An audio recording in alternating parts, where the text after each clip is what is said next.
Yo, I got Joaquin, but I don't know what's going on. Wait, let me see where he's at. Yeah, he's still not here. But we're live now. Sorry for the delays, boys. One of the I don't know what happened. OBS shit out on me, to be honest with you. I don't know what happened, but we're live. We're trying to get Joaquin on here. Phone difficulties.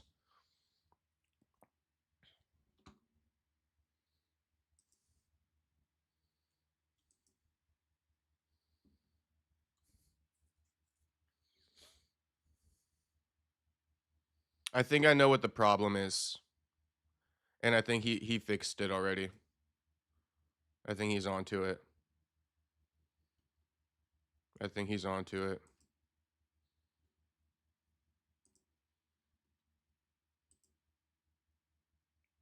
Here's Joaquin right here. Now his screen just went black.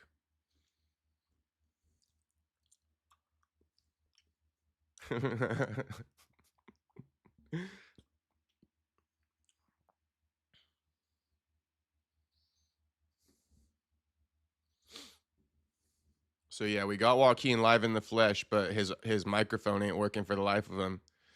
I'm telling you, last resort, FaceTime.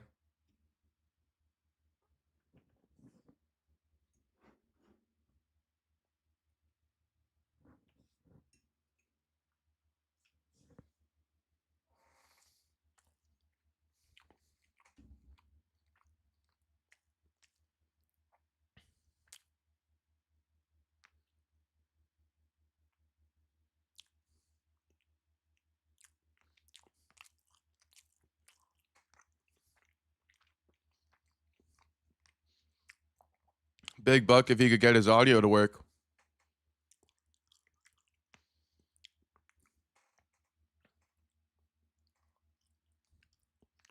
Yo, you can restart the TikTok live. Just tell him you'll be right back. And hit me on that FaceTime real quick.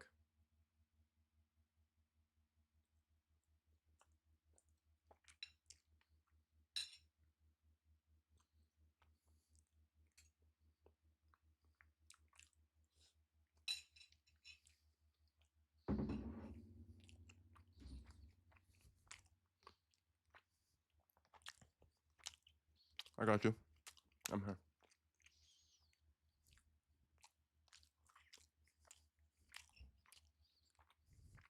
Yo. Okay.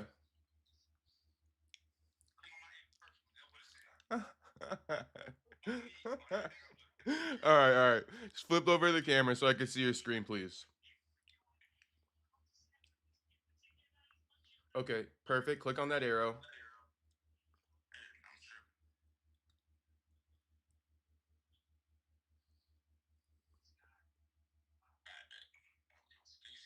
I can see.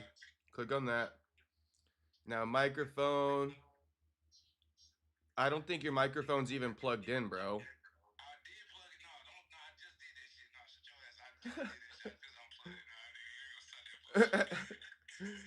Oh my.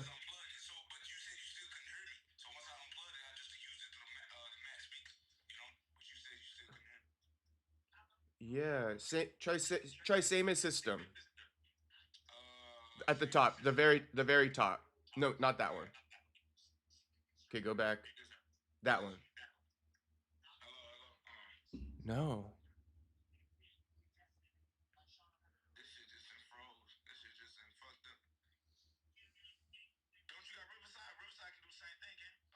I don't have Riverside anymore.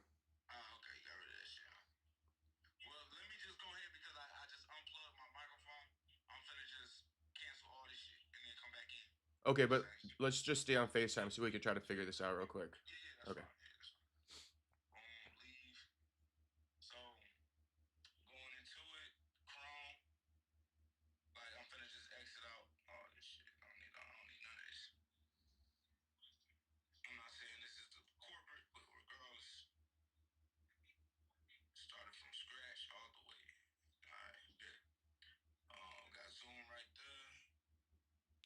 Thanks, Jew. I'm gonna delete that right now. Sorry, I'm talking to the chat too at the same time.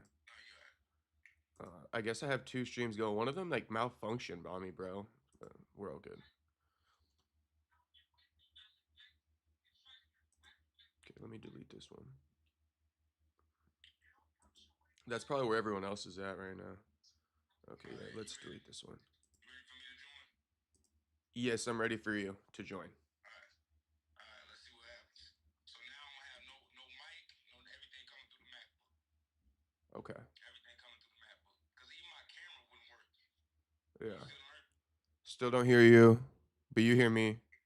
Click on audio. Wait, just show me your microphone with the FaceTime. Show me your microphone. The back of it. Okay, so just unplug it and plug it in just in case. Let's just. That's the crazy part. As soon as I can hear you, you stop hearing me. So that's why. I know, and I don't know why the fuck that is. No, No, it's got to be your Zoom microphone somehow. Let's see. Yeah, me stop my little TikTok. My TikTok was boom. I know. They'll be back. They'll be back. Okay, now look. Find the end of that, but show me on the camera. Hold on, bro. Hold on. I gotta plug this shit in. All right. So we plugged in. All right. Boom. Oh, that's it. It just asked me a question. I wasn't able to click. Show me the screen. What about the screen? So I can see the question it's asking you. You know what? No, it just disappeared. That was the problem. Oh, okay. Now go on the thing again. It got me picking up the audio though. Okay. So look. Boom. And now I'm gonna go. Yes. No, sure. MV7 Plus. I know. Yeah. I'm. You acting like we ain't been there before. Nope. Okay. Talk. Yeah. Hello. No. What the fuck is going on? It was already doing it. So when I had it on like you had it right, the select speaker, it was on the wrong thing. It was on the mic at first, and then we had switched that over to obviously the MacBook. But then for some reason, my microphone and everything just started fucking up. Okay, and show me your Go back one more time to the audio. Back to the audio, right? Yeah, and then where it says Okay, 1 second. Same as speaker. Sure, MV7 Plus. Bro, what the hell? Yeah, okay, let me try a last resort thing. Let me end my Zoom, re-invite you, and see. Okay. Give me a minute. Bro, this is like, how the fuck? I know. And it's like I heard you at first, and then now I can't hear you. Like, all right, yeah, we literally thought we checked all the boxes. Like, dude. Okay, let me see here.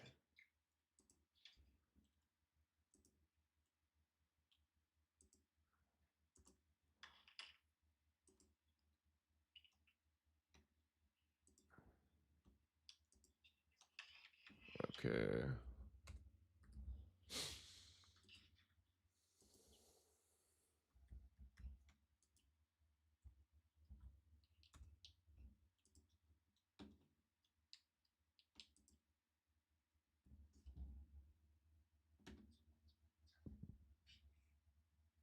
Because this is also no different than like when we do an interview. You feel me?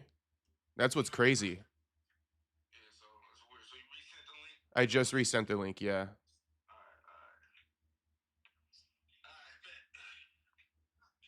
Let's see. Keep doing the same thing, expecting different results. I know. That's why maybe it was a broken ass Zoom thing. I don't know. We'll see right now.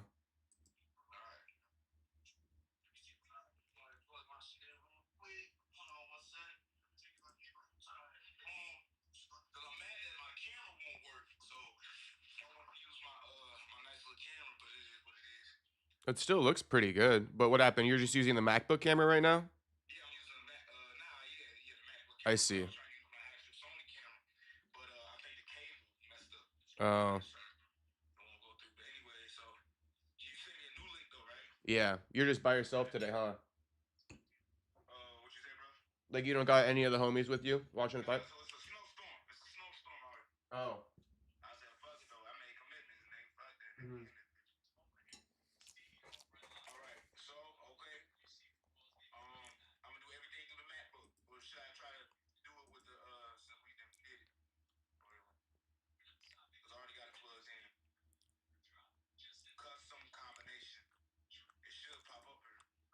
Mm-hmm.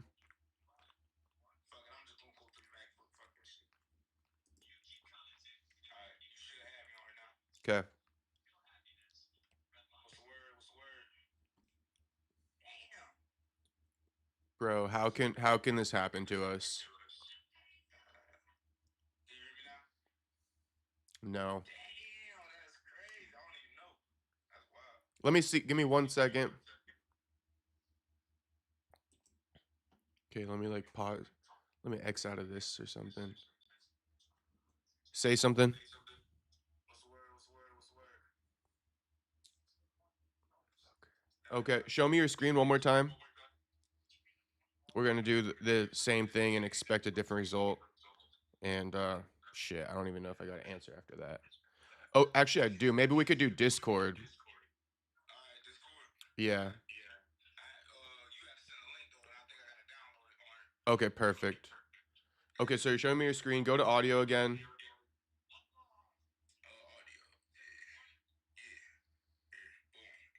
Yeah. Boom. You see it? Yeah. So speaker, boom, through the book. Is there anything from down here, bro, you think? Oh, here, do this. Do yeah, test speaker and microphone. So I did that and it worked. and it works. Yeah. Say That's what yes. I told you about. So Speak. and then yeah, boom boom. Hello, hello, hello. Yeah, yeah, it worked. And then yes, and look at it. See? Crazy, ain't it? Let me hold on. Let me replug in my headphone. Okay, speak again. What's the word? What's the word? What's the word? No. Real tech. Talk. What's the word? What's the word? What's the word? Okay, let me just send you a Discord link at this point. Cause look, we got what's his name on her, and he really do look like dude off of Family Matters. Oh. You know what I'm talking about? The black dude. And they got let that hurt go, nigga. That line is atrocious. You got Charles. Charles is fighting. No, not my Charles. No, not my Oh. Charles. This dude, this black dude that's fighting right now, Freeman. To catch a Freeman. Mm-hmm. Yeah, bro, we gotta be going live right now, bro. Fuck. I know. Here, let me copy this. Send me a Discord, cause I wanna make fun of this nigga. Yeah, I got you.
Did you get the email?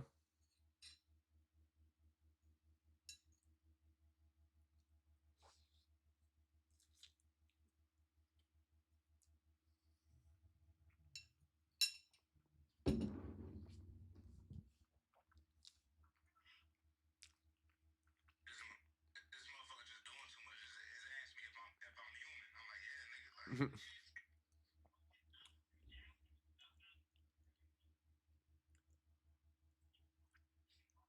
retarded. Like usually you only do like 3 of these motherfuckers, but this motherfucker gave me like 10 of these bitches. Mm. This shit crazy. Look at this shit. Look at this shit, man. What the fuck? You see them motherfuckers got me doing little motherfucking games and shit. A little puzzle. Verify. And watch, they gonna ask me, hey, does this bounce? On some Diddy shit, nigga. What you mean does it bounce? Verify. And keep doing it. Look, so click on the item that bounced. Ball. Chest, chest, chest. Glass of water, chest, chest. A phone. Another ball. You see what I'm saying? Is it really gonna just like be on an infinite loop? That's what it been the whole time. Oh, What is that? no, it's repeating. Bro, how is this happening to us? Like even this bullshit. This shit crazy. They must have been listening, nigga. They must have been out working. Verify by phone. Okay. 314. Hey, don't say it out loud. Don't say it out loud. Yeah. Alright.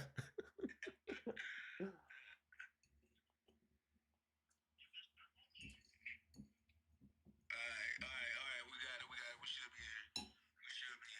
It's gonna send me a code. Mm-hmm. Send me a code.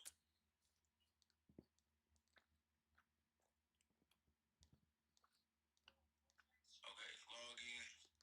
It's asking for a password. I didn't even make a password yet, bro. What y'all talking about? Please log in again. This shit is wild, bro. Hey, wait. What's up? You're good. Don't do anything. You're good. Don't do- You're good on disc. Your Zoom just fucking came through. Okay. Okay, you're literally good. Everyone can hear you right now.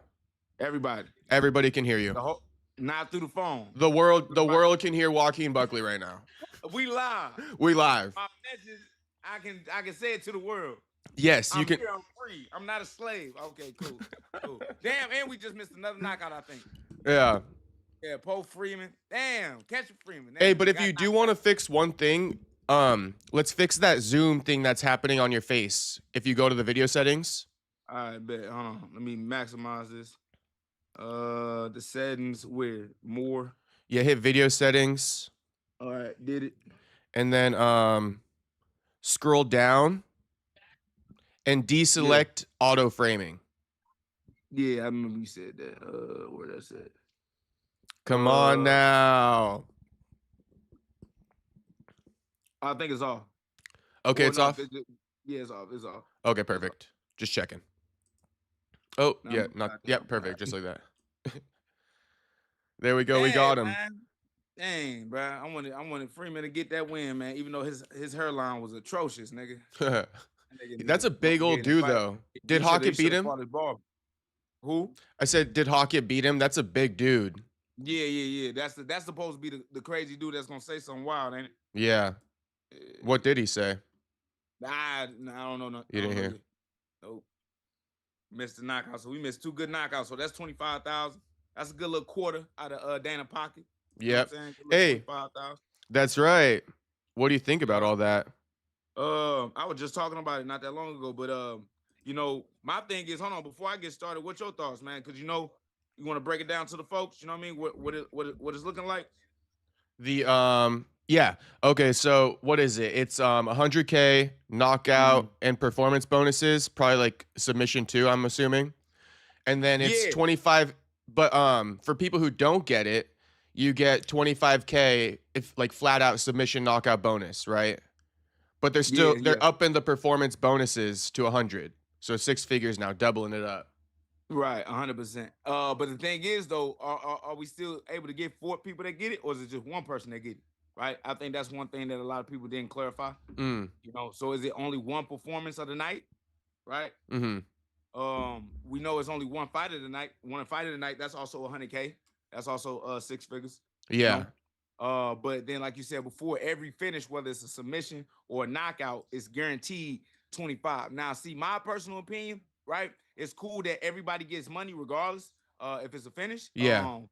But why not just keep it at 50? You know, they could have just kept it at 50. In my personal opinion, they could have just kept it at 50 K. But then on top of that, right, when it comes to the 100,000 for performance of the night, you know, if you really are one of those guys that go out there and perform like you should and go out there and light somebody up, and out of, let's say, 12 fights, so out of 24 fighters, you the one that get chosen, right? I think that's a good 250 to me, right? You know what I'm saying? You know, I ain't trying to push it too crazy, but like if I'm outperforming my whole peers, I think it should be like something worth it, right? And then you got to realize, Dana kind of already established. Oh, hold on. Okay. What the hell happened? Him talking. We still watching the fights? Yeah. We are. Wait, hold up.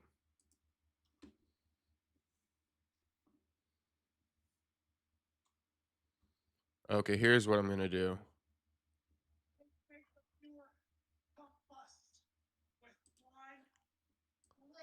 Oh, no. All right, Diddy.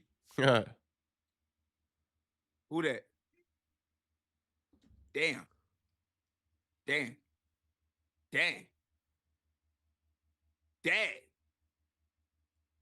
Dad. He just called out Waldo. He wants Waldo. He's been wanting Waldo. He been one. Yeah. He said he don't take care. Waldo got 9 kids and he don't take care of none of them. It's crazy. No, I think he does. I think Waldo does take care of all of his kids. Oh, so he just talking? He literally just talking. Oh, why? He said at least if you're gonna hit something, at least hit him with facts. I don't mind being a character, but at least be a character that's gonna run with facts and not just be lying. I heard that's crazy. I mean, the story I heard, I don't know if he lives with all 9 of them, but apparently he lives with his wife and his kids in like an apartment in Miami. That's why he's so active right now. He's trying to buy a house and shit. And he got his babies in Miami? Yeah. That's how you know he's real. He could be out here be a single daddy for real. You know what I'm saying? Yeah. But no, he's in the apartment with his wife and kids right now. Yeah, so yeah, that's wild. But regardless, though, you know, okay, maybe it's a good little setup to get him in position, right? But I think this is what his second fight, Hokit, whatever. His name is? I believe it's his second fight. Former NFL player, former 49ers fullback. Yeah. You can't go out there, you know what I'm saying, just because you did Freeman like that, who got the bad hairline, thinking that you're gonna get somebody that's highly ranked right now, who finna fight a person like Derek Lewis. So first off, you gotta see if my man wins, you definitely not getting that fight. Yeah. You know? Now if he lose, maybe debatable. Who knows? All right. If he lose, debatable. Hey, I got a question for you. Speaking of like what you get next. Boy, you ain't got no seasoning on that chicken. It's crazy. I mean, you just cooked that shit how it was, nigga. that chicken ain't got nothing, no color, no nothing on it, boy. That shit crazy, boy. You really out here struggling, boy. If you can't put no seasoning on your chicken, dog. I know about being disciplined, but man, you ain't got to be so disciplined. You ain't got no flavor in your life. Come on, G. Oh my God. You can do better than that. You could at least put some paprika on that motherfucker. Shit, all I got was fucking salt and not even any pepper on that. Hell no. All right. No, the soy sauce adds some flavor, but you're right. I could have added some more flavor. I literally just boiled that shit and like shredded it with salt. Oh, you boil your chicken? I boiled that one in like the crock pot type shit. Yeah. Charles Johnson though. Yeah. Do you think, because I think he's going to be calling for a title shot. He got that knockout. I love y'all. He got that knockout over Joshua Van, right? The current champion. So I'm kind of curious, like, do you think he's deserving of it if he were to call for it? I know that's your boy, but what's your thoughts? Oh, no, he definitely. No. If he do what I know he can do against Alex Perez, which Alex Perez is still a crafty vet, right? Tough guy, still got knockout ability. They should give it to Charles, right? Especially if Charles is able to go out there and finish Alex, right? And not only because that's my friend, that's my homie, that's my brother, you know what I'm saying? Blood wouldn't make us no closer, but he is the only person to knock out Joshua Van. He in is. a devastating fashion. Anybody else that would have done that within that promotion would have already been fighting this dude. It would have already been talked about, right? And then when you talk about Charles Johnson had been on that winning streak he was on. Like his 2024 was crazy too with mine, right? And the only loss that he had, I forget Buddy's name, but he popped for steroids. He did. Like, he really was on that shit, right? So they should have reversed that motherfucking loss in the first place. You know, like how they did for Michael Morales. Yeah. But in my personal opinion, you know what I'm saying? Like it just, powers to be. Charles got to do his job. Cause the fans starting to love him, man. I can see that. Okay. Everybody trying to rock the skullet. I can't do the skullet, nigga, but everybody trying to rock the little skullet. Yeah. Everybody rocking with him. So I truly believe that he's gonna change his career after this win. I swear to God. He just has his work. Okay. Why? I think he just has, some tough competition with Manel and Tatsuro Taira. This is my opinion. I'm not saying he gonna get it immediately, but he should definitely be in the talk. So this is what they do, or this is what they should do. Charles beat Alex Perez, give him Manel, give him touch the same dudes that you talking about. Okay, so whoever out of those two doesn't get a title shot, book him up against Charles for a number one contender. Don't it make sense? That would make sense to me. I could get behind that. Charles need a high-ranked person. He needs something to boost up his notoriety. I think that's one thing he's 100%. missing. So beating a guy like Taira, Manel Cop, I could get behind that for sure. Yeah, okay. All right. We found that one. I wasn't sure. I thought we were going to fully disagree, but it seems like we landed on the same spot with that one. I mean, it's still a business. But the thing is, why is the UFC not trying to push it? Right? What do you think he's missing? Like, you think it's just that high-level opponent? He's not missing just nothing. that name. Just that name. It's just the name. Exactly. Yeah. So okay. once he gets the name and once he does what he needs to do against the name, I think everything is going to be good because they still don't want to give him the respect if I'm just looking from the outside in, right? Because you still fighting young prospects, still guys that aren't seasoned, right? Or experienced in the game. Now he got somebody experienced because when he did have somebody experienced like O'Day or Cody Durden, what happened? He lost. You know what I'm saying? So we still got to keep it 100 over here, right? But I believe that, with Charles even learning on the job and doing what he's doing and being able to understand like, hey, I can't start late. You know what I'm saying? Yeah. I gotta get this shit moving early because I can't depend on myself to make it to the third round, right? And then start to win a fight when you don't have 2 more rounds at the end. Because he calls himself all the time, I'm a main event fighter. Well, at the end of the day, you gotta fight that way in the first round all the way into the third. Right? Especially when you're fighting 3 rounds. Yeah, exactly. 100%, bro. So you can't be able to just relax and be smooth with it. Right? Because that's the one critique that I did give it to is that. And then once he start turning up on these dudes, man, he been a whole problem. You know? And now he got that extra motivation with his baby girl. You saw Gia out there. You know what I'm saying? Baby G. He had put her up to the weigh-ins and stuff like that. Now I never used to be a big fan of stuff like that. But just realize whatever's your power, whatever motivates you, right? You want to keep it close to you.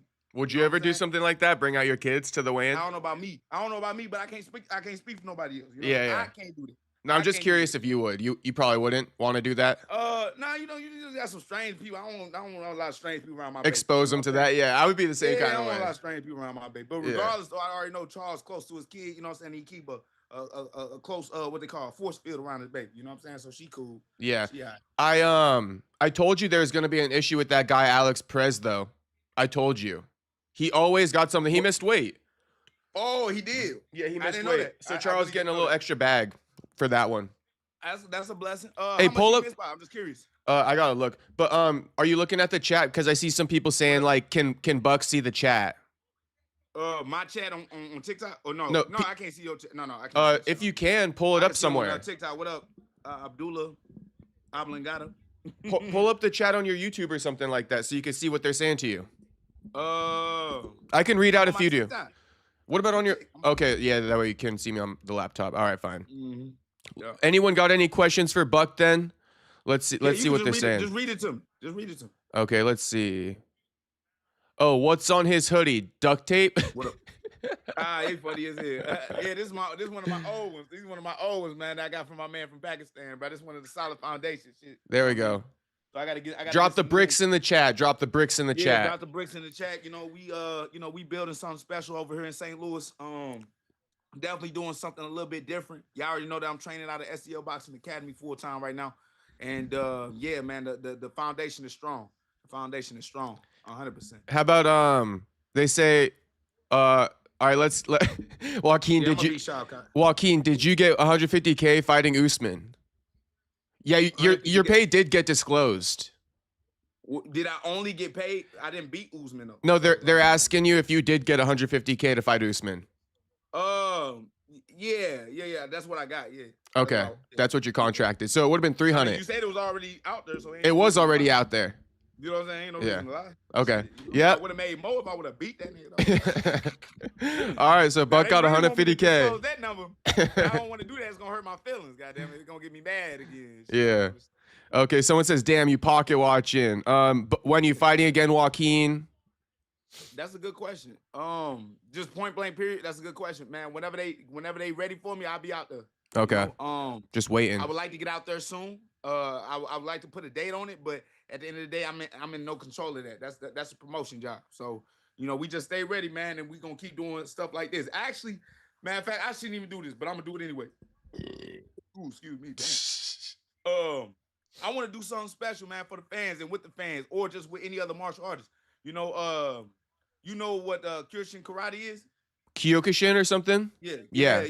So they got this thing that they go up against 100 men, right, to get their black belt, right? And every person they go up against is like a minute long.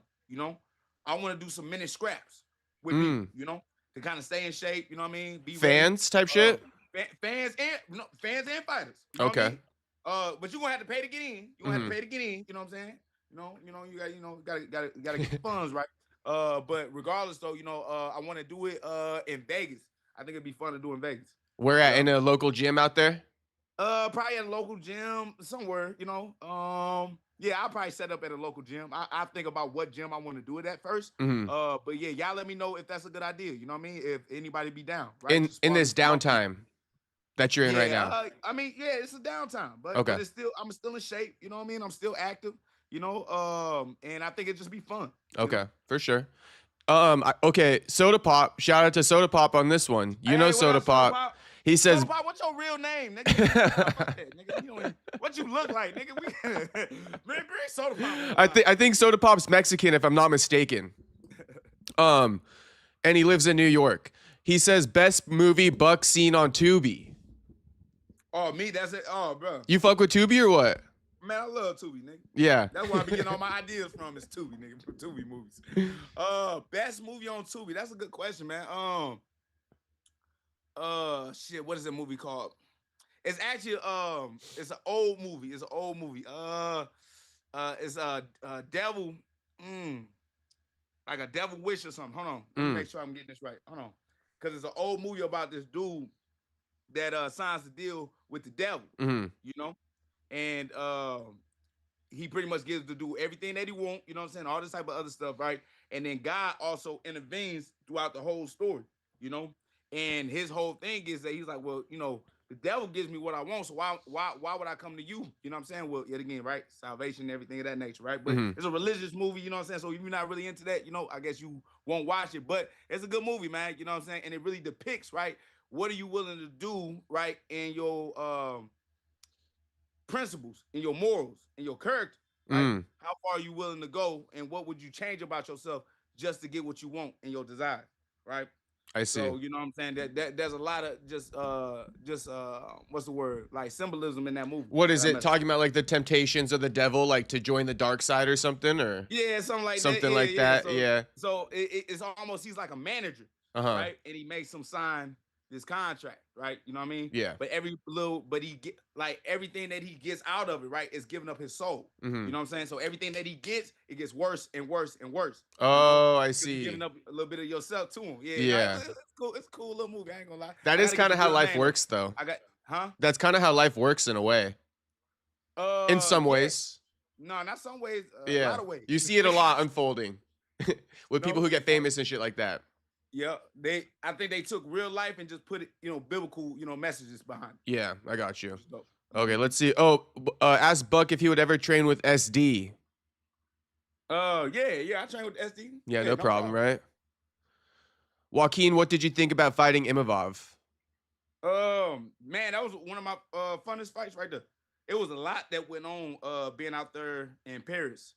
Obviously, I don't know if y'all knew this, but that was the first time that the UFC came to France, Paris, and it was the first, I guess, not even just UFC event. It was the first MMA event because it just got legalized, right?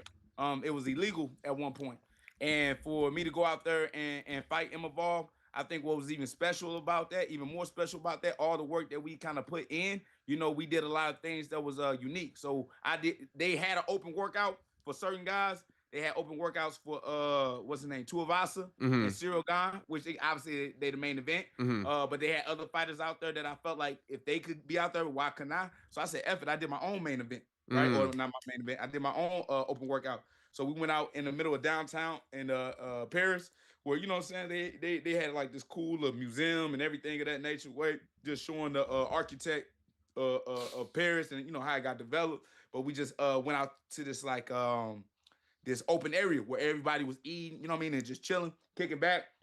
We threw out our gear. I was with Mercy. I was with Justin Hardy. I had my boy Alex at the time, you know what I mean? And yeah, we just got set up. And then as soon as we set up, we just started hitting mitts. People start to look over and they recognize that, oh, that's Buckley. You know what I'm saying? And that's one thing I didn't even realize my presence, right, in other places. I'm like, I'm more known and recognizable in other places around the world. That's when I really found that out, right? So people really recognize me. Like if I was to do that, I mean, it's different now, but regardless, at the time, if I would have did that in St. Louis, people would just think I was a random guy just hitting mitts outside. It's like right? they know you, but they're not gonna come say hi, probably. Versus in Paris, no, I don't think that. You don't even think they recognize you. They actually recognize who I was. That's crazy that in your own hometown they don't recognize you, but they recognize you in France. At the time, it's a little different now, but at the time when this happened in 2022, very different. I see. 2024, a lot of people know me. Yeah. Right? Especially after fighting here, you know what I'm saying? That 1 year. Yeah. Now everybody recognized me. But at the time, I was still working my way up that, that setting. But regardless, though, once one person seen me, recognized me, they just start calling up everybody. I'm talking about, bro, no bull. Man, we had at least probably like 200, 300 people out there just watch. Out here? Oh, in Paris? Yes. Okay, got you. It was that live. Yeah. I wonder if they like the American fans more, that's why, or like they just notice you guys more than like almost the Americans do. Because American fans, they like you guys, but they don't get behind you as much as like, guys from France get behind their fighters from France. Right. Yeah. I don't know what the real reason is, because we also a big sport here in America. Yeah. Right. Like we're a massive sport here in America, but why do the fans don't appreciate fighters as much as they appreciate a football player or a basketball player? I don't know. Yeah. But regardless, though, I truly believe that the reason why other places around the world is because they don't have as many people to represent them in that field of martial arts. So that's why they back them so heavily, right? You still got a good amount of American fighters on the roster. Yeah. Right. Majority of all is all Americans, right? So I feel like yet again they take us for granted. Yeah. Because we got so many.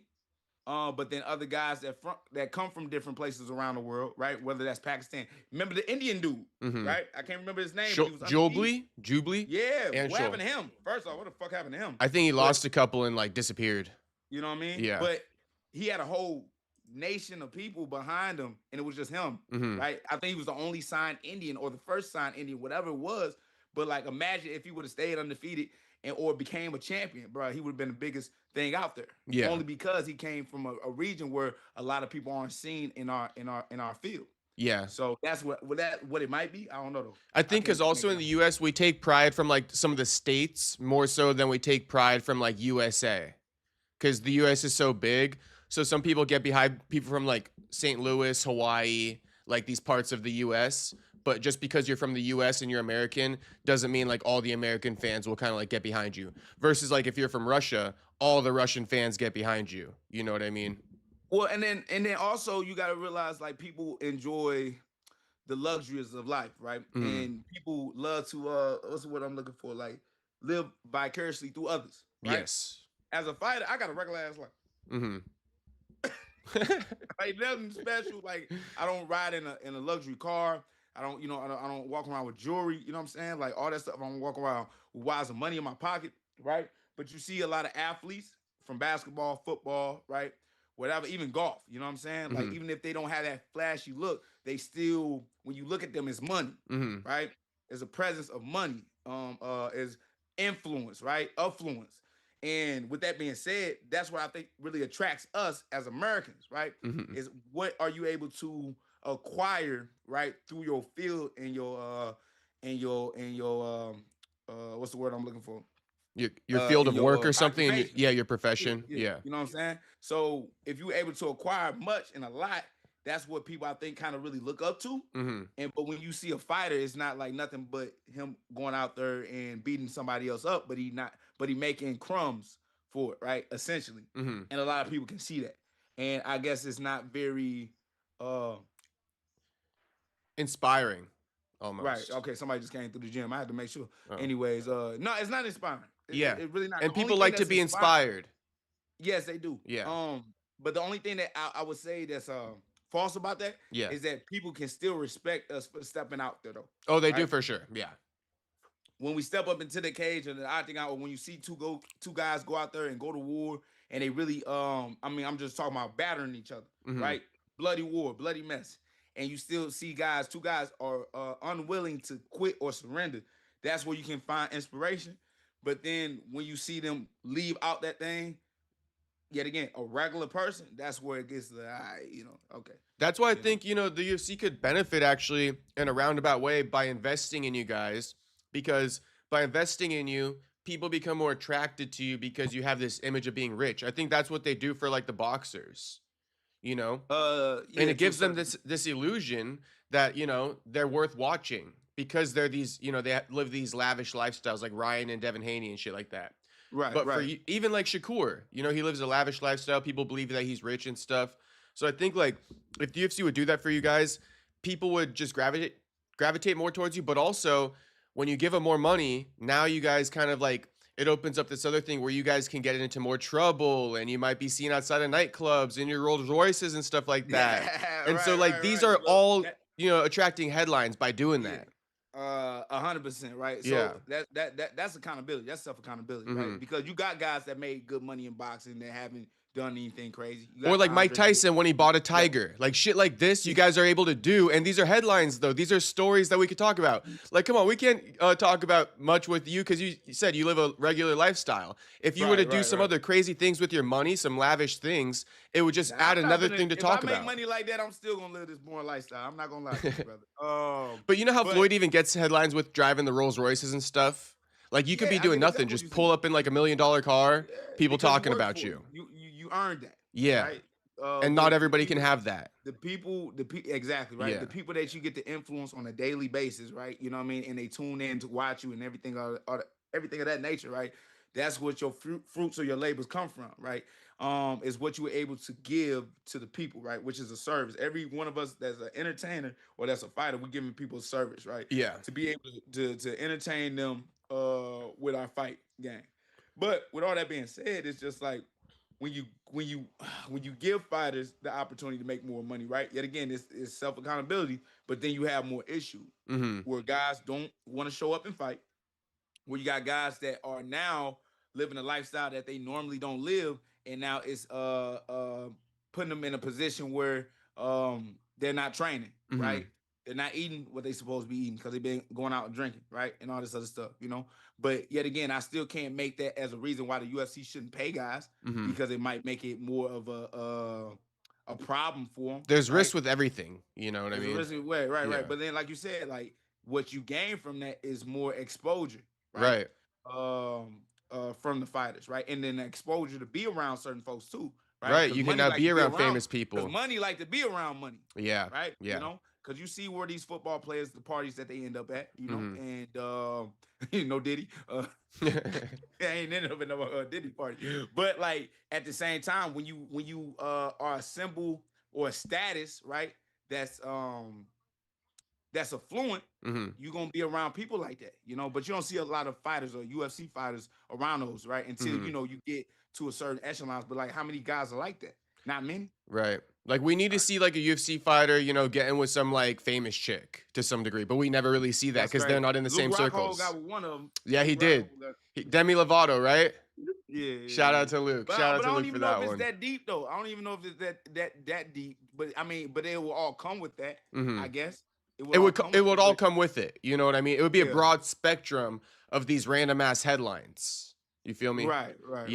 No, you're right. But it would totally add to the sport. It would be like a big old boost. There we go.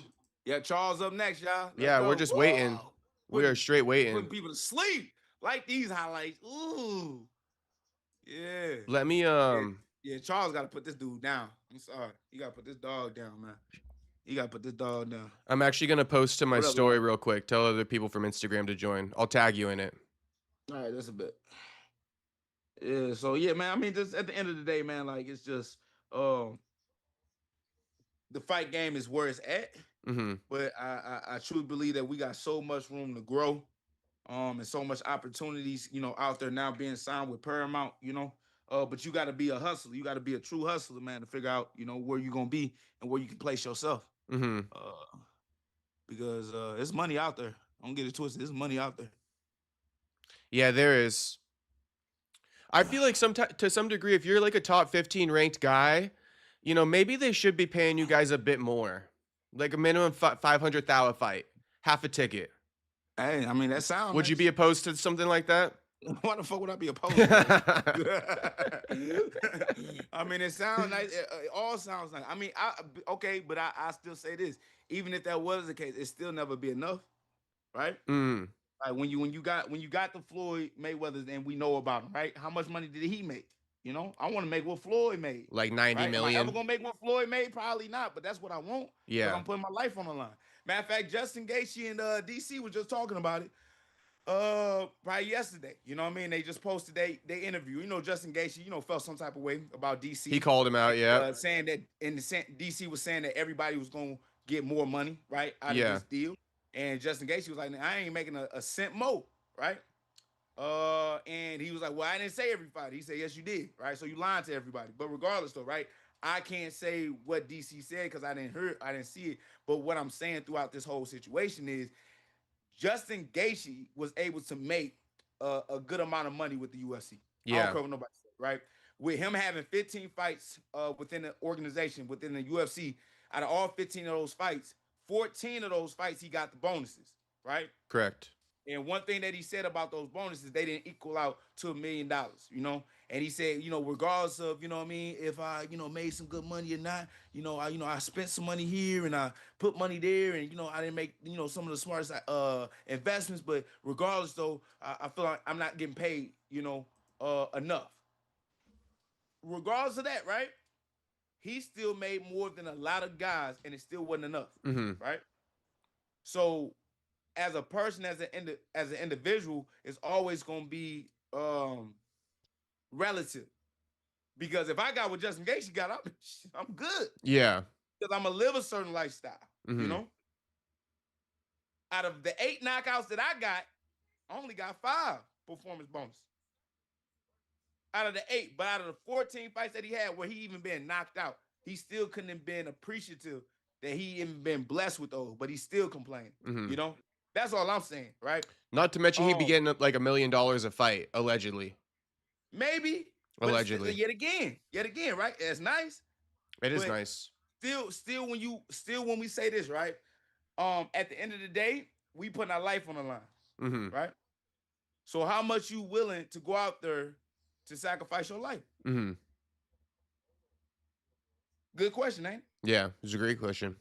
I mean, some pennies actually, for some guys. You ain't lying.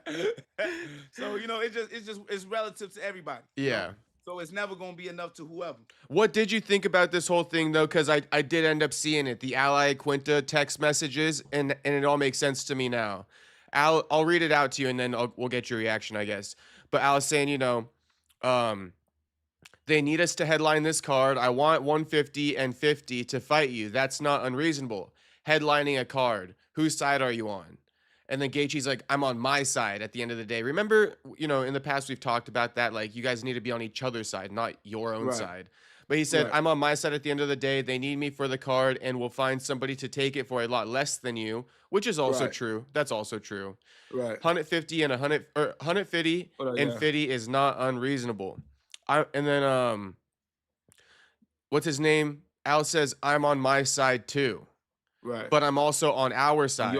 If we work together, we can both make out better, and best man wins. And then Gaethje, again, he's like, I signed what I signed for. I always feel I deserve more, but I'm good with my numbers for now. Your manager has to get it for you. I will definitely put pressure on them to make this fight happen. It's the best for both of us. We both benefit from a win. And then Al said, get crazy and say you won't fight. Then it will happen. Well, we'll get what we want if you take another fight.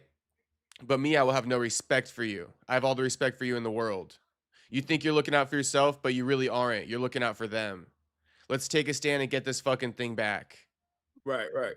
So, and then I think, yeah, we got the fight starting right now anyway, so we'll kind of. Yeah, I know. Yeah, I was just about to tell you. I was going to let you read all that. I see it over here too. All right, let's get on it. But we're going to talk about that. Okay. Yeah. All right. Because it is interesting, that whole thing. 100%. Yeah. Let me turn it down. I know everybody. Okay. Look at Brooke looking thick. This guy, Alex Perez, pulls out of like 50% of the fights he's booked in. But he signed up for this one. He did. He showed up. At least he showed up to yeah, this one. There's always something with Alex, though. I don't know what his deal is. Let's go. Come on.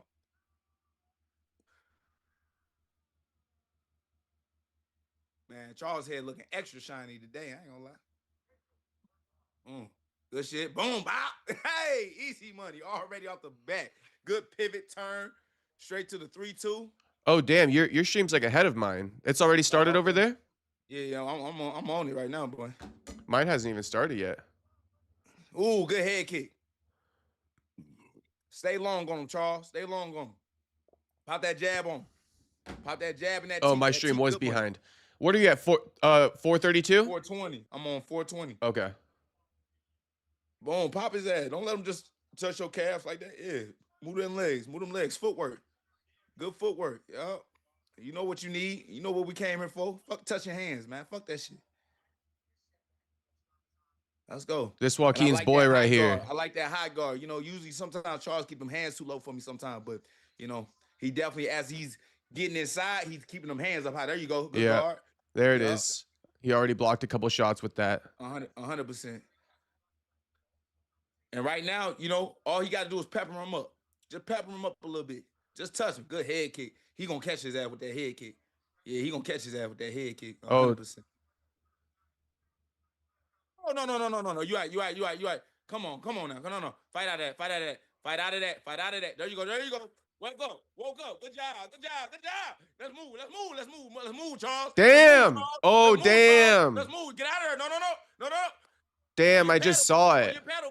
On your pedal, baby. Fuck. On your pedal. Move, motion. It's Come on, motherfucker. Come on. Shit. Come on. Fuck. Come on.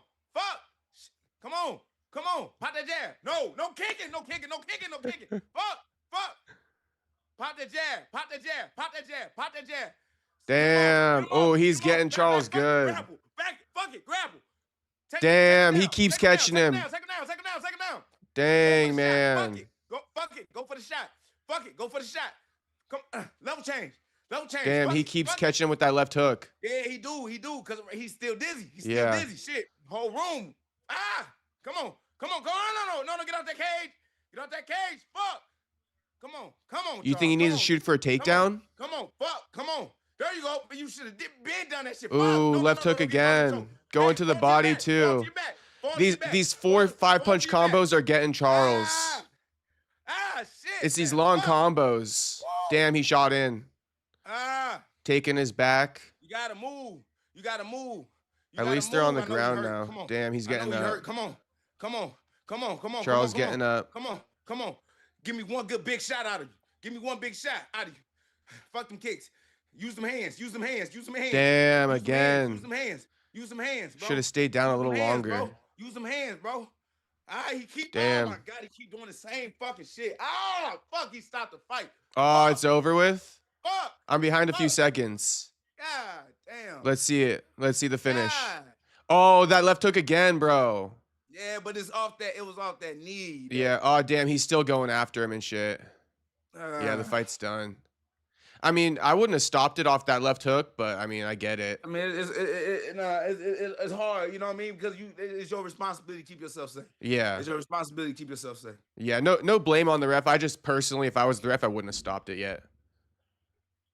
I think Alex he caught Charles with like these long combos he was throwing.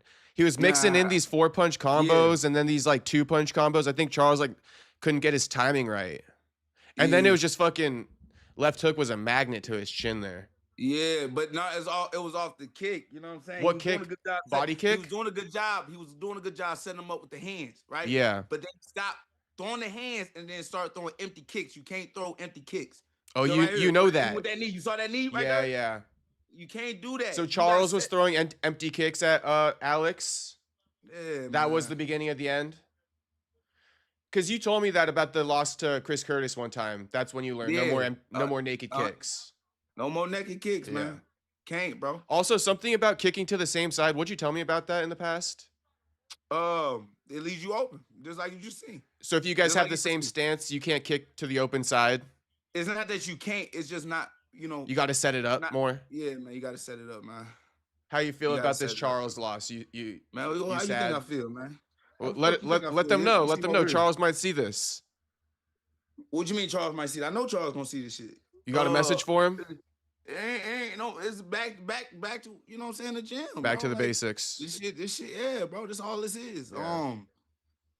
This ain't nothing new for Charles, unfortunately. Yeah. You know what I'm saying? Like it's just back to the. But this is what I'm talking about, right? And I low key kind of spoke about it before. Like when you get these other guys that also vets, right? Like you got to just play the game smarter. Mm-hmm. You know these prospects, you able to get them up out of there because they still trying to get their feet wet. You know, but everybody good at this level, man. Everybody's fucking good at this level, man.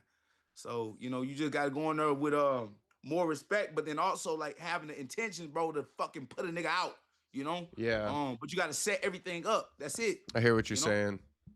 It's kind of like in wrestling when you move up to the higher levels, there's these new things you got to like be Yeah. aware of, right? Like when you're in Yeah. freshman wrestling and varsity wrestling, there's like 2 different standards. 100%. Yeah. And then college is another standard, you know? It's like a new thing you got to get used to. And same as you move up these ranks in the UFC. It's like there are these new standards that these guys are just waiting to fucking knock you out with if you make that mistake.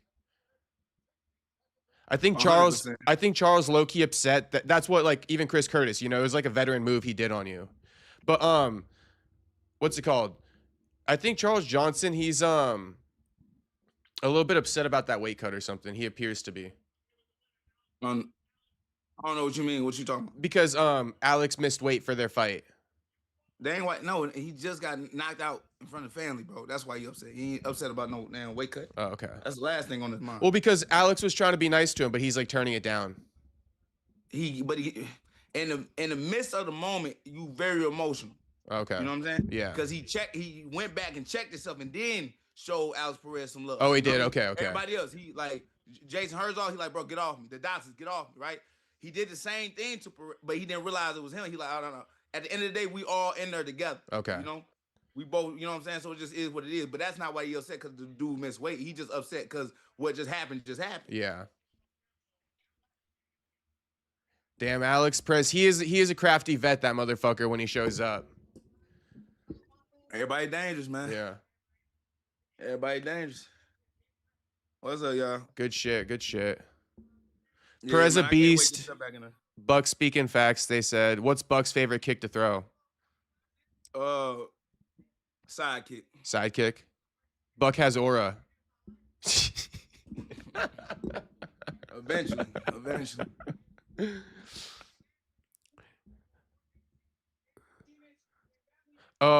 Soda Pop. Goddamn Soda Pop. He says, Johnson always leaves his hands low, especially against the cage. I saw it coming, not gonna lie. Yeah. Yeah. Well, he was doing a good job, like yet again, but it's like when you, even if you have a good moment in a fight, you gotta constantly have good moments. The MMA game, like you can't just go out there in 30 seconds and have, you know what I'm saying, a good combination or a good attack or a good defense. At all times, you gotta be on point. It take 1 millisecond out your game to get caught, right?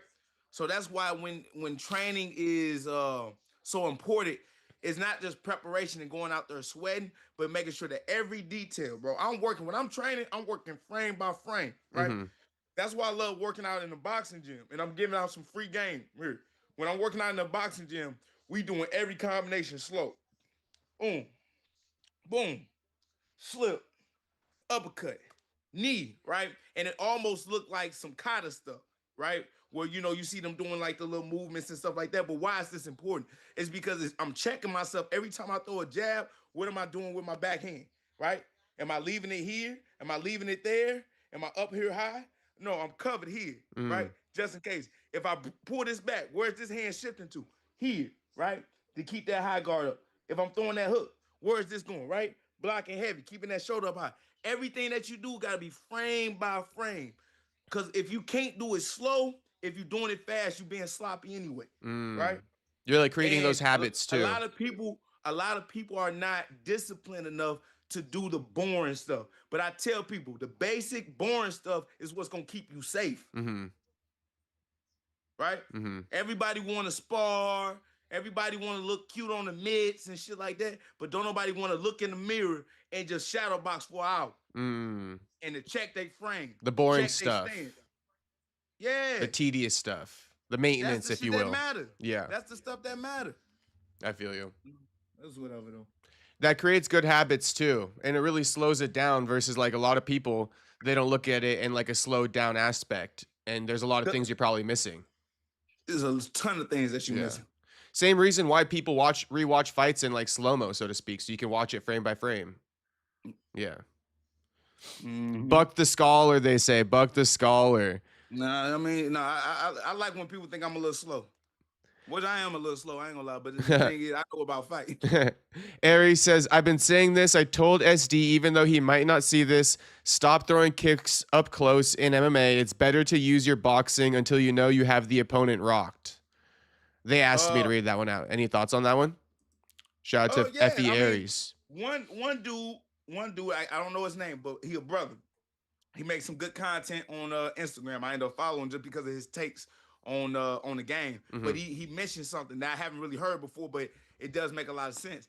He was like, Ilia Topuria, you know what I mean? As good as he is, right? And becoming the world champion, he don't throw no leg kicks for real. Not for real. Like it's not really his game. He might have thrown it before, but it's not a part of his real game. Yeah. It's here with the boxing, right? Having good boxing setups, everything from your angles, from your positioning, where you at, right? Having a low stance to stop shots, being able to get close enough to create a clinch scenario or to keep yourself safe from them kicks because you're working inside, right? And you're not working from a distance. But I believe truly that boxing could be the best base if you do it right, if you utilize it correctly, the best base for MMA when it comes to striking. Because the reason why I say that, a lot of guys would imagine that Muay Thai, which they do believe that Muay Thai is the best base for striking. Why? Because you utilize the knees, elbows, kicks, right? And punches. But the only problem is what with Muay Thai? Not much defense. Footwork. Oh, okay. And defense. No, and defense. Yeah. It's terrible. Yeah. Guys with Muay Thai, with great Muay Thai, right? They defense is trash and they have no footwork. You know? And they stand right there in place. Now, don't get it twisted. Muay Thai can be very devastating offensively. But on the other turn, defensively is one of the worst striking arts to learn because you're standing right there in front of somebody being a heavy bag. Right. But the thing is, you already know boxing's game and they whole mentality. You know, hit and don't get hit. Everything starts with the feet when it comes to boxing. And when you see Topuria, right, and how his frame is and how his hand position is, his footwork and his stance is always on lock.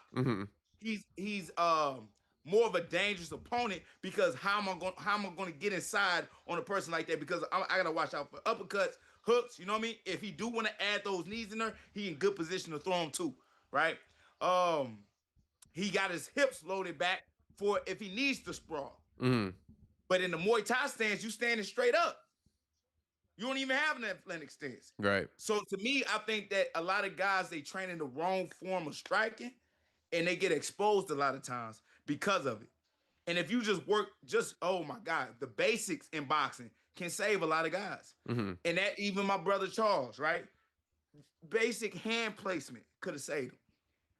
Basic hand placement could have saved my brother. Damn. I feel you though. I think the guys with the good boxing too, they're really hard to beat. Because boxing too, it's like more defensively, defense is the priority. Yeah. versus other striking martial arts, it's more offensive like approach. Right. Like Muay Thai is kind of like that offensive. What about judo, Leo? Somebody asked me about judo. What about judo? Yeah, what about judo? But yeah, though. Oh, STL Boxing Academy. Buck, let me talk. I'm Buck, boxing coach. Let me talk. I think this is Reggie. Is it Reggie? I think so. STL Boxing Academy. Put him on then. Can you put him on? LH3S, right? Let me talk, bro. You sure that's my coach, nigga? I don't think that's my coach. STL Boxing Academy. I mean, FaceTime Buck if you want to talk, homie. He'll let you in. Oh, good. Buck's on FaceTime. Never mind. We kind of stuck on this right now. It's gonna mess up the framing. I mean, maybe we could. I can get him on because he got if that's really him. First off, then they can go live with me on TikTok. Tell them to go. Oh live. yeah. They can hear me. He says go live with him on TikTok.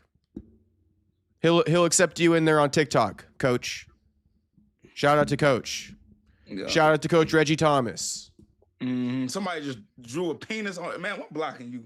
I don't even know how you did that. That's crazy. You know Nikita Krylov? We got Nikita Krylov and Modestas Bukauskas up next. Modestas is that guy who got his knee destroyed by Khalil, if you remember that. Yeah, I do remember him. Yeah, and Nikita's like, never goes to the second round. Finish though, didn't he? He just came back and got a crazy finish though. Yeah, he's pretty good. He just knocked out Paul Craig. He's on a 4-fight win streak. And then Nikita, he's just like a finish machine, all finishes. But he's coming off of 2 losses. But he got finished in his last fight too, though. Yeah, by Bogdan. Bogdan Guskov. Okay, so this should be a good one. Yeah, Bogdan's pretty good as well. Bogdan is pretty good. Okay. Yeah, I don't think that was them, bro, because they ain't coming on. You don't think so? Maybe it's somebody else who got the channel on their phone or something. But shout out to Coach. And then we got Atiba up next. Atiba is a fucking specimen. I saw the weigh in and I'm like, damn, bro. Dude's a beast. Pulayev, never really heard of him, but we'll see. Who you talking about? Which guy? Atiba Gauthier. The guy from Africa. Oh, yeah. The African dude. The little Francis. Yeah, little Francis. He's a beast. Nah, he a monster, but I don't like to really talk up fighters, but nah, he gonna be a problem. He gonna be a problem for real. And I don't know who he training with. I don't know the gym he coming out of, but just pure what they be saying about a specimen. Yeah, nah, he one of them. Yeah, he one of them. Yeah. We got all bangers left though. So we got the Atiba, then we got Umar Davison Figueiredo, Arnold Allen, Gene Silva. By the way, who you think you got in that one? Arnold Allen, Gene Silva. That's a fun one. Be honest with, okay, I picked Gene Silva, right? Me too. If anybody watched my last podcast with my brother Edric, the Brick Brother podcast, go ahead and check that out. I picked Gene Silva because I picked him because of his aggressive style.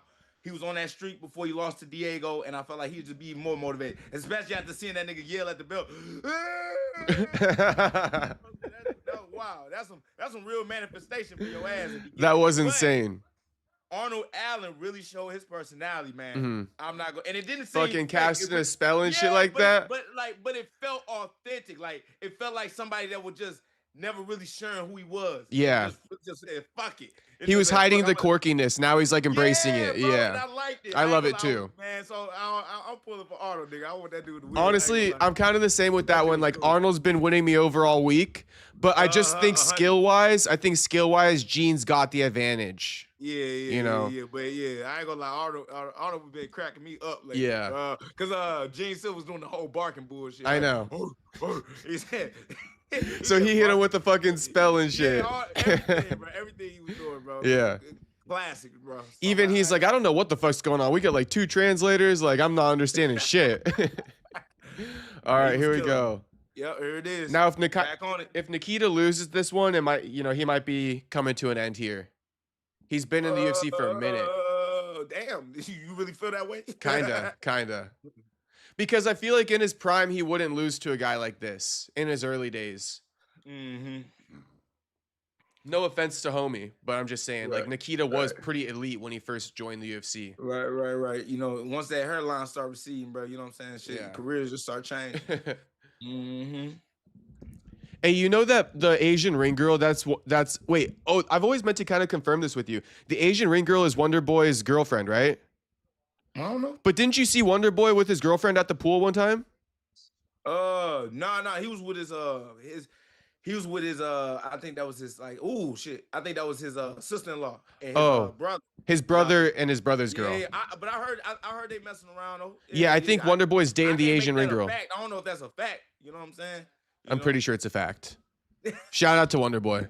You know what I'm saying? Ain't nobody after Brooke. That's crazy. You know what Yeah. I'm saying?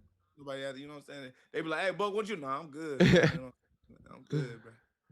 All right, let's see what's going on here. They need some more sisters though. I ain't gonna stunt. They need some more sisters in the game. I think they need to like get one of each race going. Something like that would be nice. Like one black girl, one Asian girl, one Russian girl. Get us like a Latina in there, you know what I mean? All different nations, right? Nah, you ain't lying. One of each. Since it's an international sport, Yeah. you gotta show representation. Facts. Or like wherever we go, we get some new ring girls, like wherever the race is at the time. 100%. I think they did it for Noche. They did, right? Yeah, all Actually Latinas. not a bad idea. It's a great idea. Yeah. Show off the queens from each nation. I mean, we got Endeavors now. They do the Miss Universe. I don't know if you know that. Oh, Endeavor does that. Have some of those girls that and come to the U.S. Man, we cooking, boy. We cooking, man. They're already thinking about it. Paramount. They got the model agency ready to go. Okay, so Nikita trying to go for a takedown, but not getting it yet. Yeah, he trying his hard. He clenched, but he not really no grappler, is he? I mean, that was almost a nice little sweep that he did. I think he uses more grappling in these scrambles, but he primarily likes to just start, standing and banging. But yeah, he's going straight takedown. Maybe his chin is a little messed up. He muscled that. I ain't gonna lie, that was no technique. He muscled that. Did he finally get it? Let's see. Yeah, he did. Oh, you still lagging over there, huh? Yeah, I might have to exit and come back into the stream or something just to see the Paramount stream. Mm-hmm. You excited about the whole Paramount stuff coming up? We could talk about that more later too. I mean, I'm curious to see what they're able to do, right? I mean, right now it looks like me watching ESPN. Like it really don't, but maybe I get a different look once I'm behind the scenes and I haven't been able to see what they're able to do when it comes to like promoting us and everything. Yeah. So I can't really give you an answer with that yet. Shit, until I'm in with them. With their whole face-off stuff. Yeah, they better be careful with that, huh? Did you see how they were just letting like the main event guys like walk up and face off without anybody in the middle? I like that though. You like that? If you're unable to control yourself as a professional athlete, right, and promote the fight, and you feel like, oh no, when I see him, it's on and popping, you stupid, and you deserve to be cut if that's the case, right? You know what? I think I like that too. We here to promote a fight, so we got to do all that stuff, It adds another layer of drama. Yeah. You say it does add it does. Yeah, but not in a good way. Because if we start fighting each other before we get to the fight, then there ain't no fight. Oh, I know. So that's the ridiculous. Because I would like to have engaging conversations with fighters before we fight. You should definitely do that. That'd be dope. Face to face and shit. shit. You telling me every time you're gonna see me, you're gonna try to swing on me. That's crazy. They're gonna ruin it. I feel you. Bro. I feel you. It's retarded. Like we finna fight anyway. Like, why do the most? And why not get paid for it? See, that's be that scary shit for real. When guys do that shit, they really ain't trying to fight your ass. Because they're fucking up the money. Yeah. They do that a lot in boxing. This fight, oh damn, I did see him catching with a big two. This fight's kind of lagging though, huh? Lot of feints, but no real like pulling the trigger, Yeah. A lot of you gotta pull. You can't have them like empty feints either, man. You gotta throw that thing, shoot, to make them believe. I'm hearing some boos as well. All right, yeah, they too big to be not. You know what I'm saying? There you go. That's a little pressure. From Krylov. How you say his name? Nikita Krylov. Yeah. Ooh, he almost got caught with that one. That boy. Yeah, see, that's what Nikita does. You. Hold up. He got his lick back. Hold up. Now he got him on the cage. Okay. These big old fools, boy. And I ain't gonna lie. Shit, he did get him there. Yeah. Caught him with that right hook. but it's so slow at the same time. Like it's crazy. There's how a they lot can of dead drop- time in between.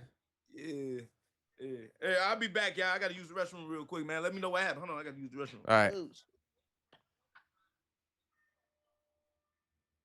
All right, we got Buck having to take a piss. Round 1's over. I guess I can get the clock going too while we're at it.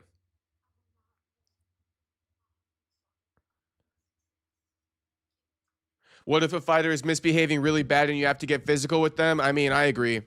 I agree. Sometimes you just do have to get physical with the fighter, and, you know, I think that's the risk Paramount's willing to take, to be honest with you guys. I like it. They do that in boxing a lot. You know, Floyd used to have these, like, face-offs without nobody in between on these media day photo shoots and shit. I actually like it. This is bad matchmaking. Yeah, Gio, I was thinking the same thing. It is bad matchmaking. You seem very delayed. I know. all right. Let me reset my Paramount real quick. All right, John made it back right on time. Oh, Quick piss. yeah. Did you have to buy Paramount? Yeah, of course. Yeah. Ain't shit free. Ain't shit free. But I mean, she was better than paying for a pay-per-view every time. So shoot, I agree with that. Ain't like I'm making pay-per-view points in the first place, so I ain't tripping. Yeah. Okay, let's watch live.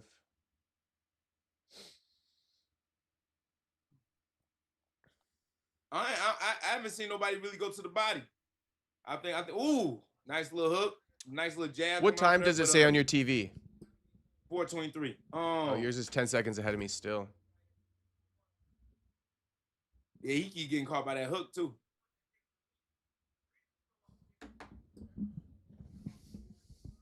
Doing a good job sitting on them punches now. He's trying to catch Kurlaw coming in. And like I said, you see them empty kicks every time he get caught, right? Now, I'm not saying Kurlaw can't knock out Buddy either, right? Because he's not defensively bringing his hands back to his face, and Kurlaw is kind of like just getting barely like the punches like barely missing him, you know? And like he's rolling his chin with those punches, and he's able to catch Buddy right off the end of those punches. But he keep throwing them empty kicks like Charles was doing. Them knees up the middle and stuff like that. Like, you got to set that shit up with your hands, man. Yeah. Let's see. Right. Maybe it'll be more maybe my TV's behind if I watch it on desktop. Let's see what happens here. Good little head pressure up against the cage.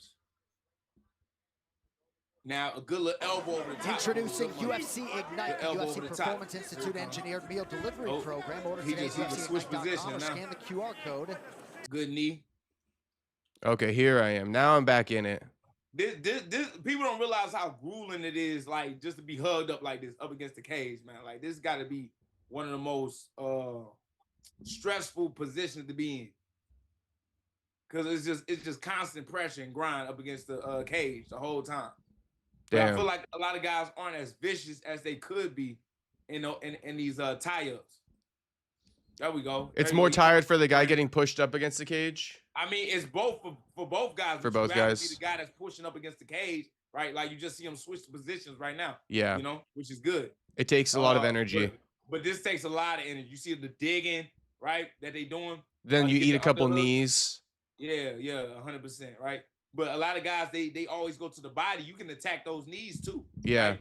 You can be mean and get the elbow, wrench the elbow. The last person I seen do it was John Jones against Glover Teixeira, but a lot of guys don't do that. But you can be real mean in that clinch, man. Usman's good in the clinch, to be honest with you.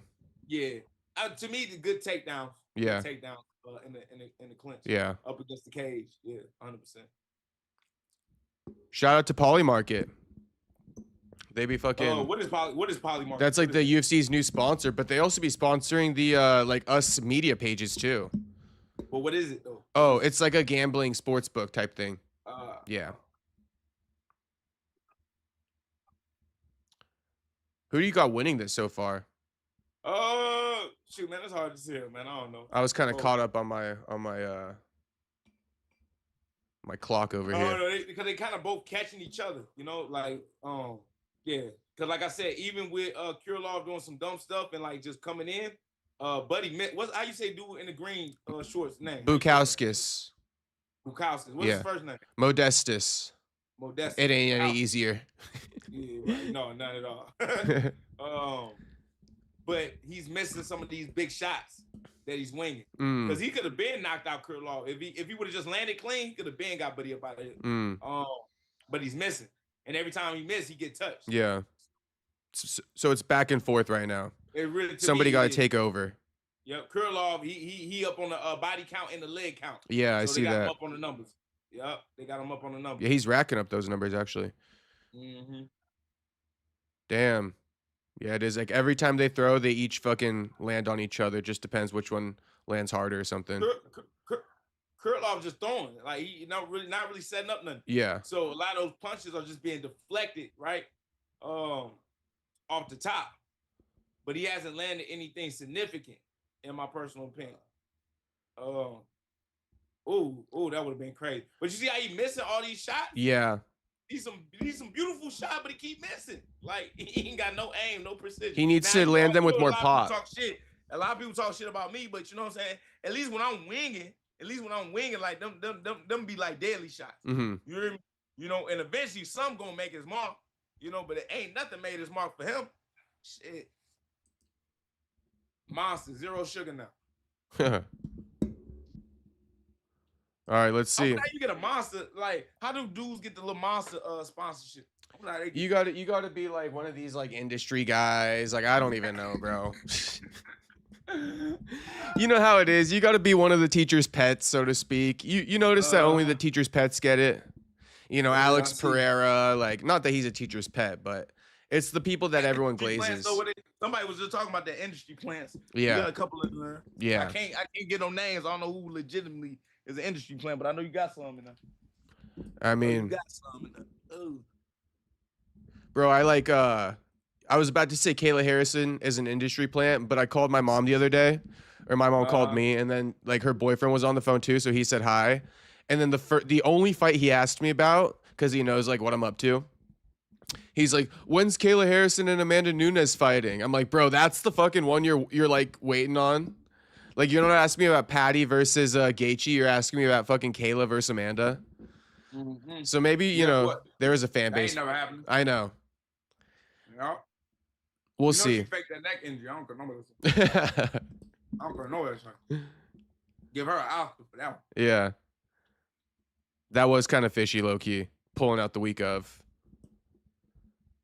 But like I said, they snitched on themselves when they said, oh, this been a problem. So what, you think it might have been something where she wasn't on track to make weight and just pulled the plug early? Yeah, you be putting bullshit on her. No, nigga. She didn't want to fight a man. She didn't want to get knocked the fuck out. Oh, I mean, shit, that's even worse. You're saying she was scary. Yeah, nigga. Damn. Fuck all that weight. I'm trying to give her an excuse. You said she's scary. All right. She saw what happened around the round. Yeah. She said, fuck that. She was studying that film. She's like, nah. Fuck that. Let me go to the doctor real quick. She thought Amanda wasn't going to take the fight, huh? You probably possibly did. Yeah. She thought she was just going to like build a name just by calling her out. Amanda said, fuck, let me call that bluff real quick. Yup, 100%. Yup. Yeah, the Lioness, bro, come on now. She is a beast. She was the best thing that ever happened aside from Ronda Rousey, for sure. She carried it. Now that she left, I mean, it really did take a, these two big ass dudes cannot go to a decision. I'm not saying they are going to knock each other out, but I mean, I'm talking about just how wild they swinging and how much power they should be able to possess. Somebody got to get knocked out, bro. This is not like just all the stuff they doing wrong. I know. They're just getting hit off balance and shit. Yeah, bro, this is crazy, man. Getting punched with one leg up in the air.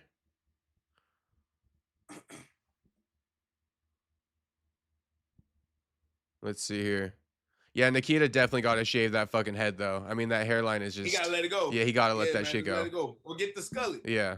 The skullet is crazy as well. Charles with the fucking skullet. I don't even know how he grows that much hair. Put a picture. I forget the Tekken character's name. Oh. But it's the grandpa dude. You know what I mean? Yeah. Show the spike. That shit was crazy. I ain't gonna lie. That's the best picture I've seen of that one. Shit, it's growing in the back for sure. Yeah, you know, I don't know why he braided it. He should never braided it. Yeah, just let it flow. Yeah, he should let it flow, man. That's probably what it was. Nigga kept his power. Hey, you got over the nap yourself or what? What you talking about? Like, you used to rock, like, more hair. Yeah, I was locked in, man. Yeah. you prefer it like that now? For now? What'd you say? You prefer your hair like that nowadays? Yeah, cut. Yeah. Clean, yeah. I need a haircut right now, you know? But at the time, you know what I'm saying, I ain't give a fuck. Yeah. I ain't care how I dress, you know what I'm saying? Nothing. How'd you rock it in, like, high school and shit? I rock just low cut, same way. Same way you do now? Yep, same way, 100%. Yeah. All right, bro. Honestly, I can't really wait for this fight to be over with at this point. Man, this is trash. Yeah. This straight booty. It gets to a point. And now you know, and I ain't trying to be funny. Then I'll be like, oh, this is why Dana be paying us this bullshit, man. But see, this is why I don't put myself in the same realm as these guys. Yeah. You know? Yeah, bro. But this is why the UFC cool with paying y'all niggas pennies. Nigga. Yeah. Cause y'all be doing bullshit like this. Like, come on now. But it's also like fucking give Buck a extra bag just for the fact of how bad these guys are fighting right now. Like, please. You hear me? Y'all need a motherfucker like me. just shoot like a 25K into his bank account right now just because of this fight. You know what I'm saying? Just cause. Just as an appreciation. Just cause. Yeah. No. You said it right now. Just cause. Yeah, just cause. Shit. Him says. Hear me? They say Buck looks like an NFL player. No, because we on to something now. Yeah. For the knockouts, I didn't win a bonus. Just go ahead and throw me some bonuses now. Yeah. Give him like 150K. Yeah. A little back pay. Little 3 bonuses for him. Matter of fact, with the new bonus, the new 6-figure bonus. Fuck the 50K. That'd be nice. I ain't too greedy. Just a little 25. Just a little 25. I ain't greedy. Just a little 25. A little quarter. Yeah, this is crazy. Yeah, this fight's not good. But Atiba, that one's gonna deliver. The guy he's fighting is actually pretty good as well. I've been hearing. Atiba, yeah, that better be. Ooh, here we go. Somebody gonna get knocked out in the last 10 seconds. Hey, up. What happened? Hell no. Wait, he finished him? And how the fuck did I say that shit right on time? It's crazy, bro. Damn, you're kidding me. We got to rewatch that. I actually missed it. I was like reading the chat for a second. So funny. Hell no. I literally was reading the chat. I missed that whole thing. That was crazy. That was ridiculous. All right, let's see the replay. See, that's how you look, and because that happened, that's how you can get fight of the night. Yeah. The whole narrative just changed on this fight. That is crazy. Oh, he did land big with that overhand, right? And that's the same shot that what you say in the green shorts, that's the same shot he should have landed on Buddy. Yeah, that he was missing all night. Yeah. Yeah. Damn. That's the shot that he should have knocked out Buddy with. But he got knocked out instead. Nikita stays finishing opponents. Nikita never goes to a decision, bro. Homie's allergic to him. All right, he almost did that, but I see that. And that last 10 seconds was all he needed. Yeah. Damn, he got him good. Nikita, he kind of fights like I would fight in the UFC video game, where it's like 1-2 leg kick, like 2-3 fucking head kick. And then out of nowhere, fucking overhand. Yeah. Right over the top of the temple. Yeah, jab overhand. Yeah, that was hilarious. I ain't gonna lie. Good shit, good shit. Good shit. Oh, you fake now? This is my brother. This is my boy Todd. And he know I'm on the now he know. Todd, you know that I'm on the TikTok. Hey, so I got one for you. Adam 22 just got knocked out by Jason Lev. Not a full-on knockout, but did you see? You had to have seen it on IG and shit and TikTok. No, I didn't. Actually, I didn't see it. You didn't see it? Nope. Bro, Adam is the biggest bitch of all time. Why you say? Well, you thought he was gonna win? Bro, he's like 6'4". I mean, I didn't think he was gonna win, but I was hoping he was gonna win. Bro, he already let Jason crack his chick twice. Like, you got to get the dub. Yeah, keyword, let. Yeah. Let him. And twice. Not just once, but twice. Yeah, so I ain't surprised. And now he got knocked out by him. I got to tune into his fucking live stream on Monday when he reacts to it. I got to hear what he has to say about it. But Adam, he literally fought like this. Yeah, I believe. It was the most pathetic performance of all time. I'm surprised he ain't let his wife in there and let her finish the job. You know what I'm saying? She was the ring girl. She would have got it done. She would put that nigga to sleep for real. She was the ring girl. The bet was that whoever wins, they get a cracker. That's so wild, bro. That's so wild. So you gonna bet to crack your own girl is crazy. I'm not gonna lie. To crack your own, that's crazy. No. Okay, now it's getting in the weeds, but you know what she promised him? What? Was the third hole. Yeah, that's crazy. Wait, the third hole. Yeah. What is the third hole? What's the third hole? Oh, the second hole then. Whatever you want to.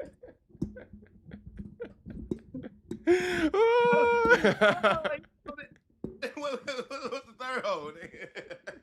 I don't want to specify. We'll just call it 2. What's it called? But yeah, I can't believe Adam lost, bro. That was terrible. He's big for no reason. That's what somebody said in the chat yesterday. I was dying at that. Because Adam is like 6'4". Dude, homeboy was big for no reason too. Oh, Jason Love? Or this homeboy in this fight? I'm talking about in this fight. Yeah, in this fight. I'm still on. That shit crazy. That was wild. I ain't gonna lie. What are they saying in the post fight? Well, it was a very intelligent fight tonight, and ultimately a win by knockout, which I know you What is up, y'all? Give us your We got a thoughts on Tiba coming up level of next. opponent, if you have any names What up, Kay? that you would like to face next. Every day on the Insta. No, I don't be checking my DMs on the Insta like that, brother. Sorry to see you. What up, Larry? What up, Robo Cat? Oh, Robat Cat. What up, Dan? What up, Kay? Hey, yeah, who you got in the main event? Dick pics on it is crazy. Who you got in the main event? The main event? Oh, yeah. Justin Gaethje or Paddy? Yeah. I thought we talked about it, but if not, I got Paddy. You got Paddy? Yeah, I got Paddy. Okay. Don't get it twisted. I believe that Justin Gaethje could get it done just because, you know, he leave that chin out there. Paddy leave that chin out there. But I see the fight hitting the ground somehow and Paddy getting it done that way. Not by TKO, though. Not by TKO, but by finish when it comes to a submission. Okay. Yep. That's right. We did talk about that. Hey, bro, asking to put me on so I can talk. I just told you, so it was him. It was him. Yeah. But I just told him what he could do. Yeah, tell him calling on the Come on TikTok. On the YouTube. Yeah. Hey, bro, when I'm asking to put me on, I can talk. Put me on, bro. You guys are talking about boxing. I felt I had go through loopholes, man, just to give my opinion on doing something. My bad, and I'm reading this shit out loud. Well, this nigga, he old too, so you know what I'm saying? He don't know how this shit works. Come on TikTok. How many viewers you got on TikTok right now on that live? A good amount. Hell yeah. His nickname is Darth Rigatoni. You got like 100? 150? What'd you say? You got like 150 in there? About 250. 250? Good luck, 250. Yeah. At first about like 400. Okay. Then you had me exit out my shit. Because I feel like it's gonna get better like once we get to some better fights. Yeah. We're just getting through some of the weeds right now. Yeah, man. We getting through this one right here. But Atiba's gonna be a good one right here. Hopefully he can live up to the hype. Looks like he's from Cameroon. I think that's a Cameroonian flag. That's the same place that Branson got him from. Yep. Same exact place. So yeah, they found the prototype. Yep. 2.0 right here.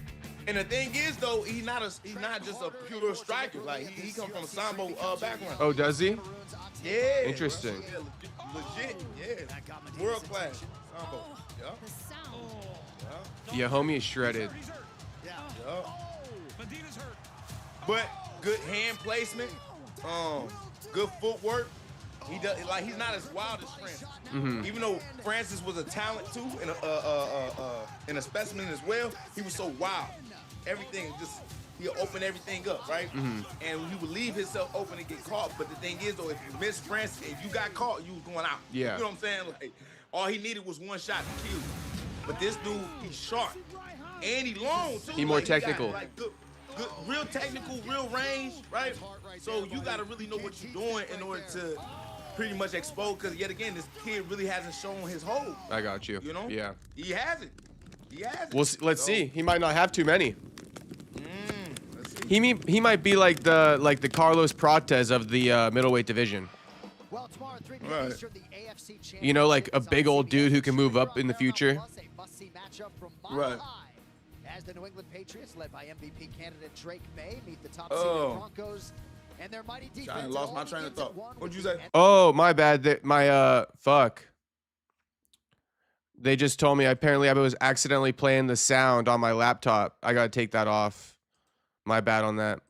On the stream, the desktop sound from the Paramount broadcast was coming in. So they warned me. Yeah, they're like, you're gonna get copyrighted. Thank you, RPG. I appreciate that. Soda Pop is saying Atiba good, but he don't really got anything when he's on his back. I've noticed.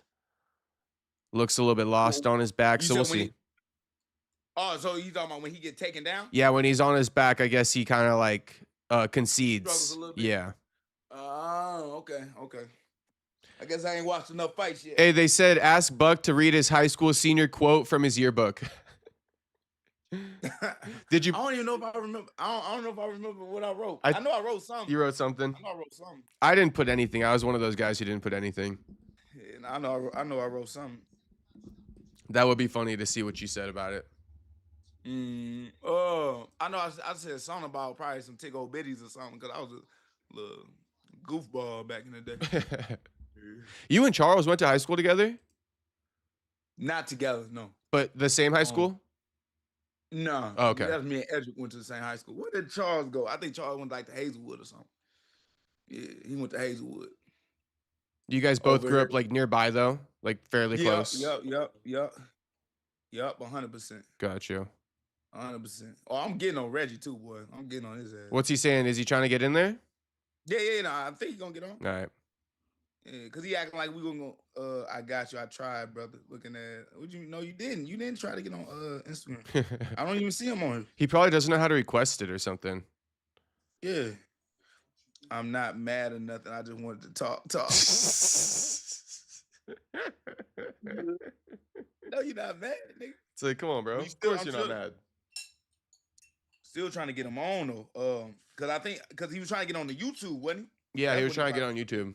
Yeah, so that's the reason why it didn't work.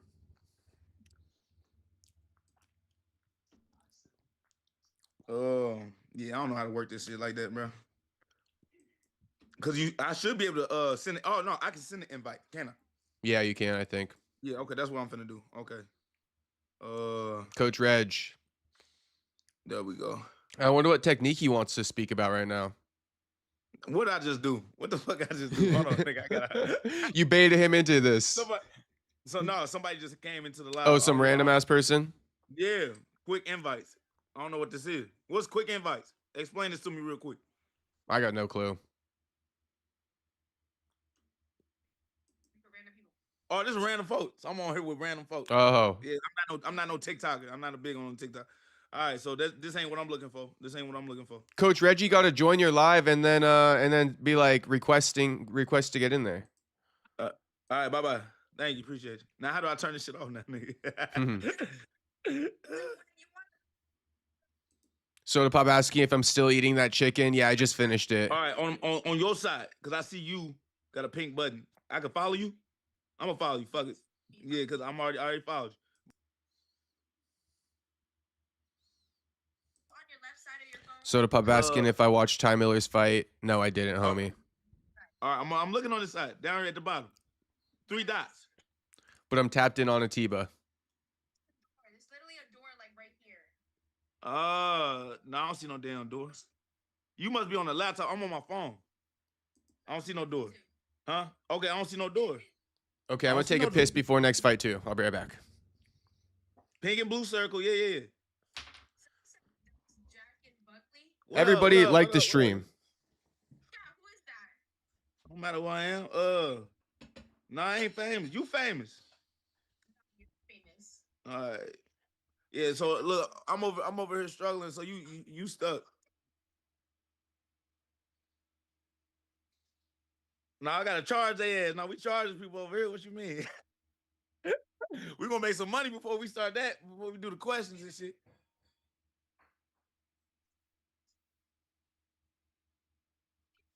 No, the shirt just too tight. The shirt just too tight. This is literally a small. You know what I'm saying? I had the titties out. I heard, people like to see your physique on here. But you dress like a woman of God. I like you. You dress like a woman of God. Mm-hmm. You dress appropriate. Mm-hmm. Hallelujah, hallelujah. Okay, with the claps. Okay, I see you. I don't know how to do none of this. I'm brand new to this stuff. All right, pencil, boom.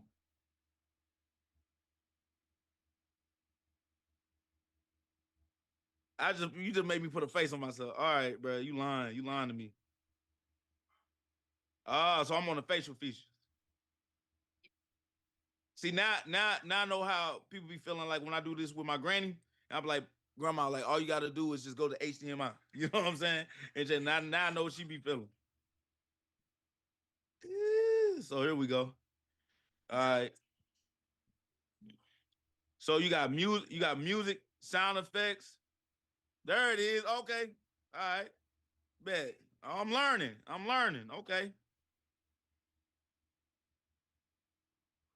Match invite. What's this? All right, man. Hold on. Oh, we about to throw hands? Oh, yeah. These hands bisexual. Yeah, these hands bisexual. Anybody can catch them. Anybody can get these motherfuckers.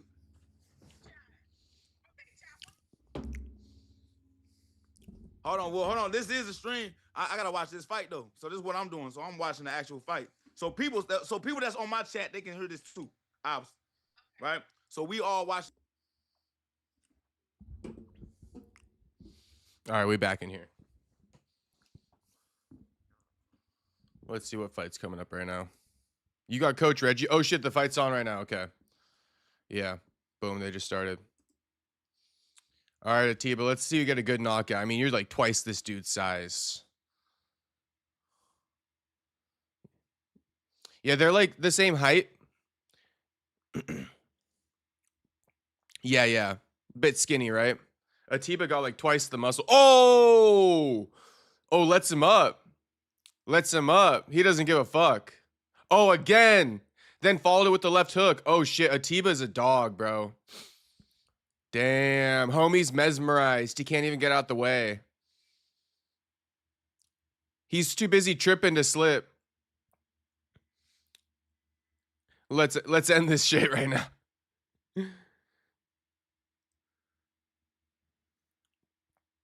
Oh, bro, he literally just fell off of landing a body kick. How does that happen? No, I missed it.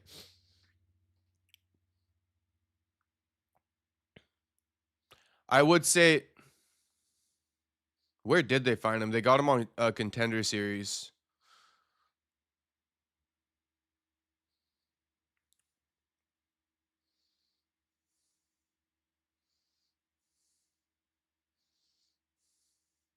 She did call you, Tyler. I heard it.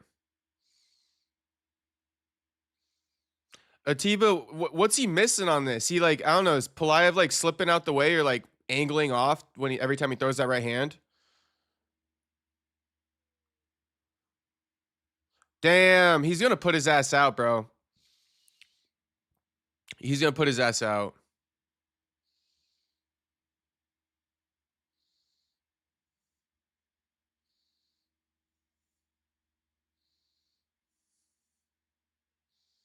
Mm-hmm.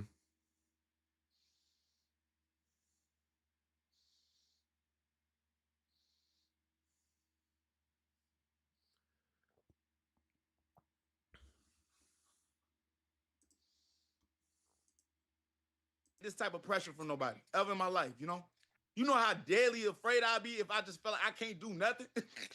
I know. I can't do nothing. You know what I'm saying? I can't pinch this motherfucker, get him off of me. It's crazy. My dude ain't trying to take him down. He ain't trying to shoot. Now, that was a good cross by, how you say his name? Pulayev. Yeah, that was a good little cross, but you gotta put numbers behind that, though. You can't just keep being scary. He keeps stepping back. Like, can't throw them empty kicks. He about to get knocked out against this cage, bro. He's gonna get knocked out against this cage. He's like now. anticipating getting hit. It's crazy. Yeah, because he just felt them shots. Yeah. Shoot. That was good. Damn, catches the kick. Yeah. Yeah. Good little nut shot. You always get one. You always get one nut shot. Come on, Atiba. Damn, Atiba's bleeding.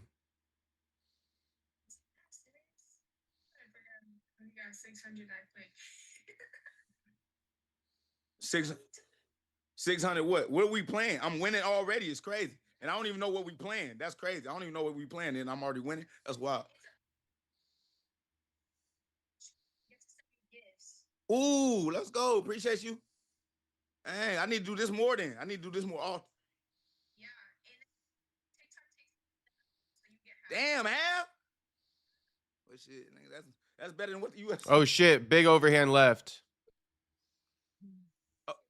From Poliev. Let's go. Go to the body. Now, if Gutierrez just change it up a little bit, go to the body, he might be able to find his shot, right? Because dude keep leaning back, he can touch that body easily. He can touch that body, and then once he starts to touch that body, hurt that body. Guess what? What them hands gonna do? Them hands gonna drop, and then he gonna find go to the head. To that chin. Yeah. Yep, 100%. Real basic. So he got to stop headhunting then. Headhunting. Yeah. And like and dude know he headhunting right now, right? So he's like, man, all I gotta do is just defend. Just move my head, yeah. Move my head, right? Just sway back just a little bit. But if he gets up against the cage, he's gonna get knocked out. So he gotta keep circling. And Gutierrez gotta adjust now and go to the body. He gotta adjust. Because okay, if Pulayev, it was a little bit better, he could start catching Gutierrez because he keep lunging, right? And he can sway back and kind of do like an Ian Gary, a pull too. He just 100%. Yeah, he just hit him. Nah, you need to take that break. You should have took that break, dog. You should have took that break. But it's 5 seconds left. Big kick. I'm surprised he survived that first round. I'm so surprised he survived that first round. Yeah. It's crazy. So he's going to have to make this adjustment. Let's see what his coaches say to him. Very curious. Man, I hate when they do that. I don't want to see no advertisement, bro. Oh. Leave. I just switched the screen to read the chat. Chill. Now we can talk. Yeah, now we can chill. I wonder what happens if you bought the subscription where there's no commercials. You can do that? Yeah, there is a subscription with no commercials. Oh, that's dope. Yeah, but I wonder what like those people get to see right now. Anyone in the chat got the subscription with no commercials? What the hell are they showing? That'd be dope. The fight going good. It's exciting. So you got this dude from Cameroon. Man, what's his name, man? I don't want to jack his name up. Atiba, yep. Atiba out here, look like he got some gummy worms upside his head. You know what I'm saying? But regardless though, he a dangerous fighter, I believe he got 3 knockouts in the UFC? Yeah, he got 3 or 4. Yeah. So he definitely a problem. He might make this the 5th one that he get. Hopefully Atiba doesn't fucking lose this fight. We'll see what's gonna happen here. He ain't no way he gonna lose. Now, if he lose, that's gonna be shocking. I know. That's gonna be very shocking.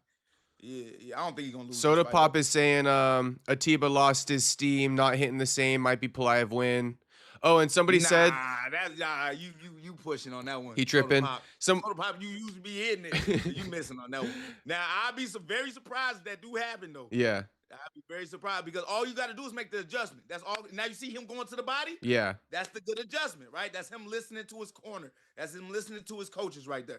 So I'm already saying. So now he's setting up the knockout. You see that? Yeah, let's see it. He's getting a little bit closer now. He went right back to the head. Yeah, he sure did. They were saying. But he got to set up. But he got to push his back up against the cage, right? And I'm not saying he has to grapple. I'm not talking about Gutierrez got to grapple, but he got to get him close enough where he can land those good, sufficient body shots, uppercuts, right? Uppercuts to the body, comes hook to the head, I like those straights, but see how you keep missing with those straight punches? Work inside. Right there, boom. And he just got caught by that cross. Yeah. Yeah, it's getting to a point where every time Gutierrez throws that right hand, I mean, Pulayev is like almost not there to be hit. He just did get hit, but yeah. But the thing is, once he find his range, Soda Pop might be right. He might just get popped, Right, because Pulayev's probably setting him up a little bit with that. Right, yeah, because now he's starting to get his confidence. Yeah. At first, he was out there scary as hell. Yeah. But now you let a fighter build his confidence a little bit. Like, okay, I'm still here. I'm still alive. Yeah. I ain't seen God yet. You hear me? Ooh, that would have been nice, but it was a little too late, though. It's like the same sequence. Like it's the same sequence over and over again. Yeah, you know what I'm saying? like the same motion. Everything. It's the right hand. He misses kind of big step, and then he follows. Yeah, and then he follows him. What's accepting? What am I accepting? What's this? A double match? Yeah. Damn, he did catch him right there. Officially blazing. Official blazing, yeah. You don't want to, right? Nah. I don't know these folks. Nah, girl, I barely know you. I was wondering who the hell that is. That's just a random fan. Yeah. She ain't even a fan. She found out who I am right now. Oh, she didn't even know who you are? That's crazy. Nope. I mean, ain't no crazy. Girls don't really. I mean, I can't say no girls don't watch the UFC, but shit, you know, not too many. Yeah, not at all. Ooh, he finally. Ooh, he almost had him. Damn, yeah. Like, but he caught him moving backwards. That's why he failed. It wasn't like the punch itself hurt him. You know, he kind of tripped him right with that punch. That's what happened. It wasn't no solid shot. I would have liked to see Atiba, follow him down and maybe just like submit him real quick. Because now look at this, it's just this drawn out fight. When he dropped him in the first round, maybe go for a choke or something. Right. But ooh, that was a nice little head kick attempt, and then through the. Yeah. Man, head kick with it too. Yeah, bro, this might be a little upside down. Soda Pop might be on to something. We'll pull it. Whoa, hold up. Yeah. Oh, damn. Yeah. Atiba just got a right hand, though, seems like. Oh, you gotta rush him. Damn, he dropped him again. It's crazy. The uppercut. You see the uppercut? Yeah, I saw that knee. But I tell you, come on now. It's like I know what the fuck I'm talking about. Get the fuck out of there. Stay in there. Stay in the pocket. Stay in the fucking pocket. Shit. Wait, you said she mad cool. Who's she? Ain't cool, I guess. There you go. Chat. Pulaev is more technical, but Gutierrez got that fucking power, that equalizer. But I mean DJ. No, look at what I said before. Wait, hold on. What's a DJ? Because there was too many people. There's too many people talking right now. At the same time. That's a good thing, ain't it? Yeah. Man, that's crazy. Like, if he does that again, that's good money for him. That uppercut to the body, keeping him kind of closed up against that cage, that's where you're going to find a knockout shot. But him winging from distance, that's not the money. No. That's not it. There you go. March him down. There you go. Slowly march him down. Pop him in the chest. Okay,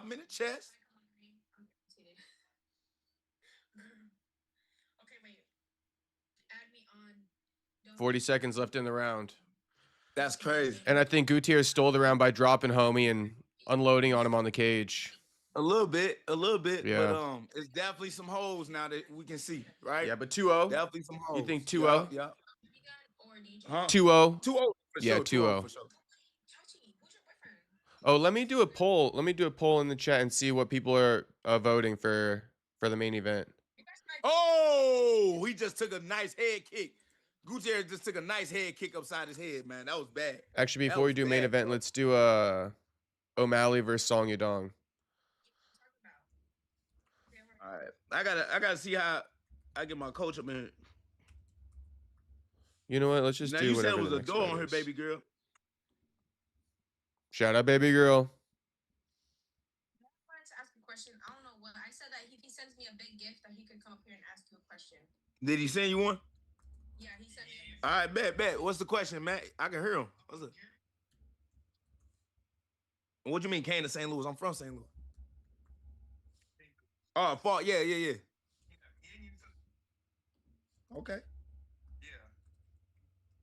I just don't know if you'll remember what I look like.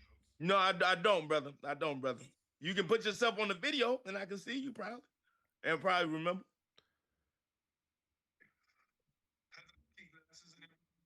Nah, I don't remember you, man. I ain't gonna lie to you, bro. I ain't gonna lie to you. But hey, I appreciate you though. You took that motherfucker right off.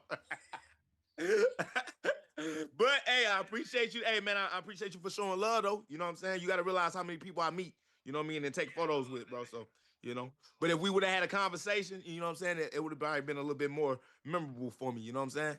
So next time, if you see me, just have a conversation with me, you know what I'm saying? That's it. 100%. You from St. Louis? All right, round three starting. Bet. Okay. You watching the fights, Matt? You watching the fights? All right, bet. All right, G. Damn, head kick landing at the open. How much he give you?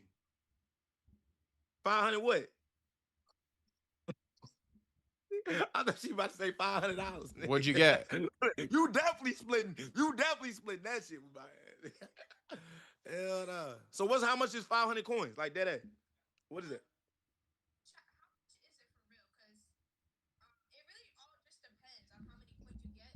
TikTok takes half of it, and I think that's like what, $5? Hey, that ain't bad. You know what I'm saying? My man, the only question that he asked, "Do you remember me?" is crazy though. I ain't gonna lie. He could ask me any better question than that shit.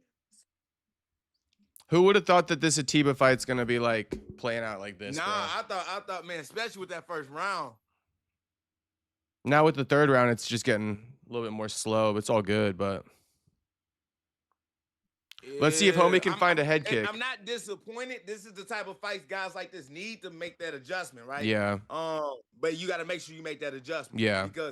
Because now you got that aura's gone. Right. You know, unfortunately. So you got to bring that back when you make those adjustments and knock the next fool out. Because he got the ability to knock this guy out. You know, I can see it. Remember, I used to fight at this weight class. Mm-hmm. I would have got Buddy up out of here. In the white shorts, I would have got him up out of here already. Sometimes it seems to be like this mental block with guys when they drop you and then they get back up. Then the fights like turn out to be more competitive. Mm-hmm. Once they recover from getting dropped, you know? Yeah. But I guess maybe it exposes like, you know, Atiba's a bit one-dimensional. When did they start making retreating a percentage? Oh, did they do that? I see that right there. Yeah. My first time retreating is crazy. It's usually the opposite, octagon control. Now we're calling it retreating. So what the hell? Motherfucker running away. Yeah. The inverse of octagon control. That's crazy.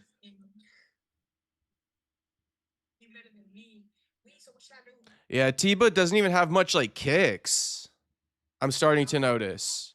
He just hands. Yeah, I mean, good knees. Good knees. Yeah, the kicks. Yeah. Well, he's good when he like gets close and unloads, but from range, he's just very like one punch. Having a hard time. Again, another head kick landing. Got to be careful. 100%. He threw that head kick. Yeah. Kind of ducked into it. You saw that? Mm-hmm. Oh, now he threw a head kick.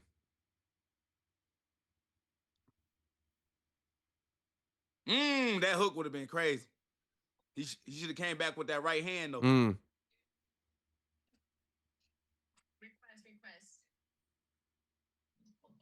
Front teep. He said, "Nah, you said who you talking about?" Wait, right here. He wants to ask you something. Chris, go ahead. Hey, Buck. Hey, I just want to know when we're gonna see you again, bro. After Usman lost, bro. Man, that's a good ass question, ain't it? What? Nigga, I've been waiting on that same call, motherfucker. Y'all think I just want to do this? Look, I ain't got no choice. They didn't turn me into a content creator. Shit, motherfucker. I'm waiting on the fight, bro. Body kick from Pulayev. Okay, let me ask you a question. Serious, on the other end. Do you think we picked the dates that we fight? Seriously? No. Y'all can say something today and then give it a call and say, "Oh, I want that fight. I want to take this," or you can give a. And Daddy Dana just gonna say okay? Right. But let me ask you though, have I been calling people out? Yes or no? Yeah. Okay. From Shavkat, Bilal, I gave Bilal a date. I said March 7th, nigga, let's run it in Vegas. So it ain't on me. I'm trying to do my job, you know? So yet again, y'all can't keep asking when I'm fighting. That's the main question I get. When I'm fighting. Like, I don't know. I really don't know when I'm fighting. You know? So, but I just want to, just be curious because with that being said, a lot of people do believe that if a guy's not fighting, it's on them. Now, hold on now. Some people, it might be because the UFC don't force guys to fight each other either, you know? So they can come and give me an offer and I can be like, I don't want to fight that dude, right? So listen. So if Usman gets a shot at the title, do you think you should get a rematch shot? Usman, if he wins, first off, he's moving up to middleweight. That's what he said. That came out his own mouth. Now, if he wants to stay at welterweight and still keep that strap, then hell yeah, let's run it back. But I don't see him doing that. If he loses, he done too. So I just don't see it. So me trying to go. All right, fight's over. Fight's over. It's not gonna happen. Why? Oh yeah, it's over. Yeah. Like decision over. Yeah, decision over. 100. Atiba, I guess, got the win. Yeah, I need a whale. Did he knock him out? No, he didn't knock him out. This is early. This Yeah. is early in the fight. They're saying take the throne, Buckley. Ain't got no choice. Yeah, drop some more questions if you guys got any for Buckley. For New Mansa. Mm-hmm. So how do I make people join and stuff like that? If they doing, we done. So hold on, who won the match? I guess the match over with, huh? Now we got Umar and Davison up next. That ass, didn't I? That's crazy. I ain't never played that game before. I gotta start doing that. Now I do see that, but you was talking about a door though. Hey, I'm gonna switch up this angle. Let's see what you guys think. Like, if I'm trying to do other stuff, what angle's better? Yeah. Let's see. Yeah. Yeah. It says co-hosting at the top, and then there's like a square with the arrow going out. Don't press it. Oh. Got me, but disconnect from live. But that's disconnect from live. I ain't trying to. Damn, why won't it show on here? That's crazy. Oh, okay. Ask the chat. Okay, never mind. It's not gonna show like this. Ask the chat if they want you to stay in. That's how that works, ain't it? If they want you to stay, then we'll keep it in there. Okay, looks like we're stuck on this one. Atiba won, but not great performance. He didn't set anything up. Yeah, it wasn't the best performance by any means. One nigga said, nah, nigga.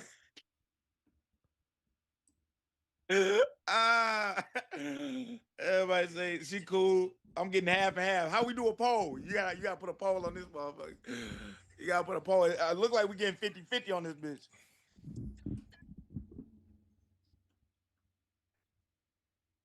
Who you got in this one, Umar or Davison? I got Umar. You got Umar? But the only way I'm gonna keep you on the chat, you gotta watch the fight. You gotta put the fights on. Yeah, that's the only way I keep you in the chat. You gotta actually put the fight on. You think Umar gets a title shot off this? Paramount and Prime, I believe, if I'm not mistaken. What'd you say, brother? You think Umar gets a title shot off this one? Maybe. I mean, the fight that he had against Merab, right? It was bad because he got dominated, but at the same time, Merab's not champion anymore, so that's a new name. That's a fresh name, so why not? And I think Peter and Umar have some beef to some degree, so I think they should run it. Okay. Yeah. The two Russians got beef, huh? Yeah.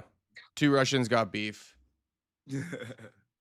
So but people are saying Sean could get it. I know we got to watch this fight first and see how it happens, but how do you see a fight with Peter Yan and Umar turning out? Well, I think now after Peter Yan's performance over Merab, I'm leaning towards Peter Yan. Because we all saw what Merab did to Umar. Well, hit me back up. Hit me back up then. All right. Hit me back up. I already got you on the follow. Once you get the Paramount. All right, bet. Appreciate you. Who you got in that one, Peter or Umar? I'm leaning towards Peter. Peter was taking down Merab. If you could take down Merab, shit. 100%. It's for me, Peter Yan got more deadly weapons. Mm-hmm. I'm gonna say that than Umar. Mm-hmm. Umar, if he does anything, oh damn, what just happened? Why they just stop it? Oh, the prelims over with? Is that why?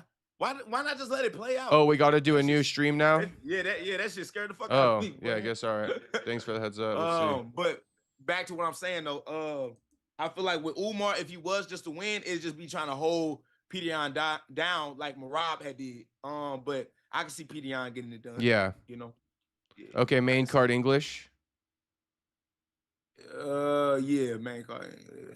But they're also saying Sean O'Malley can get the title shot with the win, so that'll be interesting. Who you got anyone you're leaning towards with that one though? Because Song Yadong, he's a live dog. Song Yadong, a live dog now. He really is. Nah, he really is. He really is. I just think, yet again, right? The experience levels. Once you start to get experienced fighters, you can't do the job, right? Now, okay, I let him slide with the Corey Sandhagen because he got cut. Right? If I'm not mistaken. Corey Sandhagen didn't get cut. No, not cut like removed from the UFC. Like Song Yadong got cut like a really bad cut on his face. Yeah. Right? And that's why the fight stopped. But it was early. It was too early to really tell. But when he went up against a person like Peter Yan, what happened? Right? Mhm. He lost. You know, I'm not saying dominated, but you know what I'm saying? Like it was no argument that he lost that fight. It was a tough loss, yeah. 100%. He took over at the end. So when you start to fight guys of that caliber, you really get to show, you know, what level that you on. You know, and I truly believe that, you know, Song Yadong, if you fight anybody that's in that, you know, 6 to 10 range, he gonna beat him. Mm-hmm. But then when you get into them 5s, right? You fight the number 3 guy, you fight the number 2, maybe the champ. You know, we got to see what you're able to do with those guys first. And I haven't really seen much from Song Yadong, but he's very talented. He is talented. Very if he can get takedowns on Sean, I think he can win it. But without the takedowns, I don't think he can get this win. Yeah, and I don't think he's gonna force him. I think he's gonna try to strike and try to knock out. Because Song is a boxer. He likes to strike. Now he likes to box. Yeah. He's not a boxer, but he likes to box. Yeah, he definitely likes to box. Yep. Damn, what's going on? Your shit on? Or no, mine's just like paused right now. What about you? Yeah, mine says too. Paramount already bullshit. I know. They already bullshit. Fucking lagging. Dang, bro, they got us on the pause, man. What we gonna talk about, man? Hey, chat, give us something to talk about, man. Let's see what the chat's saying. Anything random outside of UFC, I guess. I'll just read to you what they're saying. I think if Song wins, then he should get the title shot. But if O'Malley wins, then Umar should get it. Okay, that's kind of fair. What up, Isaiah? What up, Jonathan? They're also saying O'Malley and Umar both had title shots. It's Song's turn if he wins. Oh, Jew saying, I'm not for O'Malley or Umar getting title shots. They got dominated by Merab bad. Oh, okay. So they want like a new face in the mix. I think people are rooting for Song Yadong then for a new matchup. They're kind of tired of seeing O'Malley. We always want to see new matchups. Yeah. We always want to get the same old. Like we want something brand new. Yeah, I think they're over O'Malley and Umar. That's what I'm getting. 100%. Damn. Figueiredo, that much of an underdog? What is Plus he? 900 is crazy. Plus 900. Plus 900? Damn. They ain't get that nigga no chance. It's crazy. Damn, his stripe looks Umar way good, thinner. Damn. Umar good, but damn. Yeah. Is it because the weight cut was bad? Bad weight cut, I guess. But I think, you know, Davison's that's gonna old. do him a positive. Because you gotta realize this is a person that used to cut to flyweight. Yeah. So he didn't struggle as much. Yeah. This might be an advantage for him. Where my water go? I need some water. Bro, Davison's fucking stripe on the side of his head is getting thinner with age. You stupid. I wonder if he still do her. Oh yeah, that's right. He was a hairdresser, like a barber. Yep. Never forget that. No, a hairdresser. No, he wasn't no barber. He a hairdresser, that's right. He did like women's hair and shit. He used to do her braid and shit. Yeah. All type of stuff. All right, we got Habib in the corner. That's crazy. This is time for Umar. Typical. Now, is Umar a cousin? Cousin. Is it Umar a cousin? Cousin. To Habib? Okay, good. Yeah, cousin. Their fathers are brothers. Adominat? Yeah, Adominat. Yeah, he gonna forever be a legend. Yeah, he is. I ain't gonna lie, they don't look. Yeah, I don't think people talk about it enough. He should go down as one of the greatest coaches. Even though he didn't have a gym for real like that, but obviously back home. But he the one that created Islam and Habib from the beginning. Like, yeah, AKA helped out, or Javier Mendez helped out, but really it was them. Yeah, you know. And he made a bunch of other good fighters too. Yeah. Oh, I ain't. Well, who? Well, like who? I guess Umar and shit like that. His brother Usman, Islam, Habib, Usman Nurmagomedov, the lightweight. I don't know. Oh, the dude from Bellator. Yeah, the Bellator. He's not in the UFC. Okay. How you think he's doing the UFC though? He's a lightweight. That would be interesting to see. Like, you know, how does he stack up against a guy like Gaethje? Would y'all like to see Usman Nurmagomedov in the UFC, y'all? I think people would like that. And if so, against who? Why ain't they pick him up? That's what the crazy part. Yeah, I don't know. I think because Islam's been a lightweight, so they want Usman to not compete against Islam. If that makes sense to you. Islam just moved up to 170 though, I know. That don't make no but sense. in the past, maybe they can sign him now. But yeah, in the past, I think that was the reason why. You know, they like don't want to fight each other and all this shit. Nah. Yeah. The Muslim Brotherhood. You guys. Yeah. Mm-hmm. I wish we had more unity in the Black Brotherhood like that too. Instead, we get you versus Usman.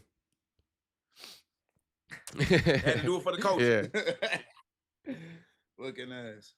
All right. So Umar, he doing all right, but he's staying cautious so far. Very cautious. Yeah. Very cautious. I mean, rightfully so, you know. It's a tailor-made matchup for him, though. How so? How so? Well, not, I guess, like, not tailor-made, but I'm just, like, not surprised he's getting, like, the old former flyweight champion in Figueiredo and not a tougher matchup. You know? I mean, it's still number 6, man. Like, he's still number 6, bro. Yeah. Like, I mean, Figgy's he good. kind of proved himself. He proved himself against a couple guys. Figueiredo. Shit, I can't remember the last fight he had. He beat Rob Font, I think. He did good against Rob Font. Yeah, but that was his first fight. But I'm talking about, like, a good name, though. It was a good name. Fuck. Damn. Remind me, y'all. I forget, too.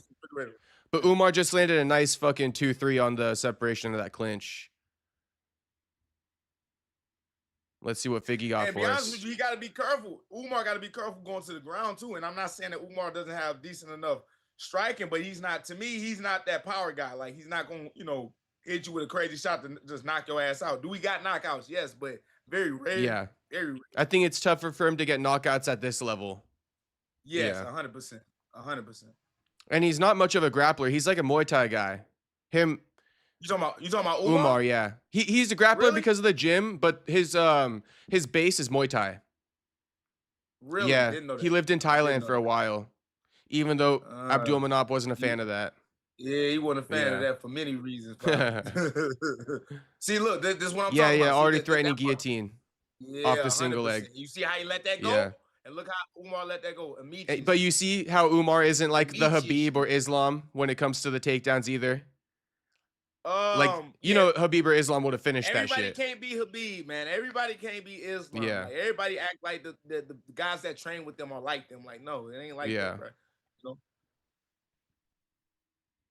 A lot of these guys can be beat. A lot of these guys can be broken. I don't care what nobody says. I noticed that the Russian fighters, they put up a big fight initially. Nah, that was nice. Oh, yeah, that's a good takedown right there.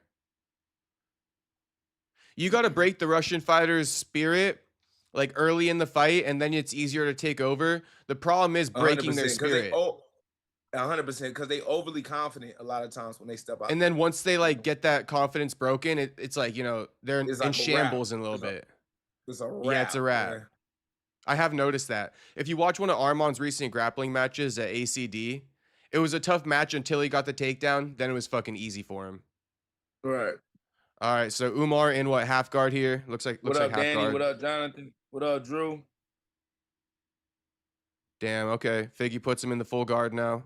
What up, Cam? Come back to the realm of boxing and see the hill. Oh, yeah, definitely will, bro. Definitely will. What up, Kerry? You got a couple people. You should fight Morales. I'll be down. He got a good ranking now. He be worth fighting. He wasn't worth fighting at 8. When he was 8, you know what I'm saying? And like I said, man, Sean Brady's still foolish for taking that fight, man. He crazy. Let that be a fucking lesson. And like I've been saying too, that this isn't even fight related, but, and I guess you don't have to say much about this, but best believe Sean Brady had to fight Morales. There you go, Umar. There you go. There you go. There you go. Now, that's how you ground and pound. There you go. That was a good little finish with the ground and pound. Okay, Sean Brady had to fight Morales, right, off of submitting Leon Edwards in the first round. But best believe Joaquin, if he would have fucking beat Usman by any way possible, any way imaginable, title shot would have been his. So let that be a lesson, Mr. Sean Brady. But break it down to the folks. What you mean? Meaning, like, Sean Brady had to fight Leon because he's Mr. Do Nothing for No One, so to speak. Like, the UFC can't really benefit from him. Fighters don't really want to take it against him. But I think you would have got it because you had that win streak and you got the personality with it. You know, you got the fan base. And Sean Brady, yeah, he got a win streak and he finishes guys, but there's box office that goes into play here. And that's why he had to fight Leon. But it's still sport. So that's one thing I let him ride with. Yeah. He was still number 1 contender. Because at the time when I fought Usman was number 3. Right. I don't really play the ranking game. You would have leapfrogged him though, I guarantee it. More likely I would have. But do we make it right? No. But you know, at the end of the day, the world ain't fair. Yeah, exactly. Right. But if I'm on his side, you know what I'm saying? He should have been rightfully the next guy to fight for the belt. And yet again, styles makes fights, right? You know. and he may have been able to do something with Islam. You know what I'm saying? But then the UFC's like, well, what are we gonna do with you if you do something with Islam? We don't want that problem. Mike Morales. Yeah, I guess so. Yeah, then they could have fed him to Morales. So yeah, whatever. Like I said, the engine, the machine got plans that don't nobody know about, right? So as a fighter, you just got to be as prepared as possible to fight anybody, and that's what a lot of these guys aren't. Like, everybody is trying to look for certain stylistic matchups. I just want to find matchups that's gonna get people entertained. So that's why I feel like the UFC should look at me as a valued, fighter, right? Because I'm not looking to try to fight just certain people, only grapplers or only strikers. I want to find people that's gonna make the fights as massive as possible. That's what I want. No, I feel you, and I think that's why you get certain opportunities, and other guys don't. But that's just how the game's played.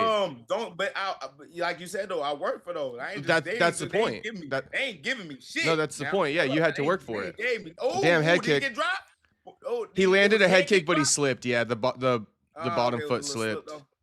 Well, hold up. Look, going for that. Already wrestling back. Yeah, look at that. Come on. See, I wish Davidson can, kind of force the action on the floor. Yeah, he looks a little older and withered though, if I'm being honest. Because Davison used to be a fucking finisher, like super sharp, super fast. Right. He kind of lost that scramble a little bit.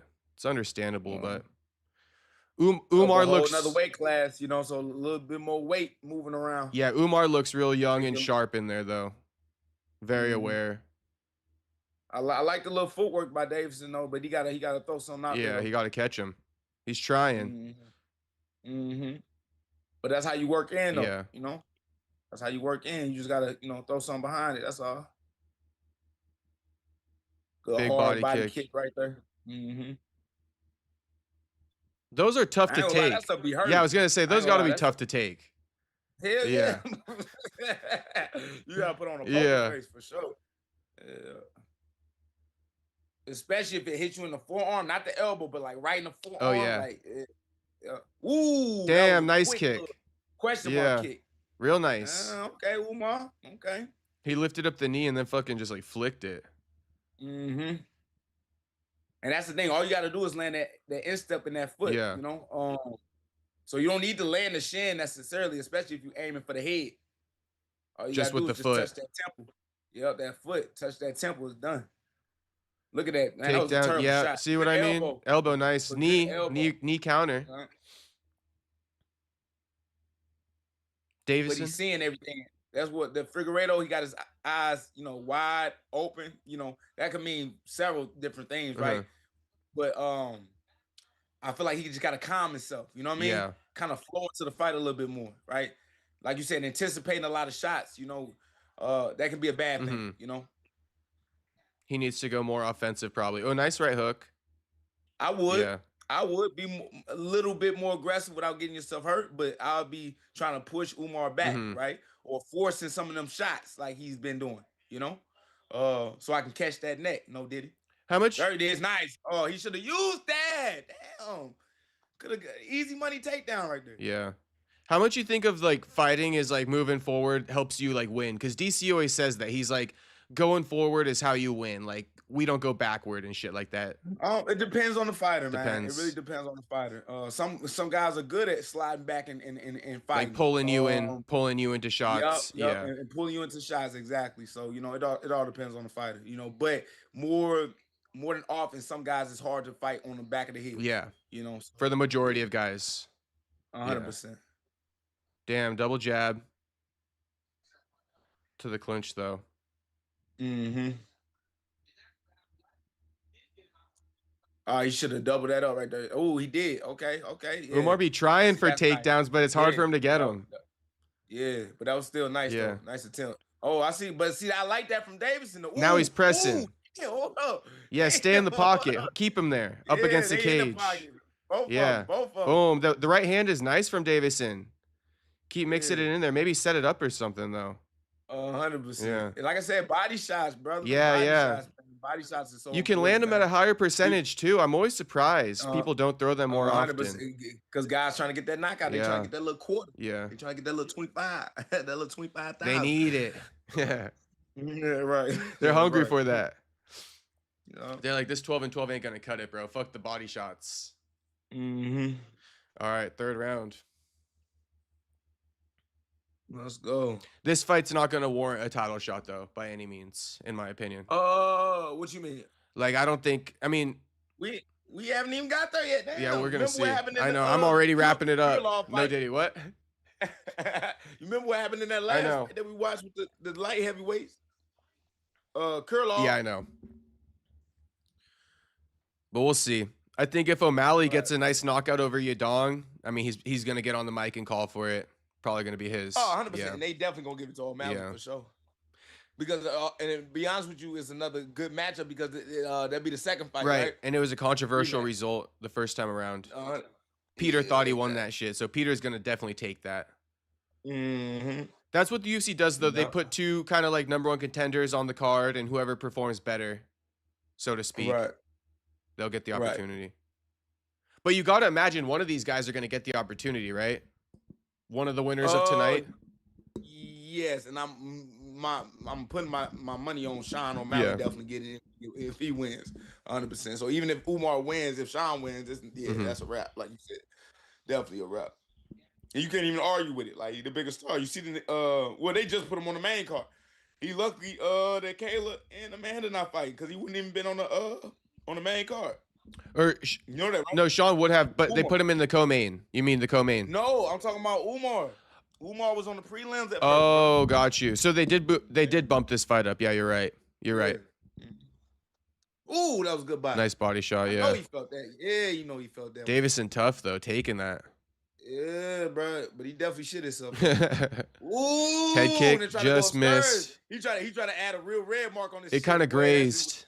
Kind of grazed the forehead. Ain't that crazy? But it's crazy, like the things that people do. Like, hopefully it makes sense when I say this shit. But like, you like that red strip. Yeah. Like you can kind of yet again, you can make shit come to light. Yeah. Right. And you know, just like you told me before, McGregor saying he's gonna send Poirier out in a stretcher, and Conor ended up going out in a stretcher. You manifest something for yourself. Yeah, 100%, and not even on purpose, not even trying to. Yeah, just this is casting the spells. Man. It's like you manifested it, but shit, you didn't get it on the right person. Right. Yeah, Figgy backing up too much though for this third round. It's got to be knockout or you're gonna lose this one. You can't win a decision if you're Figgy. Oh no, not at all. Yeah, so it's like, and he knows that he's just trying to wait for that shot, man, because he know he got it. Look, go for it. Okay, go for it. Damn, takedown though again. Yeah. Okay, but let's see what he play on the ground a little bit. Like, let's see what that guard looking like. Figgy got good jiu-jitsu.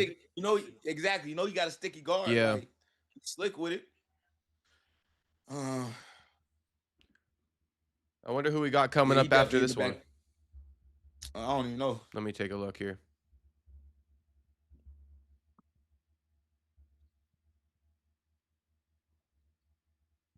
Nah, yeah, this ain't it. You got to open up them legs, man. You got to start throwing up them legs a little bit. Oh, I'm not saying I'm not gonna say you're gonna catch him with a triangle or nothing, but you got to start doing something with them legs. Got to be active, bro. Make a higher guard or something. A closed guard ain't it. Closed guard ain't it, bro. Get the butterfly hooks in. Something, bro. Yeah. Get the heels and the hips. Get to either the right hip, right side. Start working for one of them arms, little arm bar. Some. All right, we got Arnold Allen, Gene Silva up next. That's a great fight right there. Yeah, that's a great fight. All that shit talking they been doing. They said this gonna be the battle of the tisms. Yeah. Battle of the tisms is crazy. I guess Gene confirmed it. He got a little bit of it. That's crazy. Yeah. That's crazy. There's some things you just gotta keep to yourself. I know. Man, Cause that's why I say everybody got a little tism. Yeah. Everybody got a little tism. Shit, I said that about myself. Too when I was like reading out comments in the chat. I was like, I probably got a little bit of it myself. And then someone else is like, nah, that's just people coping because they're retarded. I'm like, damn, like you had to diss me like that. Shit. Maybe I'm just stupid. But regardless though, it's just like, with Gene Silva, I don't know if it's an act or if it's like really him though. That's the only problem. Dude, honestly, I thought it could have been an act all the way up until he started bawling, crying in front of that belt. I was like, damn, this ain't no act. Like, this is really him. Like, this is insane. You think he did it? I thought that was for the camera. I kind of believed him. Maybe he like, I don't know, maybe he gets so hyped up in front of the cameras, he like turns it up and performs. But I was like, damn, bro, like that shit was great. Like, cause it remind me, I don't know if you ever what's the movie with it might be Him. You know who I'm talking about? Him? The movie Him? The sports movie with Marlon Wayans. Oh, I don't. Right? That scene, like him doing that reminded me of a scene from that movie called Him, bro. It's hilarious. He's like living out his own movie scene. Yeah, bro. That because it didn't seem real. Like, why you acting like that, bro? Like, trust me, it like getting the belt. Let's remove money from it. Getting that belt means so much because you know the work that it took to get them. You know what I'm saying? That's why you get a lot of guys. Oh, they done got me on the violation. They ain't got me on the violation on the TikTok. Why? Because you cussed? Yeah, I guess so. Damn, that's wild. All right, I got my co-host back. What up? What up? What up? Hey, save me. Why I just get violated? Damn, Figgy trying to knock his ass out. He said something about containing language or something. Tism, I can't say tism. Yeah, you didn't even say autism. Yeah. Anyway. Shit. What was I about to say though? This ain't no game. Oh, see, look, you about to get kicked out just for saying that. Yeah, you finna get kicked out already. That's crazy. We don't play no games over here. If we do play games, it's GOD. You hear me? The game of death. Yeah. Anyway. All right, so that's an easy win for Umar. Easy win. Not easy win, but easy to score. It wasn't easy. Easy to score for like the judges, I mean. 100%, right? Definitely no argument on who got the win for sure. Yeah. But now we got a banger. We got a banger. Hey, what was I talking about? I was saying something. I know something good. That the fucking live distracted you. I kind of forgot too. Something about the tism? Something about the tism. You were Gene Silva. Oh, and whether he was acting in the movie Him. That's what you were saying. Yeah. Something about the movie Him. Yeah, the movie. Yeah, when you put your whole life behind getting a belt like that, you get emotional. So like when you win a belt like that, I can see him doing that. But just doing that for the cameras and to look at the belt and just I'm like, no, do you do that for the cameras? Like I said before, you know, like you don't do that in real life. That's okay. Let's just say he run into his brother Kyle and he wins the belt. He gonna do that with Kyle when he sees Kyle's belt. Yeah, like come on, bro. Like you ain't gonna do all that extra stuff. He's a fucking good actor. If he's acting, he needs to be in movies. He do because that's some good shit right there. Oh good. Cheers, everything will come out. I know. And this girl in the corner. Yeah, that's his girl too. I don't think his girl fights. I've been seeing her lately. I've been seeing her more. I don't think she fights, but they got a crazy relationship too. The way they like embrace each other at all these like weigh-ins and shit. Like he was like getting hyped in front of her before the weigh-in last night. And she's like hyping him up. She's like looking at him like dead in the eyes, like you got this, baby. You got this. She took that dog off the leash. Took that dog off the leash. Yeah. All right, easy win. Not easy win, but you know what I mean. Yeah. No, I'm excited for this next one. This next one gonna be good money. It better be. Good money. Oh, it for sure will be. Now, Gene Silva, this is the way I've been seeing it. Gene Silva, very technical guy, but you know, if he can't get that finish early, we saw what happened with Diego Lopez. He just started crashing out, and he was winning every minute of that fight. So, you know, that makes it an interesting style matchup because Brendan Allen, he's more of a marauder. You know, he's durable. He's not as technical, I don't think, but he's durable. So we'll see because that could get Gene to crash out. Essentially, if he can't find the finish, you might see him start crashing out like he did on Diego. Yeah, and then get himself. Because Diego and Gene or Diego and Arnold are kind of the same way. Really tough guys. In what way? Oh, just really tough. Like really tough, and they put a pressure and a pace on you. That's hard to keep. I think that might be why Gene crashed out. The better word that you said though, durable. Durable, very durable. And Arnold is still young, even though he's been in the UFC for a long time. So what's the point of the battles again? So they can second guess. Oh yeah. Damn, they're honoring Dominic Cruz right now. I'll go. Oh, Dominic Cruz getting a little bit of a send off. He in the Hall of Fame? Maybe official retirement. My stream is muted. I don't know what they're saying over on your end. Oh, okay. Maybe official retirement. Of course, Dominic gets it. They always treat these guys nicely on the broadcast desk and stuff. I mean, he did. Yeah, no, Dominic's a beast for sure. 100%. I'm just saying they even did this for Anthony Smith and shit. It's crazy that Uriah Faber made it before him, if this is the case. Yeah. Right? So Dominic, I think, didn't want to retire for a long time, but he finally like accepted it. Just because he's a competitor. He's super competitive. Yeah. But Dominic beating TJ, damn, I mean, that was a great win. When TJ was on that juice, I know, right? When he was on that sauce. Prime EPO TJ. Yeah. Yeah. Hit different. And then Cody came in and beat fucking. You gotta realize, and came back and got his belt. Yeah. Too often. Yeah. Yeah, he came back off injury, got his belt. That was a crazy run for Dominic. But then, Cody Garbrandt came in that bitch and stole it from him, so that was another crazy win. Bantamweight was booming at that time, bro. Henan Barao and shit was a beast. Yeah, all the little guys was making noise. Yeah. 100%. John Anik. Yeah, Henan Barao, I forgot all about him. But I ain't gonna lie to you, TJ Dillashaw ruined his career. He did. Like, if I was Henan Barao, I'd sue that nigga TJ Dillashaw. It was like Henan Barao, it's probably the N-word. TJ. Oh, you're saying the N-word. That's right. Me saying the N-word. I can say it. I know I can say it. I know I can. Can you say it? You blazing. You can say it. Who black? Your daddy? Yeah, that's how it works sometimes. Hey, you think DJ Academics is blazing? I turn it out sometimes. You think DJ Academics is blazing? Probably. I don't know. He kind of looks a little bit Asian. Mm-hmm. I've seen him in real life. You have? At the PI. Really? At Power Slap. Is he kind of skinny? He just got like a big face? Or he kind of fat? No, he ain't skinny. Okay. No, yeah. They were trolling him on the broadcast last night. They're like, you look skinny, but your face is still fat. Like, what's going on with that? Oh, that's crazy. He probably, this is about some couple years Yeah, ago. maybe he lost a few pounds, but he's still hanging on to it on the face. Let's talk about something. What's up with Dana White being on all these other shows? Like, I can see him being on Academics or something. Oh, I know. He goes on every big podcast these on days. Big Boy Radio. Yep.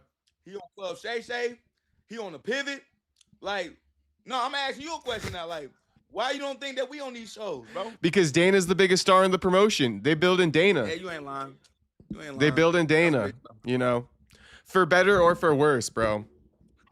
Dana's the guy. But my thing is just like, okay, we want to not argue, right? But they have an avenue where they can reach out to, Shannon Sharp, where they can reach out to Ryan Clark, right? To get black athletes on the show, because I'm not just gonna put myself out there. There's other black athletes that can be on shows like that, but they choose not to do that, and they choose to put Dana on it, Like, why not promote us heavy? Or add, like, I know Dana went on there, but why not throw Paddy or Gaethje on there? No, they get enough love. Oh. That's what I'm saying, bro. No, see, you on the bullshit. Well, I was just saying, like, any of the fighters will be better than Dana, in my opinion. Right, but still, like, give us some love, man. We ain't on nothing, The only person that get love is the dude Izzy. That's it. Oh. That's the only black dude, and he ain't, like I said, he ain't even from. Oh, you're saying give some love to the brothers. He Blaze. Yeah. Israel Blaze. You know what I'm saying? Chinese and Nigerian. Yeah, We got the fight coming up yet, or what? Oh no, just got back from commercial break. Gene Silva, Arnold Allen. It's gonna be a good one though. It was on commercial. Yeah. We on CBS now. CBS. Right. I think you guys will get a lot more popularity. I think a lot of casual viewers are tuning in now. Like, my mom might have this on her TV right now. She wouldn't have had it on her TV before with the ESPN Plus deal. Not just with yes.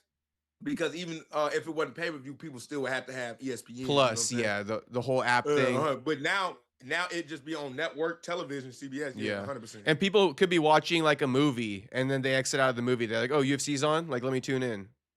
You get more casual viewing. Right. So we'll see. I think it'll ultimately be good in that aspect. 100%. Even for the streams, I think more people are gonna start joining the streams. Look. So they trying to show, early UFC versus now. Yeah, a little history lesson. And I ain't gonna lie, this sport then came a long way. Yep.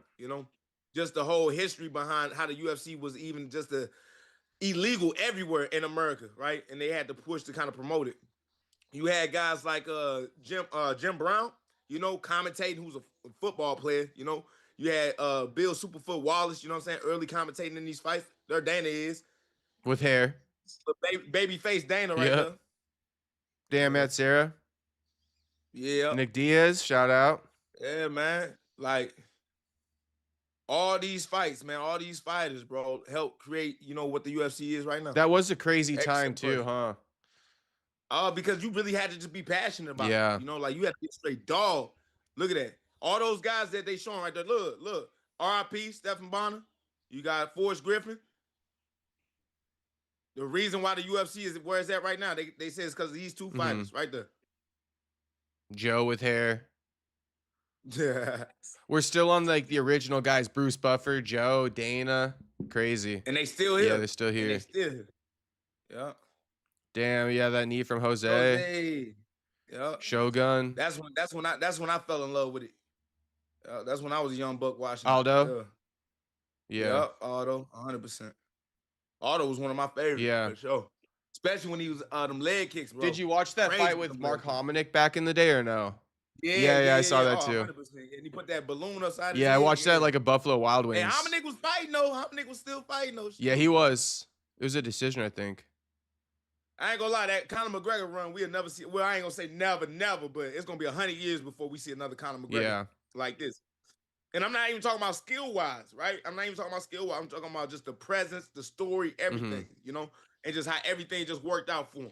The closest we got is like maybe like an Ilya today, but he doesn't have nearly the personality that McGregor had. Nah. But I like Ilya's super cool. Ilya made me a fan, not just because of the skill set, but I like him not being so open. Oh yeah. I like the real calmness about it, right? The little smirks that he made. As soon as he knocks somebody out, it's just like, you know, like it's like, you know what I'm saying? Sip my tea. I never seen him like overly excited about a knockout. Yeah. Right. That's what he's I like never surprised. Right. Damn. And then Pereira. They're giving Pereira his whole English era. Now Pereira finna go crazy now learning English. Yeah. I feel like. What you think about Nina? I gotta hear that. What I think about Nina? Yeah. What I honestly think. You think she's good? You think she's good for the UFC? I think no. All right. Yeah. Why not? I mean, I know she brings numbers and stuff like that, but like, I mean, she brings numbers because of the cosign she gets. If she didn't have that cosign, she wouldn't have all those interviews and all that stuff. And, you know, I guess, you know, it's a little bit like industry plan-ish with Nina. It's like they're telling us to listen to her versus like we chose to listen to her. But all the fans, they love the UFC so much that like they'll take it anyway, you know? Right. They just forget about that. If you could replace Nina with anybody, like just influencer-wise, because she's just an influencer, who would you like to see the UFC utilize, right, to help build the sport a little bit? If you was as an influencer. That's actually a great question. I know they ain't gonna pick MMA Guru. I mean, Guru's chill. I like to see him. I know. I would like to see MMA Guru, you know, kind of work with the UFC. I don't think it'd be a negative. Yeah, it wouldn't be a negative thing at all. I would just rather somebody who like. Yeah, I mean, Guru would be fine. Like somebody who understands the sport, somebody who knows about it. But I think Guru got his own role, so like. Okay, if they would have done it for the Schmo, I would have been more into it. How about that? Schmo is cool, but he's still not big enough though. Like Schmo's still building his name. Yeah. But I don't even know how Nina built her name, to be honest with you. She used to be with King Botch. You know? What's King Botch? He's a comedian, content creator. Vine, early Vine videos. So she got famous on Vine or something? Probably, possibly, but I remember her from his videos. Oh. You know? And you know, they would do the quirky videos and stuff like that, and you know, those videos a hit, and then she started making her own videos. But how she get connected with the UFC, I would love to hear that story. I don't think she ever really kind of released how she got with the UFC and kind of, you know, established her career with them. So she kind of was like doing skits on social media, and the UFC noticed her and then called her. Because the first time I saw her, there was like this skit with DC on like a red carpet where like like I think she spilled food on him or something like that, or he spilled food on her. And then like he ripped the clothes. Yeah. That was the first I seen her, so that must have been a skit. Yeah, that is 100. Yeah. That is an old video. Yeah, that's 100%. But it's crazy how people come into the UFC and just the placement that the UFC will put you, right? At the end of the day, she still got power to a certain degree, She had more power than freaking some fighters, probably. Yeah. Yeah, she's like a marketer. She's like a marketer. So I guess, she's her job. I mean, who else would want to do it, Like Schmo wouldn't want to be a marketer for the UFC. So she kind of does sell into the job role. She does fit it decently. But forcing her as this is my only thing about Nina, I'd say. Forcing her on the fighters as media is kind of crazy. Oh man, I thought you were about to say something else. Oh no. Yeah. Talk about her always flashing her tits. Okay, I mean, let's talk about it. Let's be honest, right? Like I thirst trapping. I know of her husband. I know of her husband, right? I don't know his name. I can't remember his name, whatever. But he is always around her.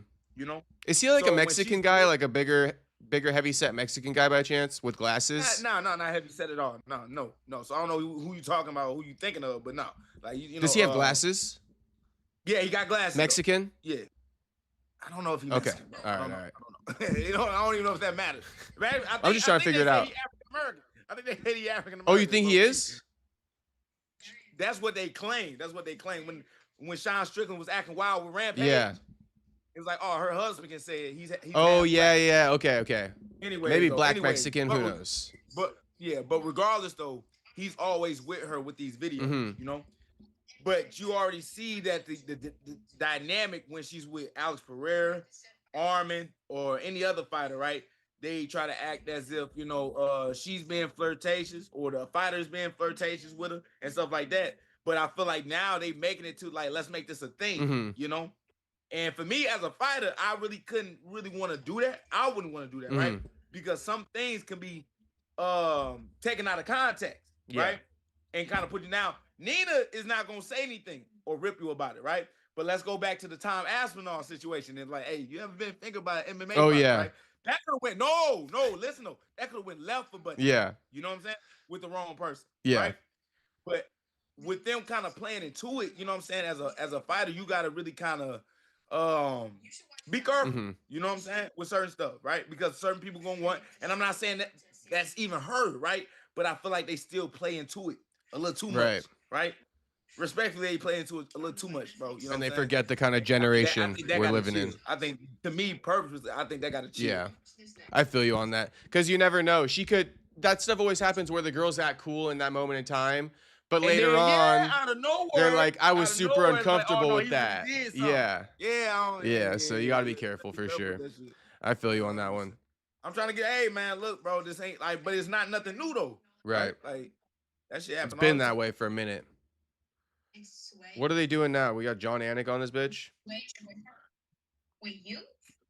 They just got John Anik talking right now.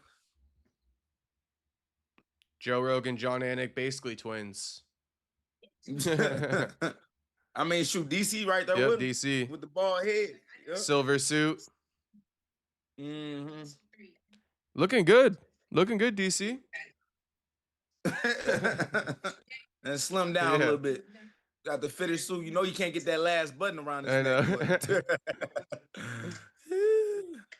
Big dog DC. You know DC getting a good bag, boy. Oh, yeah. Who would you want to see as the UFC president if Dana were to ever leave? A lot of people talk about DC in jail. Nah. Who would you like to see? It would have to me personally, right? To me, I would want to see another fighter, though. Another fighter. Me too. I would. But it would have to be somebody that is unafraid to speak their mind, like a Dana, right? But be their own person. Right. But who could that be if you're talking about the UFC? I can't see it being with DC because sometimes DC do play the role. Not because whatever being fake, because you're trying to satisfy the company, you know? Dana gonna say what he want to say. He has no filter. Yeah. We gotta have another person like that. Who's a perfect example? I feel like that would do that. That's why I think Chael a little bit, but Nah. Chael played a role too. You think Chael play like sucks up too much? 100%. I'm thinking in my mind because I think I know exactly who I want to pick, but I'm just making sure that I got a good idea of who I want though. Connor would have been it. Connor definitely would have been it. And he would have been funny as hell too with that shit. Damn. Soda Pop bro, says I'm gonna replace Dana as president. Who said that? 100%. I really don't know. Actually, no. Man, F it. Me. You. Fuck. Me. Put me up there. Let me get a handle on that. Joaquin wants to be the fucking president when Dana's done. But damn, let me really think. Like, who really speaks their mind? And unafraid. I mean, Gaethje. Yeah. But sometimes his takes though be like left field. And I'm not saying you're gonna agree with everybody, but shit. You gotta be a mix of like merit based and also like understanding promotion too. Yeah, I don't think Justin really do. Justin is a bit more merit based. Yeah, 100%. Yeah, that's a hard one, brother. Actually, that is a hard one. Especially you talking about a fighter in the UFC. So you'd be opposed to Chael then? If you don't got one, you'd be opposed to Chael? Yeah, too much of a character. It'd be like WWE with Chael. I'd rather go with DC. Yeah. I would rather go with DC then. If I didn't have no other pick, I'd just go with DC. Okay. But I definitely wouldn't do DC Chael. or Chael would be pretty good. Those are like my two top runners for it. Ooh, no, I'm lying. Who? But they'd never do it. Dean Thomas. But they'd never do it. Oh. Dean would be perfect. Dean does just speak his mind unapologetically. Mm-hmm. Yeah, he does. Perfect. Yeah. But the aura, I think the lack of aura. What they be saying, the aura. Oh, the lack of the aura? Yeah, that's true. Someone's saying Bisping speaks his mind the most out of all the legends, I reckon. Okay. Now, hold on. Okay, that's a good one. Bisping, not bad. Yeah, that's actually a good one. I also need like you know how Dan is kind of a big dude? I think it's got to be like a bigger type of like personality. Like we can't have a flyweight up there. It's got to be like some type of like bigger dude. You're not dude. talking about personality. You talking about actual like frame, like it's got to have the appearance too. You know what I mean? Yeah. Like the whole package. The final boss, nigga. Yeah, you got to give that vibe. Hell no. So Bisping works because Bisping's kind of a big dude. Mm-hmm. Yeah, Bisping actually not no good. Not a bad pick. Yeah. Someone else said it's really nobody on the roster. Yeah, shout out to True Silence. Unbroken saying DC would be terrible. And it's sad because at the end of the day, right, you got all these fighters, but no personality. Yeah. That's the only thing you missing. No personality. Ain't nobody really unapologetically they said, boy, I struggle the fuck out of you trying to get that one. But at the same time, it's just like if we had more guys that was literally like I said with Arnold Allen, right? That's why I'm excited to see this fight. Where the fight at? I don't know. It's been like over 30 minutes. And the last fight went to a decision. Like, what is the holdup? I thought about that shit. Like, damn, we just been talking about shit. Yeah, what is the holdup? But that's why, like, when Arnold Allen was just like really, but it felt real. It didn't feel forced. It didn't feel fake. It didn't feel like on some bullshit. Like, and I'm like, damn, where this dude been? You know, I would have been following this dude's career. You know what I'm saying? For a minute. Yeah. If you, like, you know what I'm saying? But yet again, a lot of guys feel like, damn, I don't want to hurt nobody's feelings. You know what I'm saying? I don't want to, rub nobody the wrong way if I say something. Like, no, F them. Be you. You know Isn't it kind of weird? And like, if they don't like you because you being you, then F them still. Like, shit. Yeah, then just use it to your advantage, if anything. 100%. It's kind of weird that we're in this certain generation right now, and these people, or like a lot of the fighters, don't know to promote themselves. But like the generation we're in, it should be even more obvious than ever. Right. Well, you see what I'm on. I'm with Blazing right now. This content stuff is gonna help reach more eyes and more people eventually, right? The more I stay consistent with it, going live, even if it's with random folks, who knows who I might run into. I might run into somebody that's bigger than me on this thing, obviously, right? So with that being said, like me putting myself in a position where I'm not going to be unafraid to speak my mind, unafraid to tell people who I am. That's how you promote yourself. How do you expect to get anything from a promotion like the UFC if you're not willing to take those extra steps, right? Because they're not going to do it for you because you're not even willing to do it for yourself, right? So it's just like it's hard to guys to try to fight for something when you're not willing to go to battle. You're not willing to put on, strap on them boots and walk somebody down for it, right? But myself, like I said, I'm not gonna put myself with everybody else in that category. I'm willing to go for mine. Yeah. Not only do I do it outside of the cage, but I do my job in the cage too. Mm-hmm. You know, so it's just eventually it's gonna come our way. I feel like. Mm-hmm. But I appreciate you, Blaze. Thank you. I appreciate you. I think eventually too, you know, fighters will start to show more personality. You're gonna have to, you know, like Brandris last night, all personalities, all guys with social media followings. I think it's gonna get to a point where like if you can't obtain that without the UFC, then you're not gonna be of value to the UFC because there's gonna be so many people who are gonna do this in the coming years. Call it 5 to 10 years. See it, right? With Paramount Plus. What did I don't know if you've seen Brandon Fitzgerald said it, right? What did he say? He really kind of just like snitched on the game. What did he say? He gave game to the fighters. Brett Fitzgerald, you know, the dude that do the analyzing. Yeah, broadcast guy. I think he does Contender Series and shit. But anyways, though, he was like, at the end of the day, you got to pick a side. Are you gonna be a hero or you gonna be a heel, right? He's like, Paramount is not ESPN, right? This is an entertainment company. Mm-hmm. So if you're not being entertaining, if you're not giving your personality, people not gonna want to watch you. Right. They're not gonna get the opportunities. Paramount is not gonna want to sign you. Yeah. So he literally just told the game on these guys, right? You're not gonna appear in commercials and shit. It's not, type stuff. You're not going to be looked at only for your talent and your skill, which is the fighting part, which is sad, right? Because if it's a sport, you got so many boring football players out there, so many quiet, basketball players out there, and whatever. They don't have to show their personality. All they got to do is make sure they shoot that basketball, score that point, right? And soccer or and football, and yet again, they're gonna make the money that they need. But with us, we got to do the extra work, you know? We got to do everything in our power to try to get as many people to notice us so our own promotion can notice us as well. Right? The show business aspect. Yeah, man. The entertainment aspect. And you better learn it. You better learn it, boy. Yeah. Facts, though. And, the ones who do learn it, you guys will be the ones getting opportunities. You're going to be getting, shown in commercials, shit that. Chat said I'm their favorite Blasian, but they don't even follow me. Oh, well, get them to follow you. Go ahead, get them to follow you. I think because hold on, they said I got in trouble last time for trying to force people to give me gifts. Why is it? Like when I was like, hey, like people, like, cause I was doing like a push-up challenge and stuff like that, and I was telling people like, hey, like if I beat you, you got to give me a gift type stuff. And then they said I couldn't do that. You can't do that. You can't do that? Yeah, you're not gonna get a restriction or violation. No. Well, I got a couple. So. Well, you can't ask for money on TikTok? Yeah, they said you can't ask for it. Like you can't ask for it. The people just got to give it to you. What the hell? You can't ask for it. Pandering or something. That's hilarious. Right. Shout out to everybody in the chat. Like the stream. Subscribe. We got Buck in here. How many we got on your side? We got like 30 right now. But we dropped some numbers. Yeah. We dropped some numbers. I think we're in some dead time. Yeah. And we got to start doing something, man, like cuz I want to be at like 300, 400 at least. I know. Usually that's where it's at. I think it's just I don't know how this card's trending. But for Brand Risk last night, I had more viewers than this concurrent. What's the concurrent? Concurrently what? Like 100 last night. Oh, the views. Yeah. Right now it's at 30 though, but we're just waiting to get to the main event, so it'll probably start increasing soon.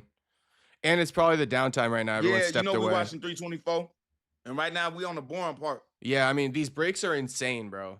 Yeah, man, this got to stop. I didn't know that this was gonna be a byproduct of Paramount. It's all right. Now, if they was gonna do anything, they might as well be put on some entertaining like concerts. Yeah. Remember Pride back in the day was so much fun. Because like when they didn't have fights going on, they had something going on. Yeah, some show. And then when fighters walked out, fireworks shooting, like all type of stuff. They the performances. Out there. Not just some ring girls, they got girls out there that's dancing, moving, choreography. Like, it was a show. It was a spectacle. They still do that for Ryzen. Oh, they do? Yeah, they do. I watched the New Year's card. How do you watch Ryzen? How do you watch it? You got to like stream it illegally or pay for it on their website. Oh, okay. I just bought it on the website for New Year's because it was like 7 title fights on one card. That's crazy. good. You ain't snitch on yourself. That's good. Yeah. I usually be streaming though. I don't think I bought a pay-per-view all last year. Islam, you not like that, brother. You ain't like that, bro. Like, stop. You see how you try to look in the camera? Yeah. You ain't like that, boy. Hit that boy dead in his chest, nigga. Here we go. There we go. Finally. Double tap, double tap. We waited a hot minute for this. It's crazy. So you keeping them nails clean, huh? I'm gonna be back in like 2 minutes. Oh, okay. What you finna? How you finna hook them up? How you finna hook your nails up? What you finna get on? Tips. Oh, okay, okay. I know a fighter that like French tips too. Mm-hmm. Yeah.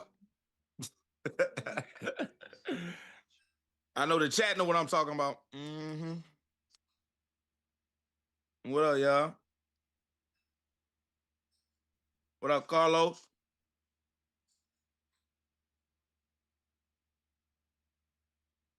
I can't see Arnold Allen really going crazy. I really want to see a knockout for my man, if he get it right. But when he working, he can't leave himself open, man, to get caught by a bad shot by leaving his hands down.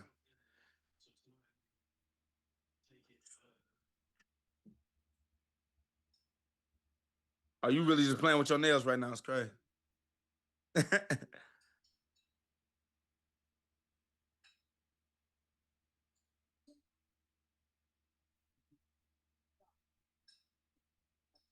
Man, what the chat on, bro? Yeah, man, I'm eating some pistachios.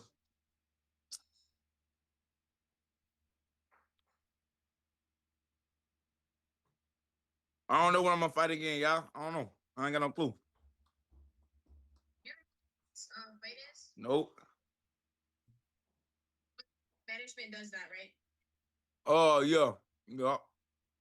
So they gotta call the UFC or the UFC call them. You know, but they usually be busy, so they don't pick up the phone.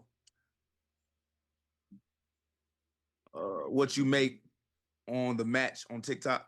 I don't know yet. I don't know yet, brother. I got Allen now. Allen that made me a fan through his whole like the press conference, making fun of Gene Silva whole time. Him doing that whole barking shit, acting like he a dog. Said bark if you gave him. Shut my man right up. And did some like some little mystical spell around my man Gene Silva, just effing with him the whole time. I fucking loved it. Like I said, Arnold Allen, man, really needs to show his personality more because that was crazy. Everything was hidden. And now they got these meta glasses. Yeah.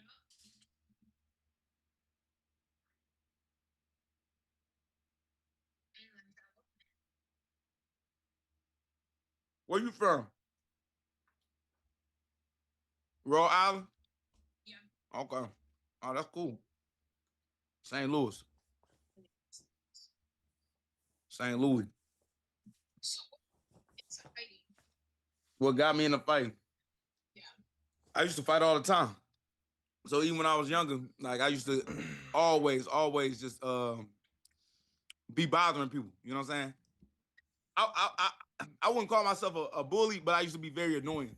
And I ain't gonna lie, I used to get my ass whooped in school all the time. That's the crazy part. I used to get my ass whooped in school just for fucking with folks all the time. But I always was passionate about, you know what I mean, just scrapping. And eventually I found out about the UFC when I was younger. I say I was probably like in the 5th grade, 6th grade when I found out about the UFC. And just looked it up on YouTube one day. I saw the highlight reel of my man Gary Goodrich knocking a dude out via crucifix. It was a crazy ass knockout. Boom, boom, boom. Knock buddy out. And I was like, man, I want to do that one day. And as soon as I made it to high school, the only discipline that that was available was wrestling. So I knew that was gonna be a good little foundation to have. But then once I graduated from high school, I went to the closest gym that was near me, which was Finney's MMA back in the day, and they never looked back. So, and that was good about 12 years ago.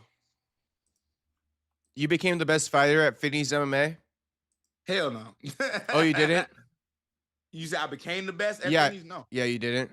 Who was like who was one of the guys who was like better than you at the time? Did he ever make it anywhere? A lot of guys. But what you asked, like what you saying, is incorrect though. Still, yeah. So I had to learn while I was there when a lot of guys were way more talented and better than me. So you had Rod Washington that used to train. You had this dude named Adam Seller, who crazy enough was on the Ultimate Fighter at one point. Andrew Sanchez used to train down there. My man Ryan Sutton, R.I.P. to my brother. You know what I'm saying? He passed away some years ago. And yeah, you had plenty of time. Marcel, Brazilian dude, didn't speak no English, but F you up, you know. A lot of talent guys, and they was all big too. So a lot of these guys were at the time 185 or 205. You know? Okay. And I was a little guy at the time when I was training, even though I was still fighting at 170 back then, right? But I still wasn't as big. I was walking around probably like 185. Okay. Right? More than anything. But regardless, though, they kind of established. I got thrown to the wolves. I see. Thing, right, and had to survive. But when it comes to like the techniques and when it comes to like the art form, you know, a lot of guys didn't know really what they was doing. I can't say it like that. Was it a lot of sparring and stuff? Or? Yeah, it wasn't. No, it was. Yeah, we sparred Monday, we sparred Wednesday, and we did little glove sparring on Friday. Yeah. So yeah, it was a lot of sparring. So we give our body a day to break. You know what I'm saying? Then we get right back. Into it. But I want to say this in the most respectful way because they all were good, right? But it was certain things that they capped the level of where they was at. You know, there's only so much information that they even had. You know, so they was good for the regional scene. You know. But for the world-class level to get to the UFC or be in the UFC, a lot of guys wasn't that. How did I get there? I chose to be a student of the game, you know? Now, at the time, I didn't know what I was learning. You know, I was just looking up random videos. You know, I was looking up Aikido, right? I was looking up Wing Chun, right? I was looking up Paskilat. Karate right? and shit. All different disciplines around the world trying to see what I can steal, you know what I mean, and put into my game. But a lot of stuff I realized all this stuff fake, you know? A lot of these things ain't really conventional when it comes to like the real fights, you know what I'm saying? So with that being said, you know, I had to learn like through actual sparring, but not through training. That makes sense? Yeah, I feel you. Like I had to really kind of like utilize and be creative in my sparring and just be like, oh yeah, that didn't work. Yeah, but would you be using techniques you like saw on YouTube and shit like that? You had to be inventive in sparring with the stuff you learned from like outside the gym. I literally took the things that I saw, yeah, and I watched the best people do it though. Right? I didn't just watch like random ass fights. I watched the best people who was in that field, like kickboxing, right? For perfect example. I already brought up Bill Superfoot Wallace, right? But I used to watch this dude named Peter Cunningham, you know, back in the day. So he was undefeated. He was pretty much Floyd of kickboxing. Okay. You know? And he was cold, right? But a lot of kicks that he would do is the side kick, you know? He would throw the side kicks and he would have a good, you know, front lead kick as well, right? Question mark kick. Yeah. And I used to watch this stuff all the time. Just consuming his fights. And then eventually I started trying to emulate his style. And that's literally point blank period. And then I started to learn on my own. I got you. Like people try to make fighting it is complex. It is, but it really ain't. It ain't rocket science. You know what I mean? It's just fighting. I feel you. Were you you taught classes at that gym too for a little bit? I thought I read some article about you. I did. You did, right? Yeah. Yeah, but it's kind of dope to hear. And I ain't gonna lie to you, I was teaching some very high level stuff that I didn't even know was high level at the time. Oh yeah. But I was still learning. I was still learning in the process, right? Yeah, you didn't realize. So I would do this clock routine, right?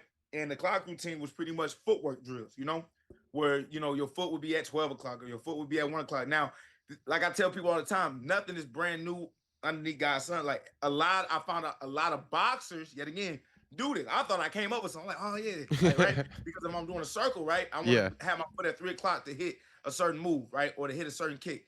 But regardless, though, you know, I would show the young kids there because we used to call them mini finnies, you know, and I would show them, you know, a lot of advanced movements, and that's what the parents like because a lot of other coaches that were showing them, you know, everything was very so elementary, right? Obviously, they're kids, but they never changed it, you know?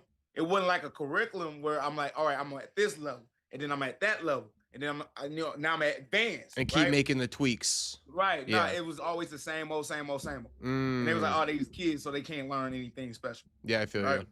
I got you. Just before we start off this fight, Arnold Allen was flexing some type of tattoo on his upper thigh on Gene Silva. I don't know what the hell it means, but he kept lifting up his shorts, showing him this little mini tattoo he's got. Just saying. You said Gene Silva did that? No, Arnold did that to Gene. He was like flexing this tattoo, like sending him a message. Just adding to the storyline. There's like a low key beef going on here. But Arnold opening up with a leg kick. Me and Buck, I think we both got Gene in this fight, or who you got officially going into it right now? I told you. Well, I picked. You're Gene leaning on towards my podcast. Arnold now. Arnold then turned me to a fan. Yeah. Same here. Damn, I missed that. No wonder I fight. Okay, let's. Like I said, Arnold just got to make sure to keep that high guard. You know. Looks like he's keeping it for now. Just be defensively responsible. You know. He doing some decent movement right now. Just circling both ways, not being a standstill target, not being no heavy bag. Let's just see what happens when Gene throws and lands something big, because he always fucking hurts his opponents. But again, Arnold is tough now. And Gene right now very composed, and he looked kind of big. Though, yeah, he looks big. He does. I thought that Arnold was gonna have the size. Yeah, he look real thick right now, boy. He didn't feel like I'm sure. He put in that work. He be crashing out. He got to put in that work. That tattoo on the back of his head is crazy too, like a chip. Some Matrix shit. It is. Low key is like a chip. It's a Matrix. It's like a tree. It's like like a vein, like vines. I mean. Yeah, tree of life or something. Yeah. A vine. But no, you might be right. No, that's like a barcode. Right? It looks like some Matrix type shit, like a fucking computer chip. He just caught Allen. Yeah, see? Over the top of that hook. Yeah. It's like when I noticed too, like a fighter who just like really can hold his ground, it's tough to get in on him. And Gene's just holding his ground. There we go. Two. But he's standing still. That's why he got popped. Two down the middle. Then, you can stand your ground, but you got to be moving though. See, and he just got hit again. Yep, two down the middle. You can't just stand. Yeah, you can't just do that. You got to be at least moving your head, little foot feints, hand feints, anything. But right now, Gene Silva's just standing, like you said, standing his ground. Which if the other dude's scary, don't want to throw nothing, it can work too. Yeah. Exactly. So. Okay, trying to head kick there, missed. Gene mixing it up to the body though, jabbing to the body. But look at the defense that Arnold Allen got, which I love. Right, keep them hands high. Keeping them hands high, even if you don't see the shot coming, it's still gonna be deflected off the glove or off the forearm. I'd rather get kicked in my forearm than upside my the side of my head. And he's staying a moving target for Gene, which I think will play out for Arnold. I don't know what that was. Just spazzing out one time. Got to do it at least one time.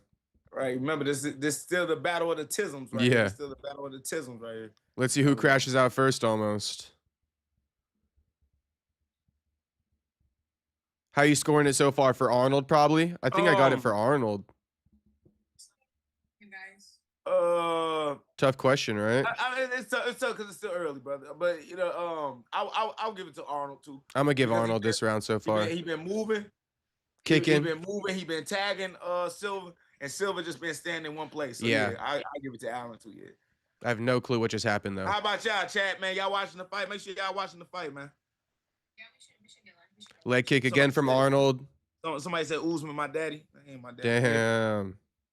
Someone, when we were talking about the kicks, they said your head kick, viral head kick, was Taekwondo. I'm sure you know that. Yeah, I did. Yeah, the Impa kick. And who inspired that kick was Raymond Daniels. Oh yeah. Shout out to Raymond Daniels. I wish he was in the UFC at one point in time. Yeah, that would have been nice. He would have been just like another MVP. Yeah, he was almost 100%. A better MVP though. I really like him.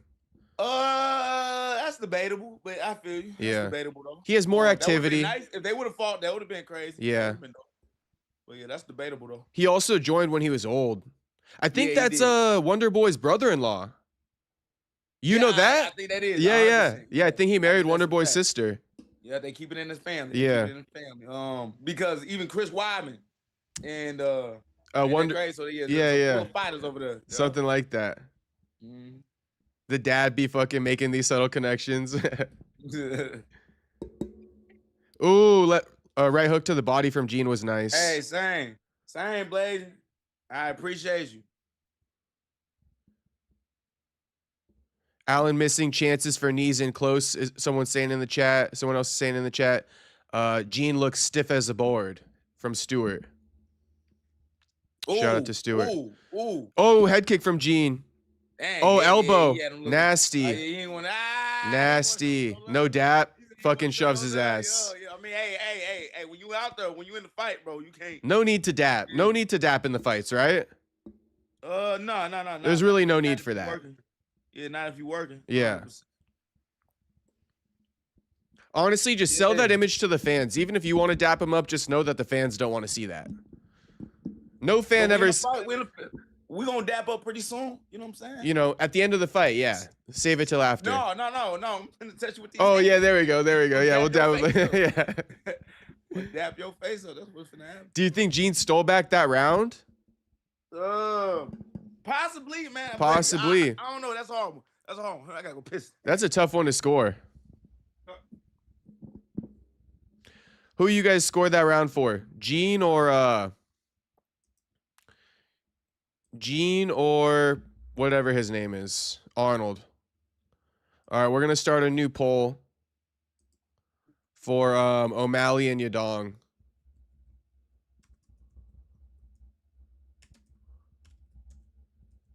Go vote up the poll right now.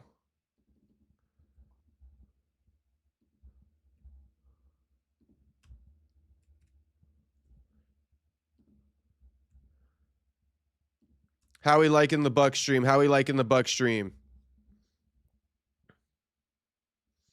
James says he's scoring it for Allen. Right back on time. Soda Pop says Gene stole the round. Okay.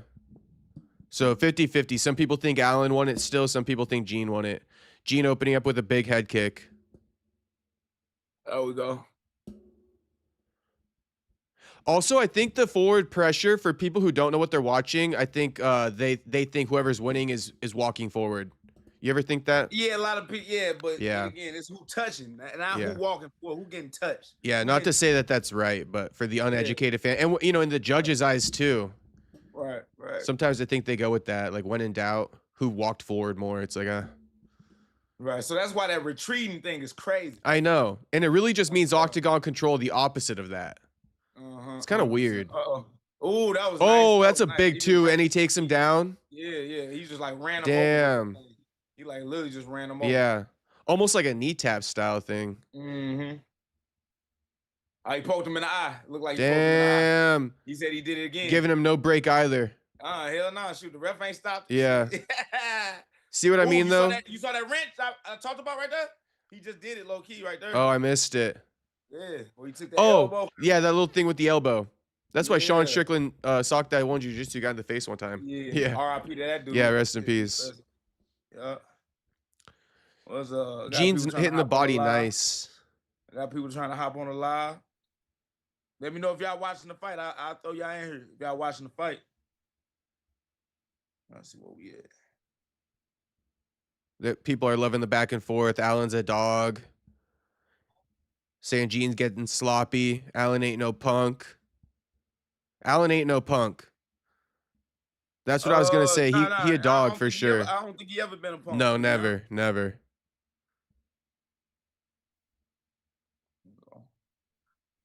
me see if y'all been watching the fight, man. Okay, so Allen looks like he's coming back though. Yeah, Gene's showing damage. He is showing damage, but he landed damage though. But take a look at these last 10 seconds. I mean, Gene's kind of falling behind now. Even Gene got pressed up against the cage for the first time, but now he's coming back. Yeah. Very short-lived. Yeah, he's like, nah. Missing with the flying knee, though. Uh-oh. Right. Are we going to see a crash out from Gene? Another good right hand. Oh, yeah, that is a nice right hand down the middle. Uppercut right hand misses. Arnold got to clinch up. Little scramble. Nice knee. Nice knee.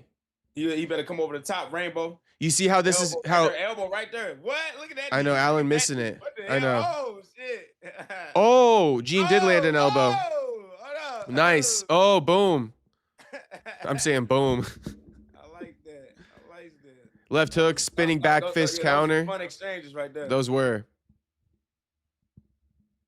Like I said, they got to start going to the body more, man. Gene's been working body. I've been seeing, but yeah, mix it up a bit more to the body. Gotta more, man. The headhunting is crazy. Leg kick. Honestly, Nice I'm gonna give this round to Arnold Allen so far. Why? I think he's like pushing Gene up against the cage a bit more, controlling certain moments. I don't know what you watched on that one, bro. I ain't gonna lie to you, bro. In that little exchange with the knees. That follow-up back to that would have been crazy. Yeah, look, Gene Silva tried to touch his head like, no, fuck that. Gene Silva just tried to touch gloves. Touch my hand the first time, nah, bro, fuck that. So you got Gene Silva in this round winning? Yeah, 100%. Okay. It's still a good fight, though. I mean, it's a back and forth fight. It's very close. But I do got Arnold so far. Let's see. We got 30 seconds left. Oh, nice little right hook from Arnold. Good. Look at that spinning elbow, though. Oh, yeah. Uppercut. Let's see the numbers on the strikes, though, man. Yeah, I would like to see that. They be just showing the random shit. Everyone drop in the chat who you got for the second round at the end of the round. How you guys score it. Yeah, this is a close one. It's a close round.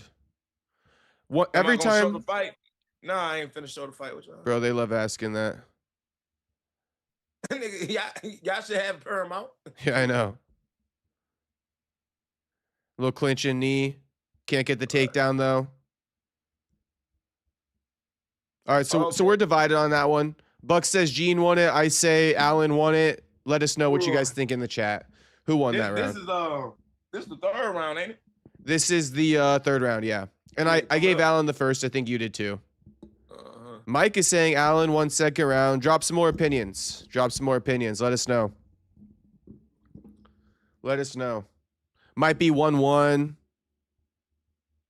Someone says, Juice says, why the fuck am I getting ads if I paid for no ads? That's crazy work. That's crazy work. They should be showing you like the in-between round shit. Yeah, they should. Yeah, they should. Soda Pop says Gene got it. That's such a pivotal part of like watching fights. It's one of the best parts of watching the fights. Okay. Just to see if somebody can make this adjustment or see what the coach saying. But, someone said Gene maybe. Gene won it, but goddamn is Allen showing some damn heart. I mean, we knew it was coming. If 100%. Arnold Allen's fighting, he's bringing his heart with him.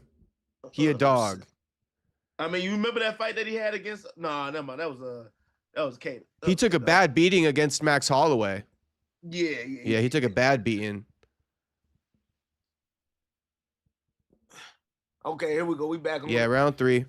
And they made us late to the fight too, on me. Mm-hmm. They came in 10 seconds short. They say Gene keeps stealing rounds at the end. That's from Soda Pop. Someone else says Allen looks fitter.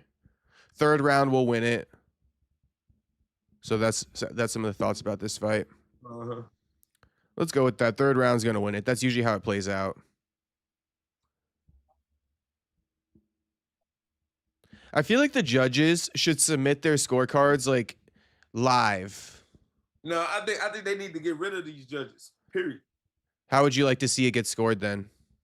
It's not how I want to see it score. I think they just need to get rid of these judges, like get those guys. More educated people. 100%.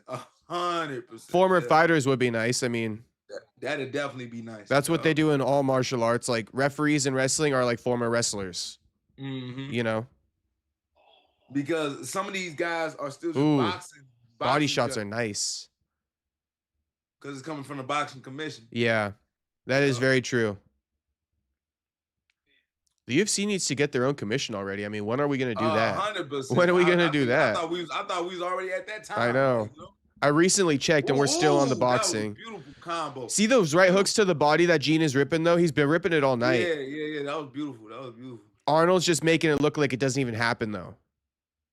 Well, no, he's just keeping that hand up, bro. Like, yeah. It ain't happening. Like, imagine if Arnold wasn't defensively responsible. He getting knocked out. Yeah. That would have knocked his ass out for sure. Gene's forced to go to the body because Arnold's covering up the head nice. But Arnold's also, like, not reacting, Tough motherfucker. Oh, to the body shots? Yeah, he's just eating those. It take a minute, man, for them body shots to get. That's why you got to keep doing it. Repetitive, One shot ain't going to do it. Right, or one big shot. But the accumulation, once it starts swelling up a little bit. Yeah. Start to hit them organs a little bit. You know what I mean? The little kidney, liver, make that liver quiver. Yeah. Oh, that was wild. How you got up out of that? That was wild. Damn. He like backstepped and then reached around. Mm-hmm. I ain't never seen that before. You're at what, like 234, 233? Yeah, 230. Okay. You're like 2 seconds ahead of me, so that's fine. Who's winning this round again? Gene? Gene might be winning this round. I think he's landed the cleaner work. Right. Because he had Arnold had to clinch up, you know? Yeah. Good snatch on that leg, boy. Yeah, that is a nice. Good elbow. This is what I'm talking about. Like, I want to see more damage in the clinch. Clear damaging shots and stuff like that. I'm noticing more from Gene this round. Yeah. What's Arnold saying? I don't know. Something about a nut shot or something? I don't know what it was. Good trip. Pulled that table leg out, got him down to the floor. Arnold did a good job coming back up. Good roll. Got him down again. Yeah, Granby. try to football punt his head off his shoulder. Yeah. This is a good fight, though. It's a good fight. This is how it's going to be. You know, the forward pressure from Arnold Allen, the technique from Gene. No, this battle. The battle of the tism right here. Yeah. Bro, it makes sense, though. I mean, people with autism doesn't mean they're unable. Like, whatever they focus on, they, like, exceed at, actually. Hey, this is how Mark Zuckerberg and Elon fight. Exactly. That's what I'm saying. There's a word for it, too. I've been seeing, like, some Instagram reels. There's, like, a word for it when they're, like, I don't know what the word is. But when they're, like, locked in on their craft, people with autism, there's, like, a word for it. I don't know. I'm going to call it flow state. Yeah, something like that, like a flow state. Like, there's this one kid who plays with Legos, and he makes them, like, levitate with each other. It's crazy. I believe. Make them levitate together is crazy. Just some straight Legos. Up. Yeah, Legos. Yeah, bro. That's not tism, nigga. That's a movie, nigga. You talking about some X-Men shit. It's crazy. Some superpower shit. Ugh. Oh, they're saying Joe Rogan's been quiet on the commentary tonight. Interesting.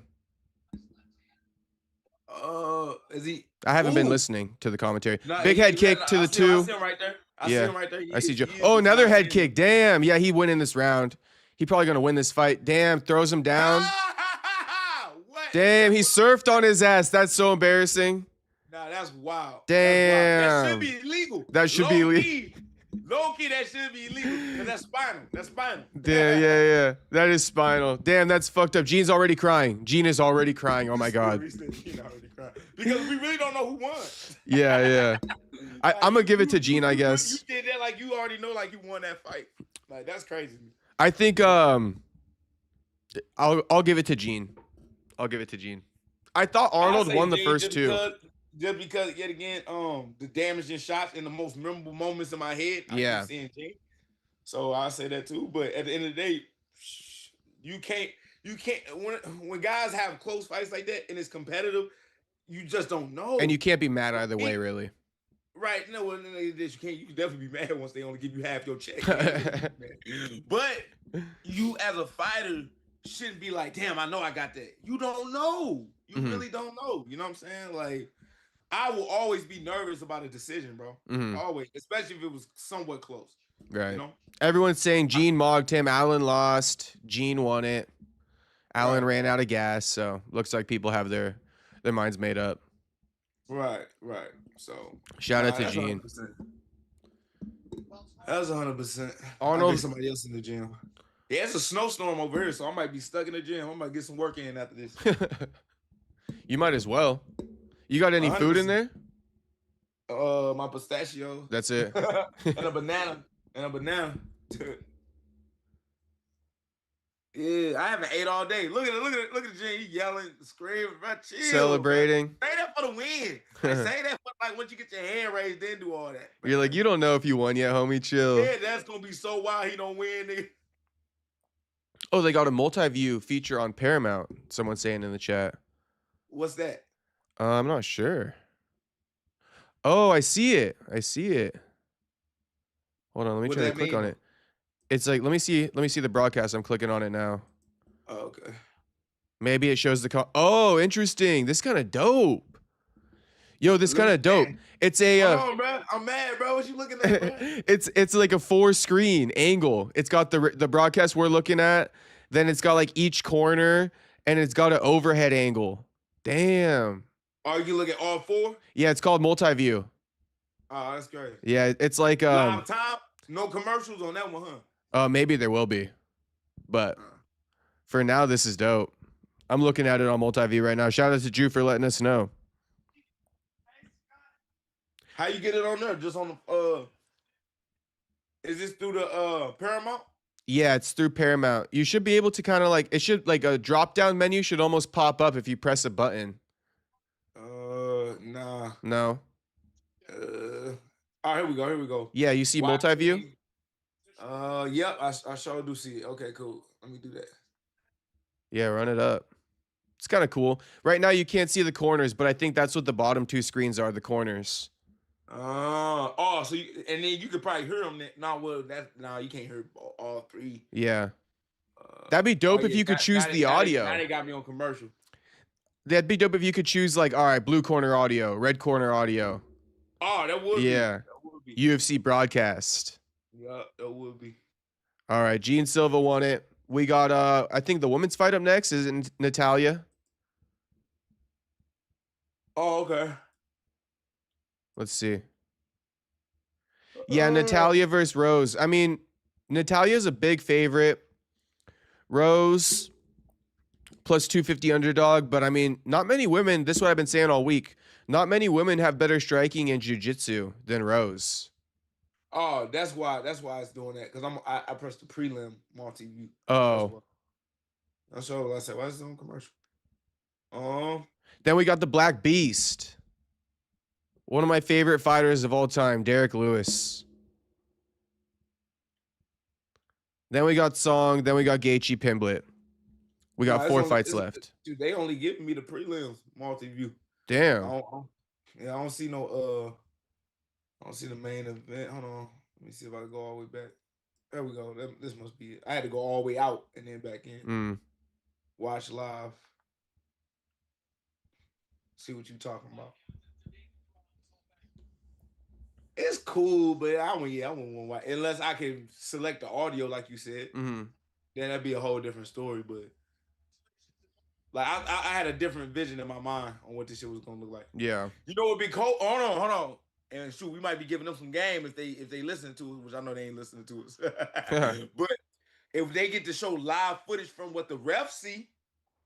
Oh, the body cam footage. That'd be dope too. That'd be cold. Yeah, let's get some body cam footage in there. Instead of this overhead view right here, which is pointless, let's run body cam footage. The body cam would be that. The body cam would go crazy. Watch it be there for the next one. Yeah, right. That's just like the filler space. Yeah, that's a good idea for sure. Nobody actually made that shit. They're watching. Is Gene Silva making a call out or anything? Can you hear my broadcast is muted? No, I don't hear nothing. You don't hear? Oh, are they about to talk? No, I didn't hear it. Okay. Oh, because you're over there trying to like check out the multi-view anyway, huh? Yeah, I just checked it out. Yeah, I'd rather just watch the fight, to be honest with you. Let me see here. Oh, Gene's already off that bitch. Yeah, so what you said, right? If you could hear the corners, that'd be dope. And if they had the body cams, you know, I think it'd be dope. That would be dope. Because you got to be able to hear the screen you want to watch. Amanda. Yeah, there she is. She was supposed to lay something out. Ugh. Bro, we can't do another like 15-minute intermission though. Let's get this next fight rolling. Like, I don't know who needs to hear that. Right. And it looked like they not showing no commercials. It looked like Dana giving Gene Silva some love. Is that possible fight of the night? Yeah.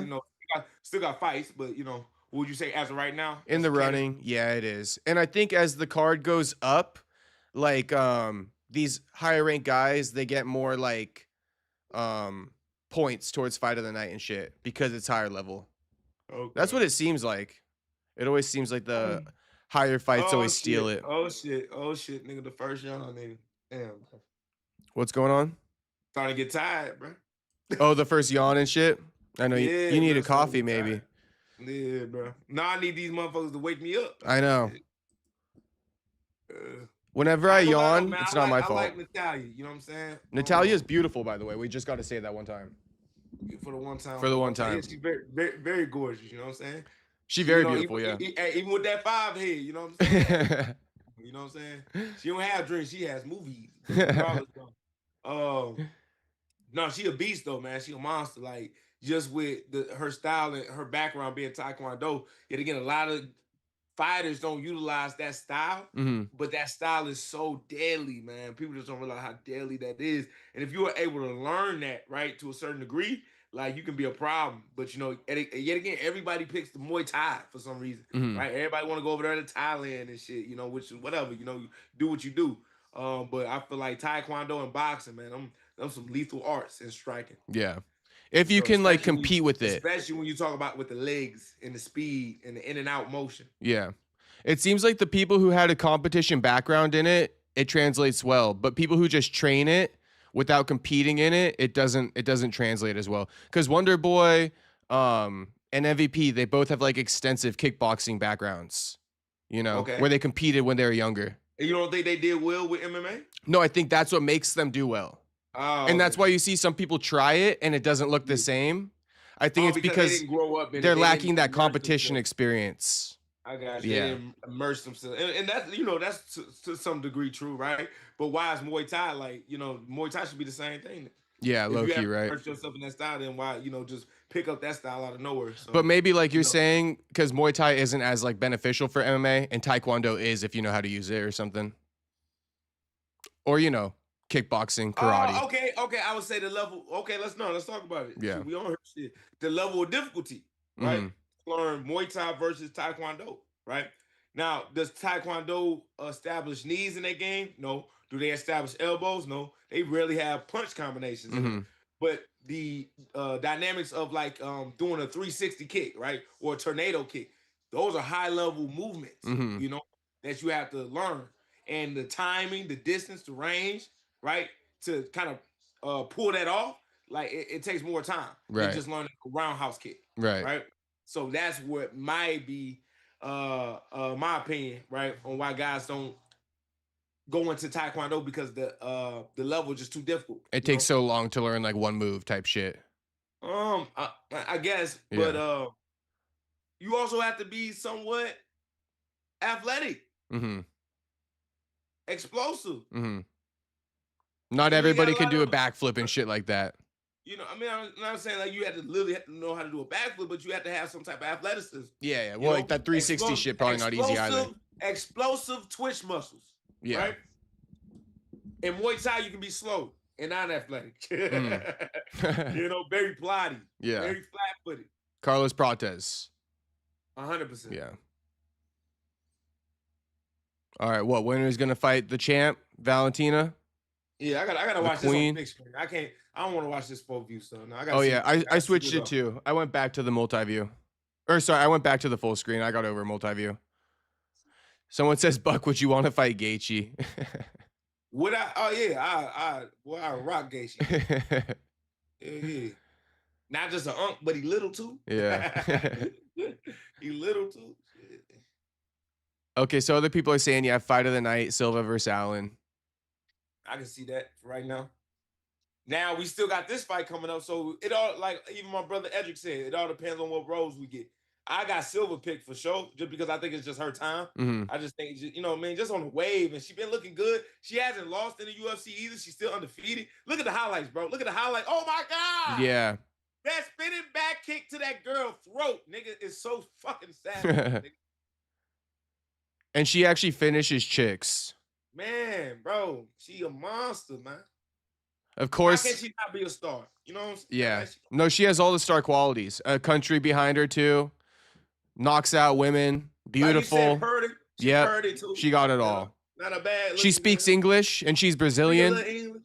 Yeah, come on now. I don't think English that good, but she speak a little English. She speaks enough. Someone's saying, I mean, of course, they're asking. Juice says, Buck, would you fight the cuck? Of course he would. He already. Right. You remember I told you I got rid of the Buck versus Cuck thing. Yeah. He earned my respect for sure, bro. He earned my respect for sure. Shout out to Ian. I can't be passing my girl around like that. But, yeah. At the end of the day, he showed up. He showed up for a lot for the UFC. 100%. Yeah. Definitely fights anyone, anytime. You got to give respect where it's due. 100%. Can't even argue that. They're saying, what fighter would you want to? What retired fighter would you want to fight? What retired fighter? Like a GSP or something? You say again? GSP. That's your favorite fighter, huh? Yeah, that's my favorite, and that's who I would want to fight. Okay. So it's like, and I hate when guys act like it's a disrespectful thing, but like, if you want to be great, you're gonna have to fight a great. That's just point blank. Period. But even Usman exposed me like why George St. Pierre will win. Mm-hmm. Like I'm humbled. I'm humbled to say that. You know what I'm saying? Like, to me, George was just that one of a kind when it came to like coming from a karate background and then literally becoming one of the greatest grapplers in MMA. Right?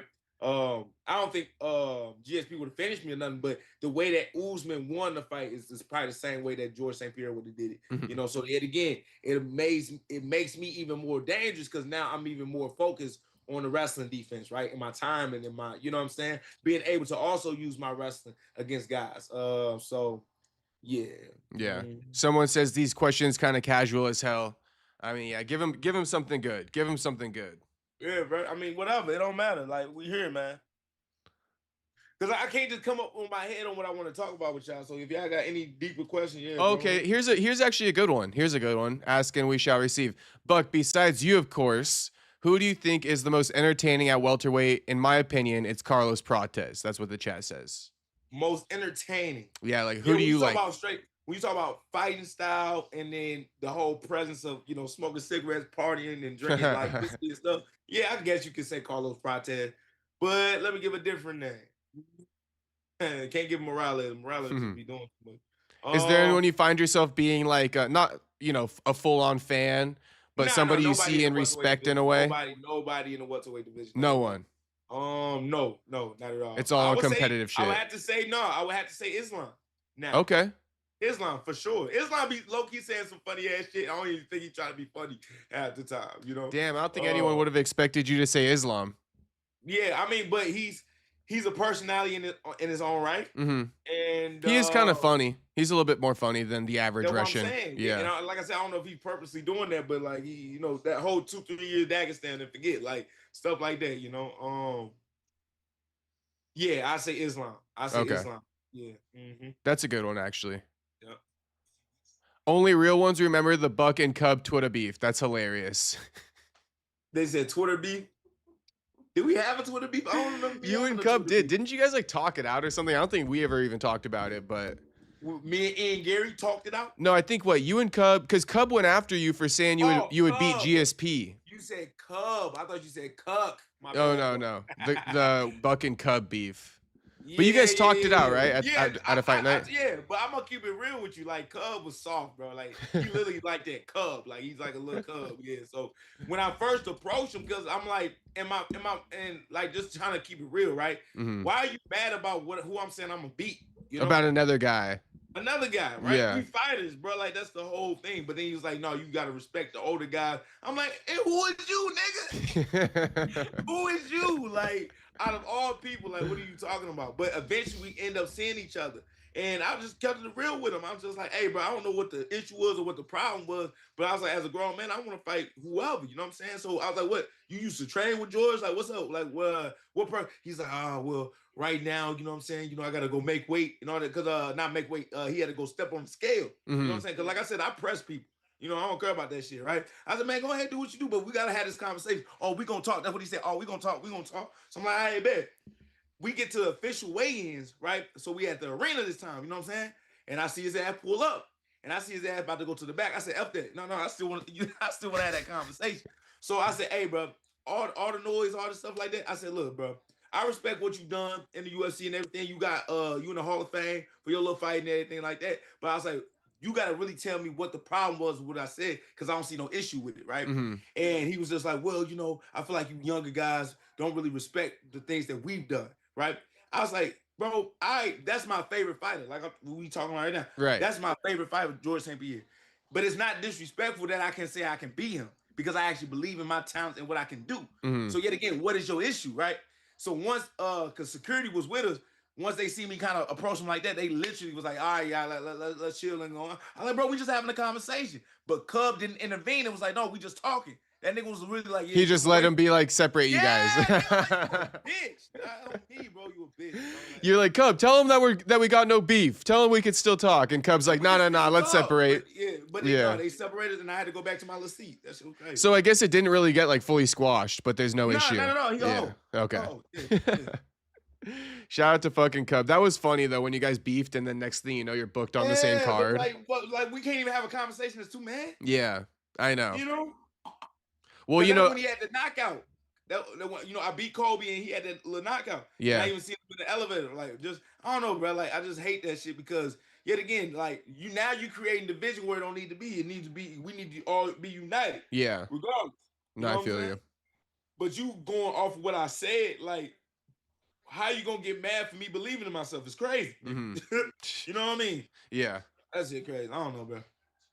But I think it's because, like he said, he kind of confused the old guard argument, being like, you should respect the old guard. But it's like, but you're a fighter, you're competitive, you want to prove yourself. George St. Pierre should believe that he can beat Royce Gracie. And a lot of fighters want to fight other fighters because they respect them. 100%. You know, so it doesn't mean it's a diss. But yeah. No. He didn't see me as me being great in the first. Okay, maybe he low key on some. There we go. We got to it. Let's get back on this fight. Hold on. Okay. What about Valentina out here doing? Not Valentina, I'm sorry. Silva out here doing. With her back foot? With her leg? Yeah. Nah, she like twitching her leg or something? What is she doing? No, she was like I ain't never seen her do that before. I'm not gonna lie. I'm kind of seeing her do it right now, like low key. Her feet do look a little bit awkward. Nah, she was doing a little too much. She looks really flat-footed, doesn't she? Yeah, she's very bouncy, yeah. And you know Rose, she's very, Rose always keeps the bounce. I'm not, okay, let's be 100. It might just be a little bit of nervous energy, right? Because you fight a former champion. Some jitters. Yeah. It might be a little nerves, but yeah, there you go. I like them legs like that. Yeah, keep them. There you go. I think people are disrespecting Rose going into this fight. I ain't gonna lie, I disrespect the hell out of Rose. You did. I ain't gonna lie. But because I see the ability of Silva. It's just yet again when you go out there and you facing somebody that has done it, and you overthink it. You just sometimes, right? Fight. Yeah, I could see that. Treat every fight the same. You gotta treat every fight the same. Or you almost give them too much credit, like you're waiting for them to show you who they are. Yeah. Exactly. Yeah. I could see that. You believe in the I guess the reputation, right? You can't. You ever struggle with that in training, like anytime in your career where like, you know how sometimes when you come into a gym, there's like a big dog in the gym and it's almost like awkward to like overthrow them? Looking for the big dog. Oh, so you try to overthrow the big dog in the gym. Hell yeah. Ooh, that was good. I like that. You probably ruined so many fucking egos in your day then by doing that. 100%. I don't like this shit that she doing with her legs. Fucking y'all. I can't even describe it. It looks like nervous jitters, honestly, like you're saying. Bro, like it's one thing to be bouncy, but I don't like, because I'm trying to remember when she done that before. It's one thing to be bouncing like what you call it, like Goku, right? When Goku get in the motherfucking, and you know what I'm saying, he be like this and shit like that, right? Getting ready, but it's not the same thing. Like it's like her feet not bouncing, but she's like moving her legs like this. Yeah, I see it. I don't know, it's weird, man. That's hard to explain. It is hard to explain. I couldn't even explain it if I tried. I see it though. I see what you're saying. She's bouncing with she did it again. It's like if she added more of her hips in it, like she's gonna do a spinning back kick. Is that what she's doing? She's feinting a spinning back kick? Is that what it is? I don't think so because she'll show more hip. She almost twerking sideways. What does it say that shit? I've only seen this shit one time. She's not twerking up and down. When them legs moving like this. She twerking side to side. They about to have a twerk off in there. No, Rose ain't got nothing back there. I know. She gonna try to shake it. That's too good. She twerking sideways. That's what it is. Good kick, but she leaving that chin up high though. Yeah. Leaving that chin up a little too high. I've been so distracted with the twerking that I don't even know who's winning this round. You so I like if she chambers those legs a little bit. Talking about Natalia. And because that front lead kick would be nice. Yeah. I think they think just kind of throw it up there, flick it up there. She ain't gotta land it too crazy. Yeah. And we'll come back with a good cross. Her cross is good money right now. So you're saying just land that? You're saying land a lead head kick? Not land it necessarily, but get it up there, get it on her mind, get it on Rose's mind. Ooh, Rose doing a good job. Yeah, a little spinning back fist there. Yeah, man, Rose doing a good job. Yeah. I'm not sure who's winning, but someone says Rose. You think Rose is winning? Yeah, I think yeah. Okay. Cleaner combinations, cleaner shots. Doing circles around Silva right now. I feel like Silva's trying to chase, and not in a good way. Yeah. They're saying, damn, you got me watching the girls fight because they all know that I usually walk away whenever these fights take place. Oh, that's hilarious. You just walk away. Like, I'll come back later. Yeah. I'm like, I'm going to go fucking make a coffee real quick. I'll be right back. I mean, it's not a lot of girl fights I pay attention to either. No. They ain't trying to be disrespectful, But, Natalia, I'm watching this one. And Rose, I always watch a Rose fight. Yeah, Rose is cool, too. Yeah. I'm definitely going to always tune in for a Rose fight, too. Hell yeah. And I would have tuned into Amanda Nunes versus Kayla, but mostly for Amanda Nunes. Kayla, the same thing rubs me the wrong way with Kayla, where, like, she just gets this automatic cosign. Try to attempt the shot. That was good defense on that takedown, though. Good defense on that takedown. All right. I wonder if Rose going to change it up a little bit. So first Rose round. won that round, though. First round of Rose. Shout out to fucking Rose.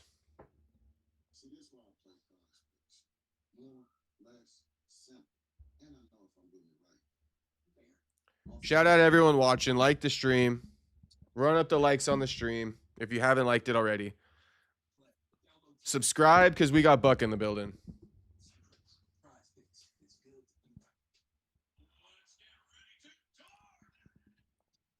If they fought in a G-string, a lot more guys would watch. I mean, facts. Straight facts.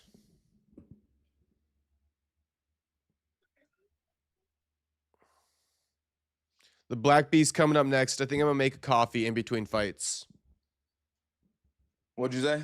I said the Black Beast up next, but I'm going to make a coffee after this fight ends so I can be hyped up. What? A coffee. Like a coffee? Coffee. Yeah. Get some caffeine going. Dad, what happened to my chat? My thing went straight to 0. It's crazy. Damn. Maybe you lost internet with the snow? Oh, no, because you wouldn't be on here. All right, round 2 starting. I guess I got to restart this. No, it's like bouncing. I don't know what this is. Let me see if I can just close it and come back. Dang, what did I just do? Like I said, I'm gonna learn this. I'm gonna learn this stuff. These girls are scrapping to start the second, I will say. No one really wants to take a step back. All right, viewers, boom. Okay, there we go. There we go. No, we had like 200. I'm gonna restart the live, y'all.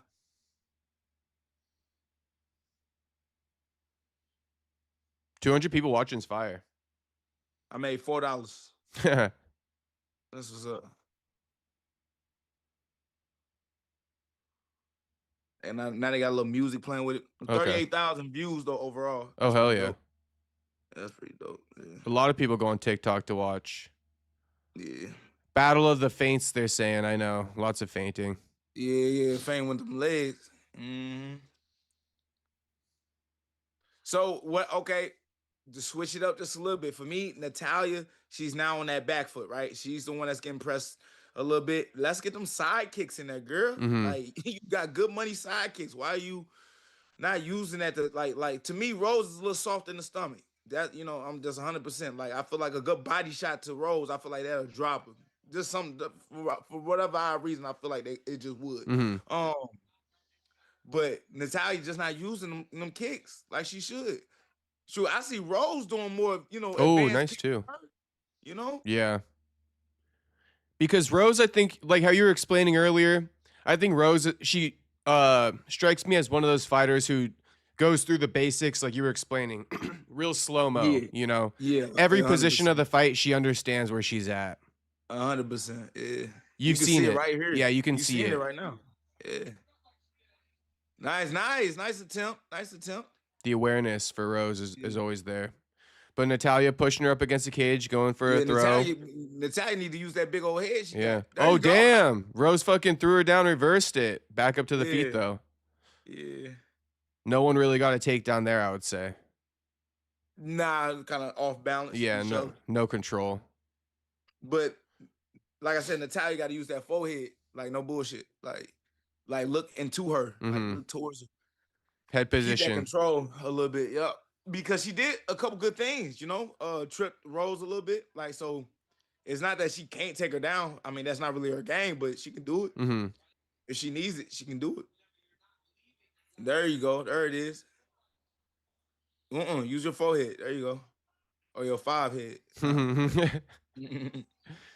I'll be playing with her, man. Like I said, man, she very gorgeous. You know what I'm saying? I ain't flirting or nothing, you know what I'm saying? I ain't saying I got a little crush on her or nothing, but you know what I mean? But you would definitely say hi to her if you were on the same fight card and cross paths. Me and her then took photos together. Oh, okay. Yeah. Hell yeah.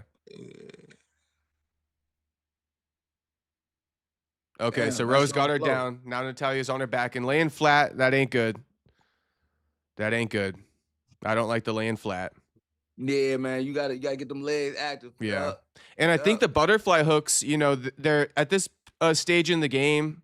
I think the butterfly hooks are what's gonna help you get up, especially when you're not up against a cage. Always. I mean, the Diaz's was so perfect at it too. Yeah, I ain't gonna lie. Both of them. They were good with that shit.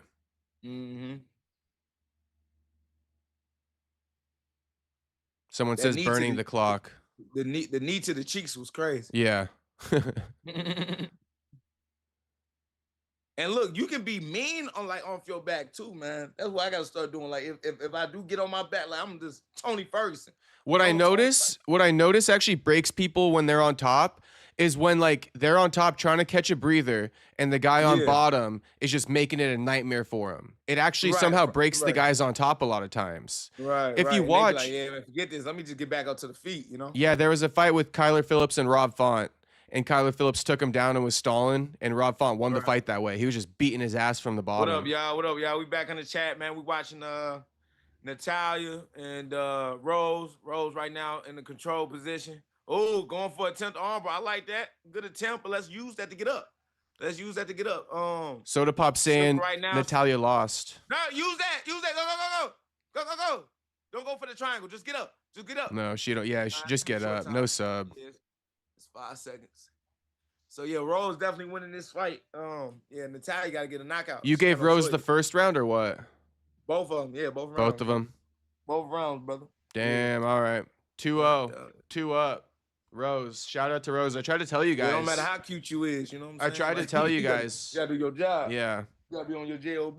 Nobody sleep on Rose. It's very, not many women are better than her. Just straight up. I mean, obviously, right? Is she still the only woman to get it twice? Yeah, I think she's the only two-time. Oh yeah, Valentina now. Yeah. But Valentina and Rose, they're like two of the most elite. What would you put Rose on all time?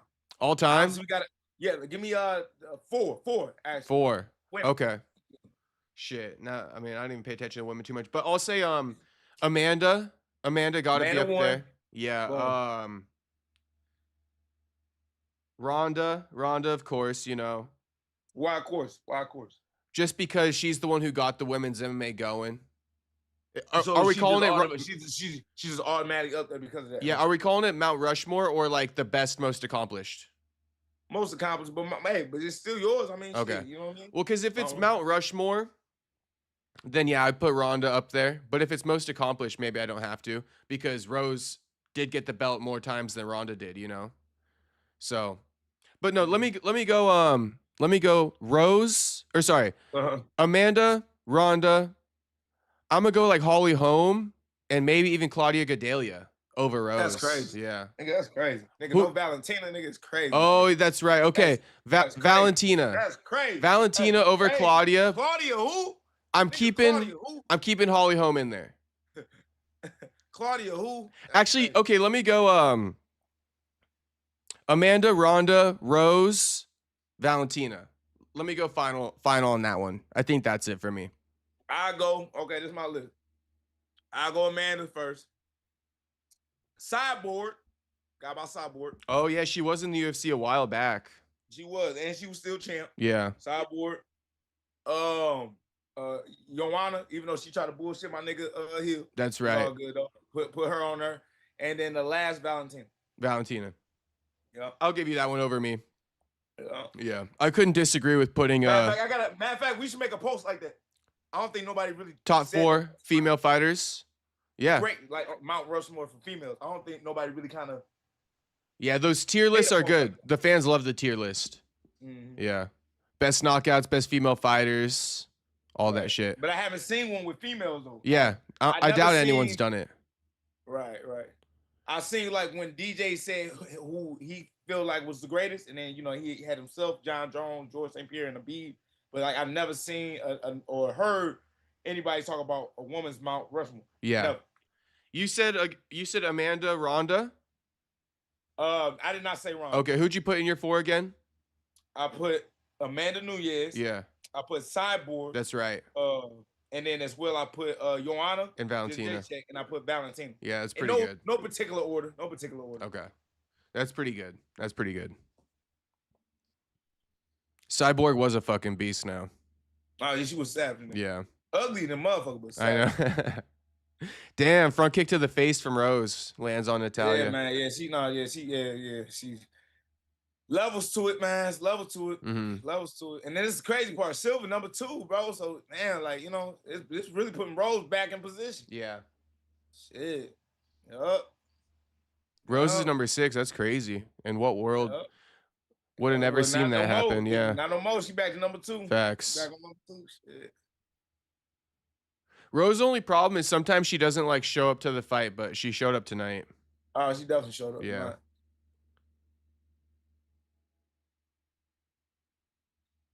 Shout out to Pat Barry. I guess Rose doesn't train with Trevor anymore, though. No. I thought I just seen Trump out there. Did you? Did I? Let's see. Let's look out for it. Yeah, look, multi-view, the multi-view, fam. That's right. I ain't gonna change it though. Let's see the multi-view real quick. Ooh, now that's where have those been? Like the fuck? I missed it. It was the sidekick to the fucking face. Yeah, no Trev. No Trev, huh? No Trev Witt. Chico Camus. I don't know who that is. I know. I was about to say, I'm pretty proud I could just name Chico Camus like that. No one knows who the fuck that is. He's a former UFC fighter, though. Oh, Chico Camus and Pat Barry, and then some other guy I don't know about. Damn, good sprawl. Keep going. But I mean, you ain't really gonna knock out Rose in 1 minute, but shit. Damn, what was that at? Early, girl. It's all right. I've been there too. Yup, stuff in that head. Good job. Gonna try to peek out. Boom. Knee. Just missed that motherfucker. Good toss. Good throw. Get them out.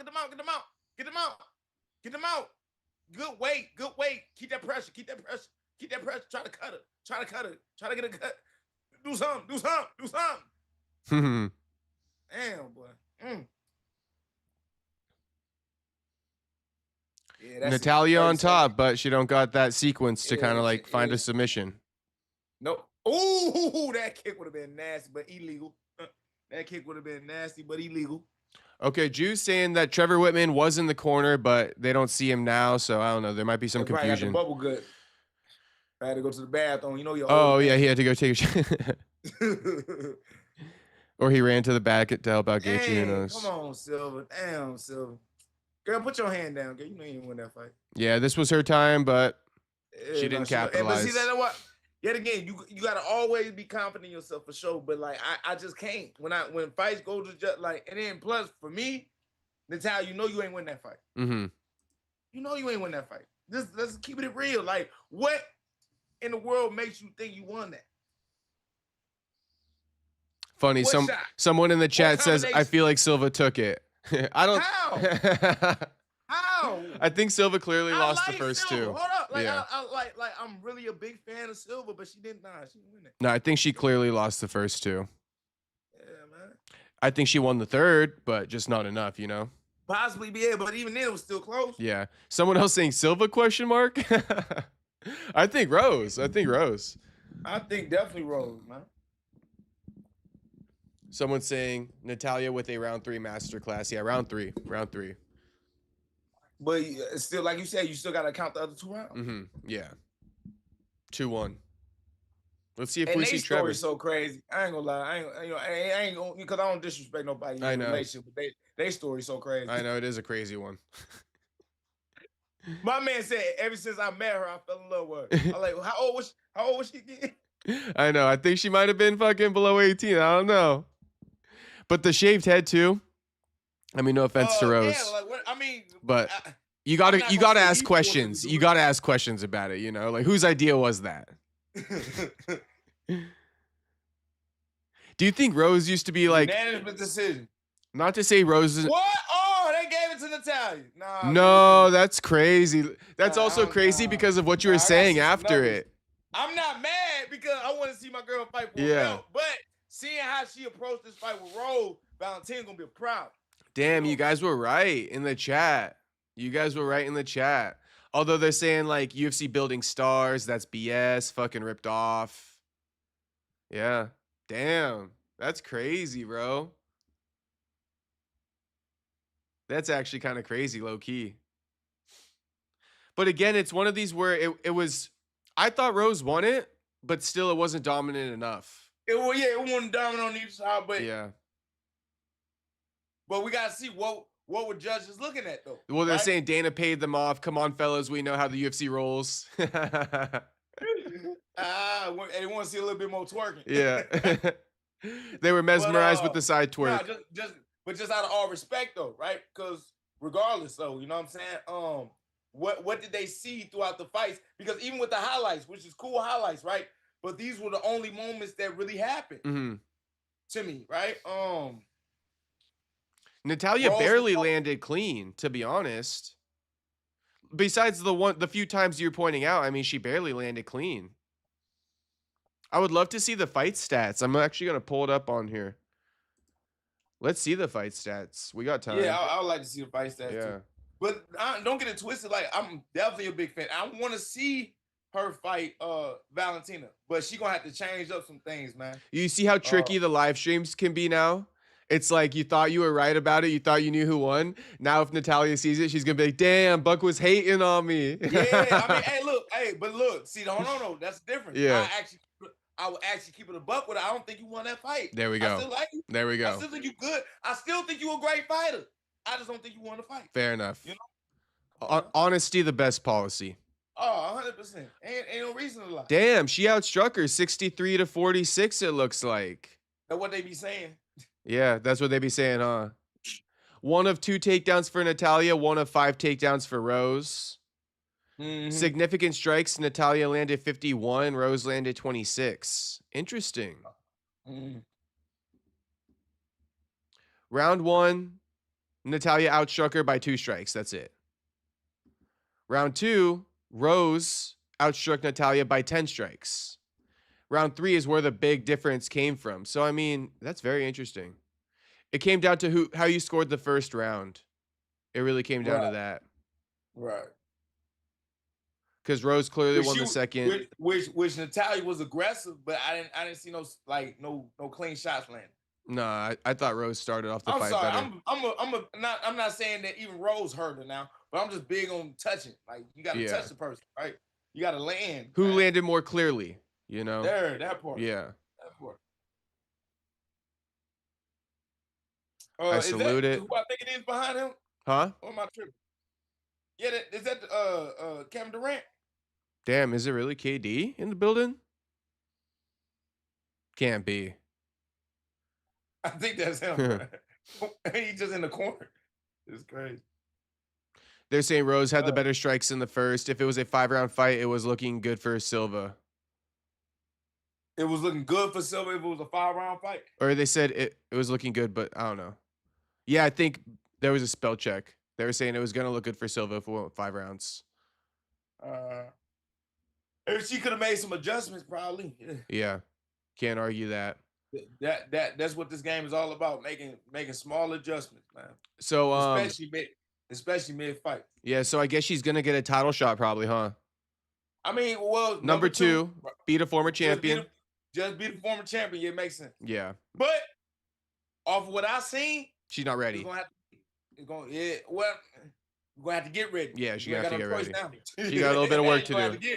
You're gonna have to get ready. Shit. Now I think we all know who you're rocking with. You rocking with the Black Beast or what? Versus Waldo Cortez? Yeah, I'm rocking with the Black Beast for sure. I mean, technically wise, personal, like it ain't like no personal. Like I really want the Black Beast to win, but like no, I think he can get it done. And I think I picked the Coast low key on but I just say he athletic. But now that I'm thinking about it, like it don't even matter how athletic you are or how fast you are. Like he landed that one punch, bro. It's over with, And it seemed like they was really into it during the weigh-ins, but we'll see if they keep that same energy. Because remember, we had that Francis Ngannou and Derek Lewis moment too. Yeah. Where the face-off was crazy. We did. The fight was just snore fest. I'm curious to see how this fight's going to play out, though, because I think both these guys got really good hands. You got the actually, like, Cuban boxing versus, like, I don't know, Black American boxing type thing. Well, does Derek Lewis really box, though? I mean, I think so. I think he does. He got decent hand, but the feet, though, bro. The footwork is, to me, always. That's how I know you got good boxing, if you got good feet. What would you rate Derek's boxing? 5. 5? Damn. Yeah, 100%. That's his bread and butter. He don't be grappling. No, nigga. That ain't what his bread and butter is, knocking motherfuckers out.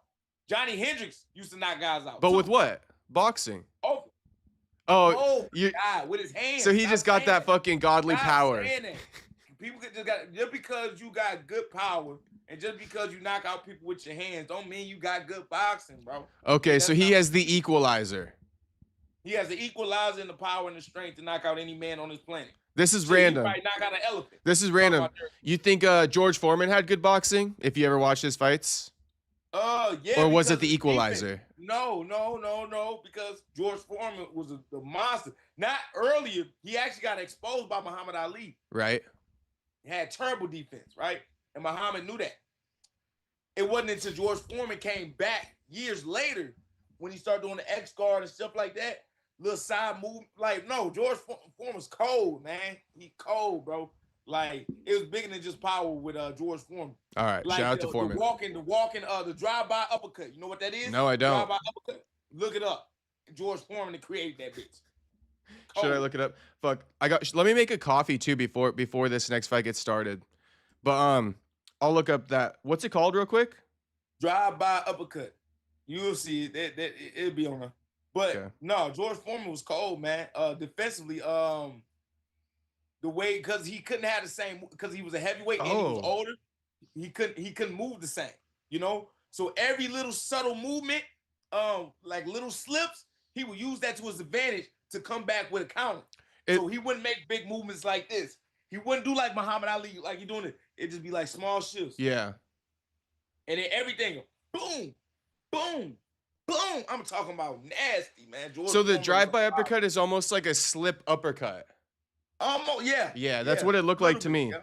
He literally just walked up on dude and fucking ran uppercut. Yeah, man. Yeah. So nah, man. It's levels to it. Even with a coaster, where you see like the little highlight of him hitting mitts, right? The only thing and they could just only be doing that because of video and everything and just keeping dude in place. But it's the foot, it's the feet, bro. Mm-hmm. You see I'm moving my head, but it's the feet, man. That's how you know somebody got good boxing because your feet set up your punches. You got to be in a position to hit. I got you. When you look at Mike Tyson, when he's doing the shadow boxing, what's always moving? The feet. His hips, his feet. Yeah. Come on, man. All right, I got you. You think? But I'm not because but like it's so many people that say that. Yeah, I feel you. I think because we simplify it a bit more so. And that's why I got to give Dana his props at this one thing. That's why he don't want to see MMA guys get in there, right? Because he got lied to by Conor McGregor. Conor McGregor really felt like he could do something with Mayweather. You know what I mean? And Dana, Hunter, all them dudes really believe that Conor could really get busy with Mayweather because they believed the talk, right? It wasn't until he stepped in there with Mayweather that we found out he didn't know what he was doing. Then people be like, oh, well, at least Conor went 8 rounds, 12 rounds with him. Because, nigga, Floyd let him do that. He was in there switching stances and shit like that. Yeah, bro. He let him do that, man. And then look, and when Floyd Sr. was like, all right, time to get Buddy up out of there. He said, okay, daddy. Yeah. And got that nigga out of there. Boom, man. Like, and that's what I hate, because a lot of these dudes, we are all great fighters when it comes to that octagon. But I feel like the lack of technique and the lack of discipline and preparation for certain shit, it still shows in our game. Mm-hmm. It's like they skip some steps or something. They just learn. Skip a lot of steps. Yeah, they just hop right into MMA. You know why? Well, not just hopping right into MMA. It's just the culture of the business, right? You got jiu-jitsu, you got wrestling, you got boxing. Well, you know, somewhat boxing and MMA gym, but we trying to learn all these different things, and you trying to cram in as much knowledge as possible, right? Instead of trying to take everything in its actual form and be like, okay, I'm gonna break things down to its essential, and not just only learn the basics, but learn why the basics are important, right? Why learn the arm bar is important, right? How many different ways can I hit an arm bar? How many ways can I get put into an arm bar? How many ways to slip a jab? How many ways to throw a jab? That's the type of shit that's not done in gym. They just say, hey, we just gonna throw these arm bars up and give me 50 of them. But you don't know the purpose of the shit. You just working the technique just to work that technique, but you don't know the meaning of it, right? Less situational. More so just like drilling techniques. Yes, more situational, yes, but more understanding. Yeah. I can put you through any situation, but do you understand what position you in? Like, it would be more beneficial to work a position where you could set up an arm bar and do that over and over again versus just practicing an arm bar to practice an arm bar. Like, let's practice arm bars from. But it's still, you still miss what I'm saying, though. You still miss what I'm saying. It's like, man, how do I explain this shit, man? When you in a position, let's say just take the arm bar out. What things can I do in this position, and why? And why? Why is it successful, right? Breaking things down to the essential on, like, okay, when guys tell you how to block a hook, why do I block a hook like that, coach? Niggas don't ask their coach nothing. Because if you start asking your coach why this, why that, why this, why that, they be like, oh, all right, man, you just hard to work with. No, nigga, do you know why I do this? Why should I do that? A lot of niggas couldn't answer you. I feel you on know that. What I'm saying? Yeah, I feel you on that. You really get what I'm saying? I do. You know, nice shit, bro. This game got so many false coaches in it, bro. Maybe some guys are more like intimidated to kind of like, you know, ask the coach a lot of questions because, like you're saying, the coach will be like, you're annoying. I can't, you know, I told you we got a lot of autism. Yeah. Some guys don't know what to ask. Yeah. If you're not a student in the game, you don't know what questions to ask. You just consuming whatever knowledge is getting thrown to you. That's the sad part. It's almost like a sheep mentality, that one that you're talking about. Because every dude that's out there is a warrior, okay? But still, with being a warrior, you got to be a martial fucking artist. And the things that I learned back in the day, when guys did certain things, they did it for a reason. They did it like a code. Like it was a religion to them, you know? It's not the same in MMA. It's not. Guys don't take what they do seriously. And I'm gonna say it again. That's why we fuck it, getting paid what we get paid. There it is. The fuck? The level of the talent. When we seen that bullshit that we just saw with Kurlaw, whatever the fuck his name is. Nikita and shit. Both of them fighters. Yeah. That shit was trash. It's not high level enough. It's not. That's why you got random dudes thinking I can do that shit too, because you can. All right. That's good. Let's end it like that. Let me go make a coffee, but if you want to take like a 5-minute break, just fucking do whatever you want to do. Man, I'm at 600, nigga. I ain't got to take no break. Okay, yeah. I'll be back here in like 2 minutes. I got these motherfuckers over here dying laughing. Yeah, I bet you. I forgot I had the TikTok roll. Everyone's getting entertained right now. All right, I'll be right back. I see they're in the octagon, so I'll be back before this fight starts. Like 2 minutes. Man, I figure out something. Well, look, we got Costa right now coming up. Derek Lewis, Black Beast. What up? Joe, Buck and Joe cool now. What you talking about? Like Joe Rogan? Yeah, me and my man Ben cool. What you talking I ain't know Derek Lewis was 40. And like I said, when it comes to heavyweights, man, you ain't got to, being a heavyweight, you ain't got to be young. Power don't leave. Power don't go nowhere. That's the last thing to go. Everything else, you can be slow, you know what I'm saying? Bad technique, don't matter. You touch, you connect, motherfucker go to sleep. Number 8. Derek Lewis could get himself in a situation, man, to fight for a belt, though, y'all. I truly do believe that. Brandon Royval, no, I can't. I can't beat no flyweight. No, I sure can't.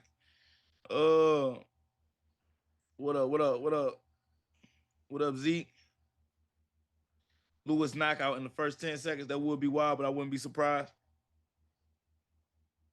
UF with Strickland, man. Nah, he been doing too much lately. He been doing too much for the camera lately. I ain't got no personal problem with him, but you know what I'm saying? You got to keep certain people at a distance for sure. I think Rose got robbed.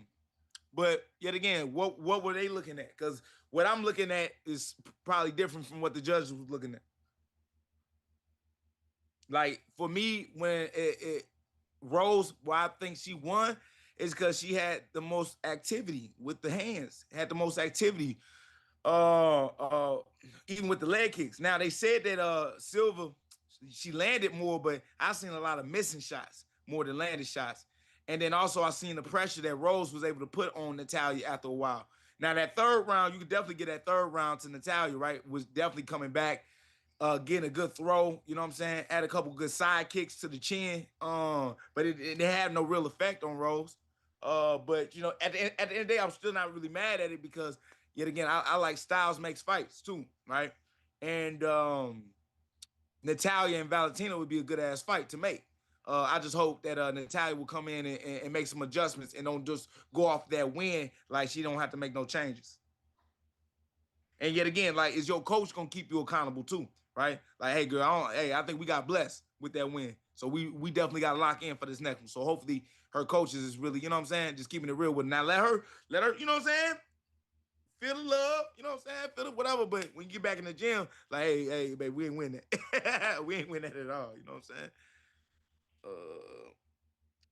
Me and Bilal, that'd be a good fight. Like I said, I made a video, me shouting them out for like March 7th. Or I think they got another good card in March 2. That's later. I think that'd be cool for us to fight on.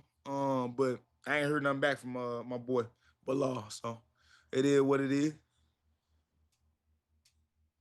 Like I said, we having fun training, getting better, you know, just aggressively progressing, right? The longer I wait, the more dangerous I become. So that's up to my opponent, you know what I'm saying? The version that they want to fight. Like I said, Boka Madoff in the building. Shawkat, like I said, Shawkat then went silent. We ain't heard nothing from him. Nursultan, shit, man, if I need a check, hell yeah, I'm going to call Nursultan up. Shit, man, I need me a little money. I'll take me a little check. Easy check, too. Just like I did 2 years. Has it been 2 years? Nah, it ain't been 2 years. It's been like a year and some change. Shit. They need to come back to St. Louis, man. I don't know why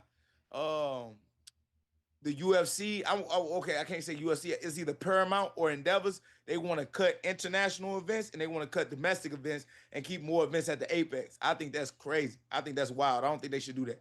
You know, but I would love for them to come back to St. Louis because yet again, we had sold out at the Enterprise and we just did a great job. That was probably the loudest I ever seen that arena.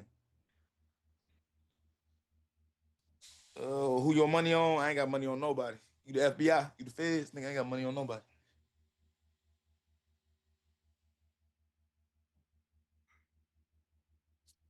All right, so already a slow start by both of them. I haven't really seen any big exchanges, but you know, don't mean that big right hand ain't finna load up. I mean, both guys got that power shot for sure. I like that. I like Acosta's jab though.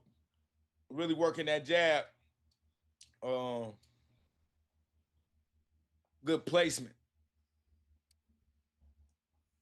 I see that nice little rock that Derek Lewis doing, little rock back and forth. But yet again, you got to set something up. That was like 3 minutes late, but oh well.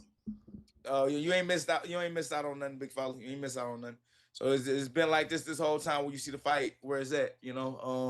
A couple big load ups, a couple big misses. But ain't nobody really laying clean because obviously the fight probably been over with.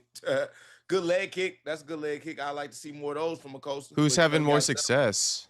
Costa right now walking them down. Okay. Hold up. And see, look, Derek Lewis be looking like he get hurt and then didn't even get hit, but his foot. Look, you see how it always slips, yeah. And how straight his legs are. He ain't got no bend in his knees, nigga. Like that shit crazy. Like he fighting on stilts, like I don't know, man. And like I said, people be thinking I'm being ignorant or trying to be mean. I'm not. Like that's just wild to me, right? Like, ooh, that was nice. Like I don't know if that's a genetic thing, like he boat-legged or something. You hear me? Like it might be. If that's the case. You ever see that meme that went around where Derek Lewis mooned the crowd and they're like, "Damn, he got no ass crack." That's crazy. No, I have not. I have not. There's like a meme of it. I think it was like some AI though. I'll take your word for it. I'll take your word for it. All right, let's see. Let's see his ass crack is crazy. No. I want to see a good knockout here. Somebody get fucking, a definitive victory.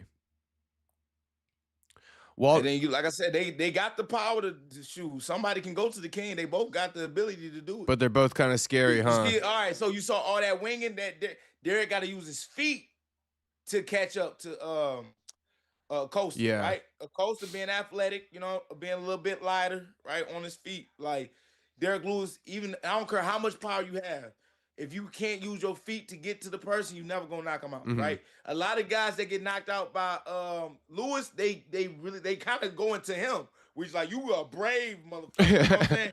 Feel like try to do a car collision against a person like the Black Beast when all he needs is that one shot. Yeah. But if you're able to stay from the outside, kind of pick Derek Lewis apart, then or hurt him, then you can kind of, move forward. But then who did that and got knocked out? The Russian dude, right? Yeah. What's his name? Volkov.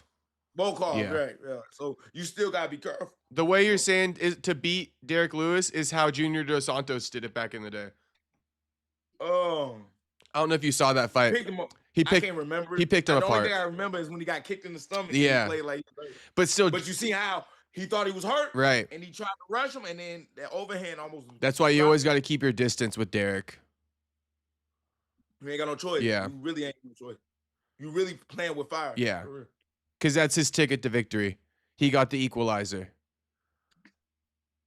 They're saying that is kind of wild. No bend in the knees. Other people are noticing it now that you said that. I'm finna start blocking people. I don't really block people on here. Why? What they saying? They troll you in there, or what's the comments look like? Some people be trolling. Yeah. One person was like putting like penis pictures. I was gonna say they keep dropping dicks in the chat. Yeah, that shit crazy. That's crazy. They on some Diddy shit. I'm all for the joking, but not for the yeah. All right, round 2. You see, that's better. But you see, Lewis played himself, but you saw that feint. Of course, they did a feint, and Lewis had to respect it, right? But that forward pressure by Derek Lewis is way better. Even when he still ain't got no bend in his knees. I think the forward pressure is, I think he should use that in this fight right here because, I don't know, something tells me if Waldo connects, he's going to be able to eat it. Oh, he just connected. He just literally, as you just said, that he just connected big. Oh, yeah, he did. He did. Oh, yeah, and that didn't look good for Derek. He can't eat too many of those. I thought Derek could. Can't nobody eat too many of those. I thought Derek might be able to walk through it, but never mind. Hell no. It's still heavyweights, dog. But this brute force is working better for him, but he's taking a gamble. You got exactly that part. Okay, that part. Yeah. So when you aggressive, you hear with it. You hear with it. He was doing that at first, but no movement in the legs. So when you move forward, do the same thing. So at least if he's shooting or firing those shots, at least they can just grade you instead of you just taking the blunt force of the shot moving forward. Because that's how guys get knocked out. And he's leaning a bit too much, right? Would you say or no? And Yeah. I mean, if you got to really worry about a knee, probably. But shit, you know, some of these guys they just not as athletic. But you know, Cortez could maybe do it though. He's a pretty athletic guy for a together. heavyweight. Cortez. 100%. Yeah. Yeah. He used to be a baseball player, right? I think so. Makes sense, Dominican.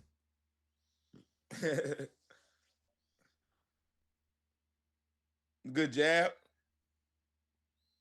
And he just touching too. Yeah. And that's what people don't realize. Them touches, they hurt too. Like just that snap. Yeah. That snap. And then doubling up on it too. Yeah. Confidence killer. I hit Kobe with a good 3-piece jab. And whack. Damn. He was tough. I ain't gonna lie. Kobe was tough as hell, boy. Yeah. You know, that motherfucker was tough, the motherfucker, man. You give him respect in that aspect. He a tough dude. Oh, Kobe. for taking that ass. Yeah. I mean, the only part was he did play me because he kept opening that cut up. Yeah. On purpose. You remember? You know what I'm talking about? Yeah, he was rubbing on it heavy. He was doing that shit on purpose. No, he was doing that shit on purpose. Because that Vaseline would have blocked the blood, but he kept opening it. I didn't open it. He did. Yeah. That's some high IQ, having the presence of mind to do that mid-fight. That would have slipped my mind 100%. completely. 100%. Yeah. He knew what he was doing. The ultimate showman. What happened? And what happened? I think. Oh, damn! A little fucking two. He gone. Damn, you kidding me? He gone. Damn. He gone. Damn. Jason, no, fire that nigga. Damn. Fire him. Damn. That make no sense. Damn. The lightest shot put him down. That's crazy. What you mean the lightest shot put him down? What? You see them big old range? No, not that one, but the original one. That was a light shot, no? I didn't see. He just touched him, like you were saying. What he get hit with, y'all? What he just get a hit right with, hand. man? A right hand. A right hand set him down.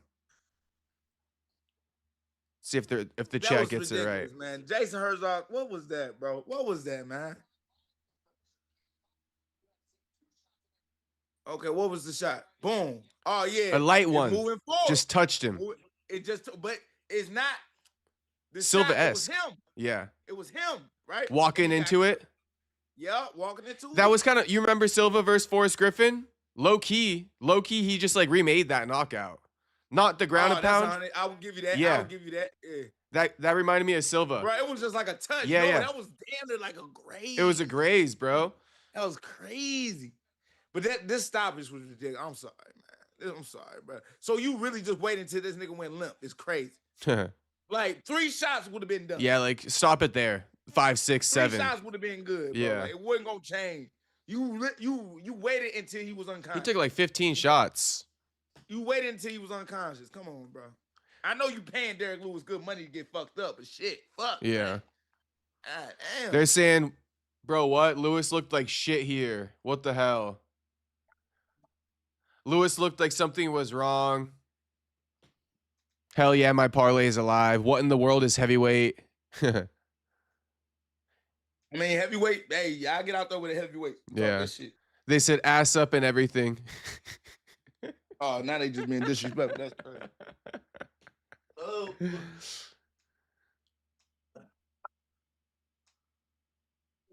Yeah. Yep. But yet again, when you moving forward, you going in that straight. But that was crazy. That was like a graze though. It was. Step back. Yeah. But it's still because he was moving forward though. I'm still gonna say that. Yeah. They said the ass up and everything. Then they go, don't read that out, gang. He slipped. Oh, somebody said he slipped. Oh, they said he slipped? Yeah, somebody said he didn't really get hurt. Because he didn't look hurt. He just looked like, damn. Okay, someone else saying that too. Lewis slipped, then gave up and stayed in that position. That part. Yeah. Okay, I can do that. Because that punch really didn't look like it hurt. Yeah. Lewis looked like he didn't want to fight all night. Lewis, he got that tough fighting style. When he wins, it's glorious. But when he loses, I mean, it's terrible.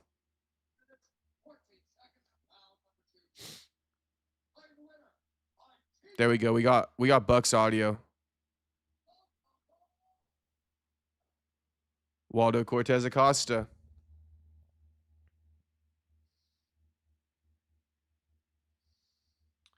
I'm a tune into the post fight. He still got the eye patch. Yeah, he rocking the eye patch. Man, I gotta start doing some push-ups, nigga. I'm feeling lazy, bro. You ever do push-ups like in between rounds or something like that? Yeah, I'm gonna do it right now. Of fight cards. Shit, nigga, you about to drop down and do some work with me, man. Damn, Buck got to drop down and give us 20. Little 20.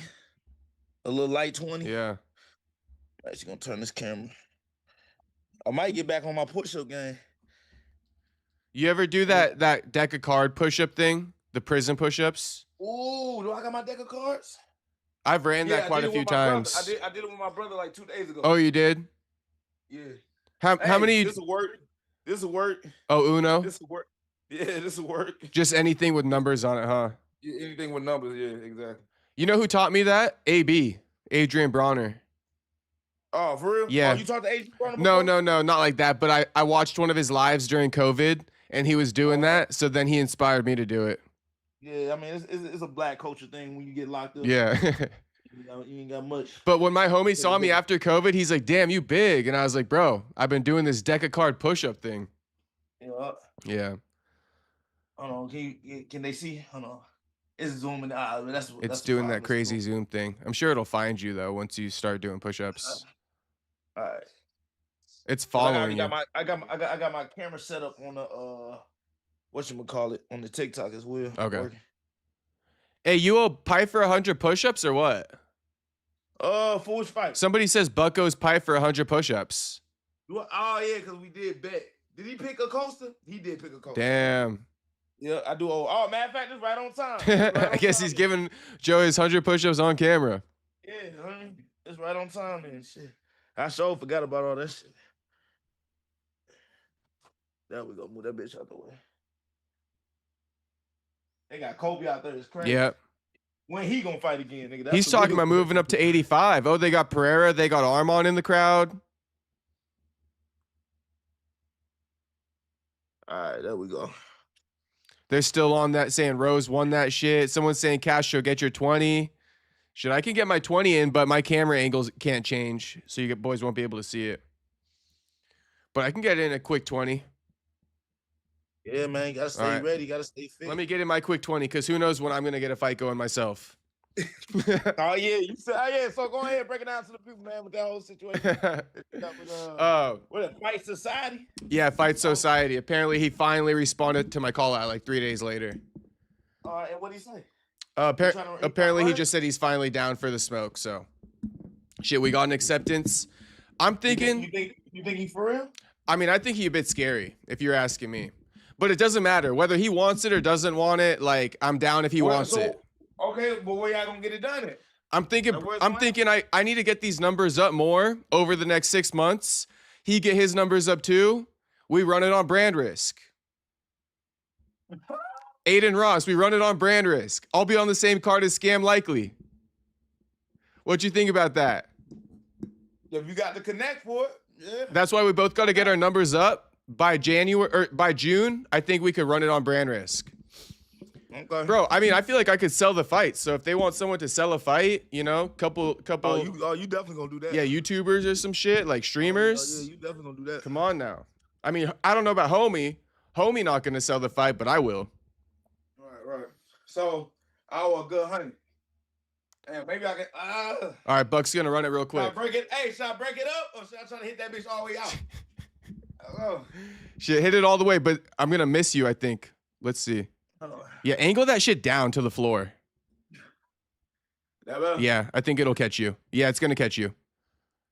All right, bet. Yeah. All right, man. All right, Buck. Try to get as many as we can. Nigga, y'all keep counting. Wait, in the Tims? No, okay. I'm trying to go all the way up. All the way up to it. There we go. Put this shit out the way. Damn, Buck gonna run a 100 real quick on stream.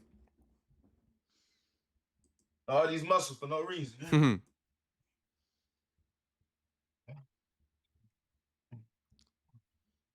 There it is, Buck running it.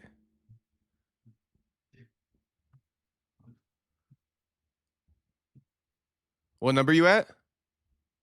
20. 21. All right, I'll just let you do it.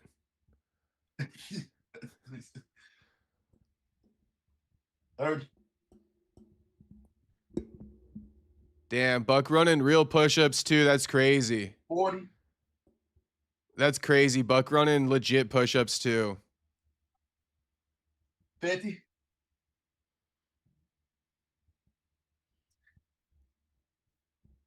60. 100 piece is crazy. I mean, I've ran 100 piece before, but that is crazy. That's why I'm saying it. 70. Bro, no fucking fold in the game. 80. Like showing no fatigue. I can see a little bit now. I can see a little bit now. You was talking that shit. 84. 84, I believe. Damn, that's fire. Yeah, 100's hard, bro. 84 is fire, though. You don't ever take any breaks to try to get more push-ups? Oh, what you mean? Like, take more, you know how somebody, yeah, like, pause? I break them. Yeah. Okay. It's very rare where I try to get 100 straight out. Yeah. Yeah. So I do this EMOM. If you don't know what that is, every minute on minute. Uh-huh. Me and my brother did it. We did 10 pull-ups and we did 20 push-ups, but every minute. So depending on the time that you get done with the pull-ups and the push-ups, let's say you got 30 seconds left, right? You only get 30 seconds of rest, and then you back into it, right? And you keep doing that. We did that for a straight hour. You know what I'm saying? equal time you're doing push-ups, you take a break. 100%. Damn, okay. So 600 pull-ups, 1,200 push-ups. Damn.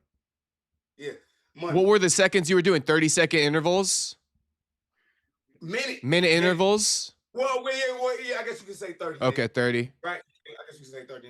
Damn. Yep. Hey, they're saying 85 is impressive. My lungs could never. Damn, Buck making it look easy. Go, Buck. I got you, baddie. Damn, calling Buck a baddie's crazy. All right. Hey, Buck, that nigga. Baddie Buck is crazy. They go, Buck. I got you, baddie. Hey, you know I got to cut off sleeves though. Yeah. Had to do it for the one time. Hey, depending on where my fight career go, I'm gonna start OnlyFans. Shit, I think you're gonna go viral with those push-ups. I'm gonna be looking for Adam 22 wife. Is it Adam 22? Is that? Yeah, Adam 22. Sometimes they call him Adam 16 though. Why? Just because they like make the numbers smaller because they hate him. Sometimes they call him Adam 12. Oh, okay. This is a random just like reducing it from 22.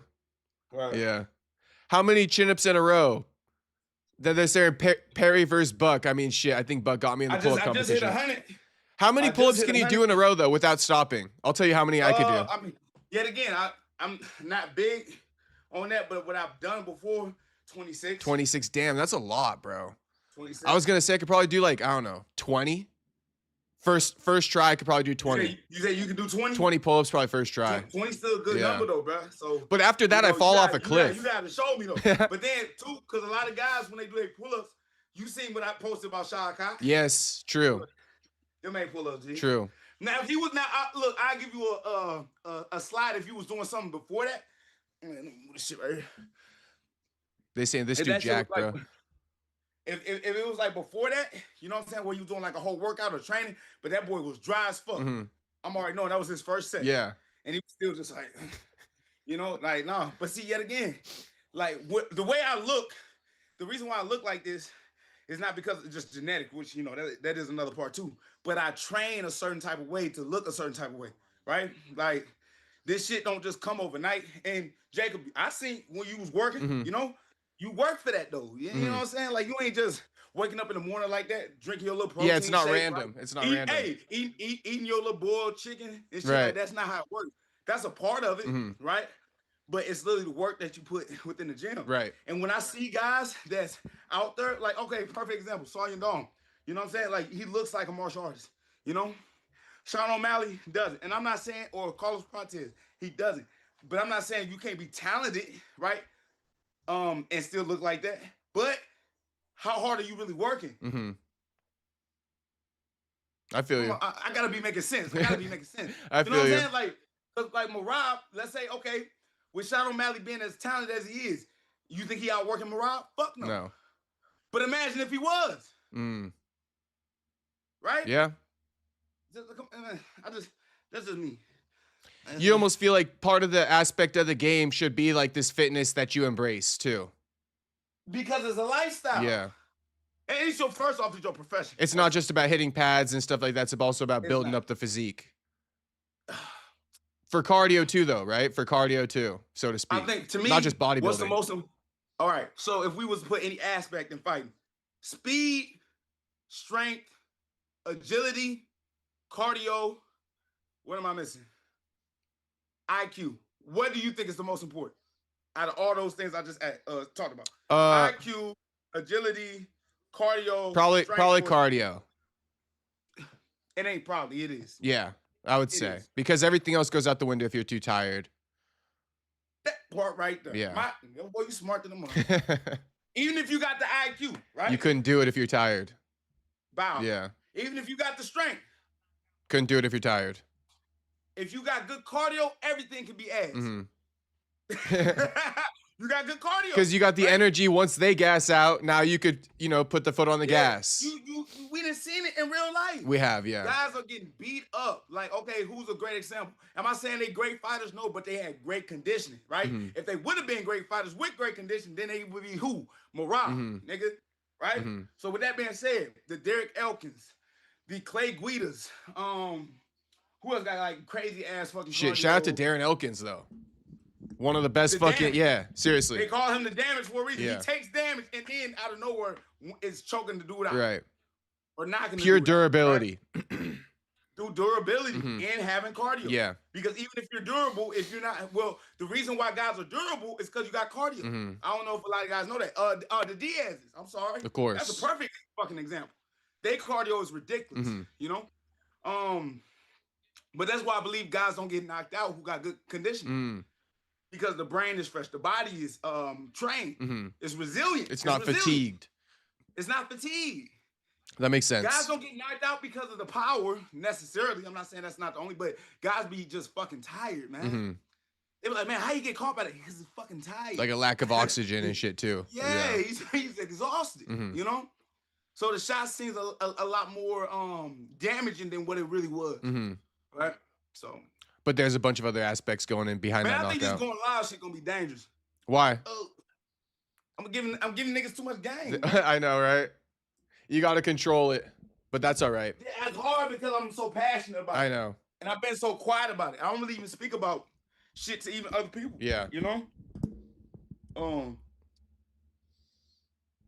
But like the thing is, they not gonna listen. Even if I told the truth, they won't listen. Yeah. Especially if they're on some hate and shit, they don't even have the ability to fucking listen. It's whatever. Fuck yeah. But yeah, that is like low key free game, but I doubt any of your opponents are going to be really watching you too heavily. Well, but the smart ones would. Matter. The smart ones would. First, yeah, right. 100%. Yeah. The smart ones would. You ain't got that many in there. Yeah. But I'm not saying anything because first off, all right, perfect example, Khabib. Everybody studied Khabib to a T.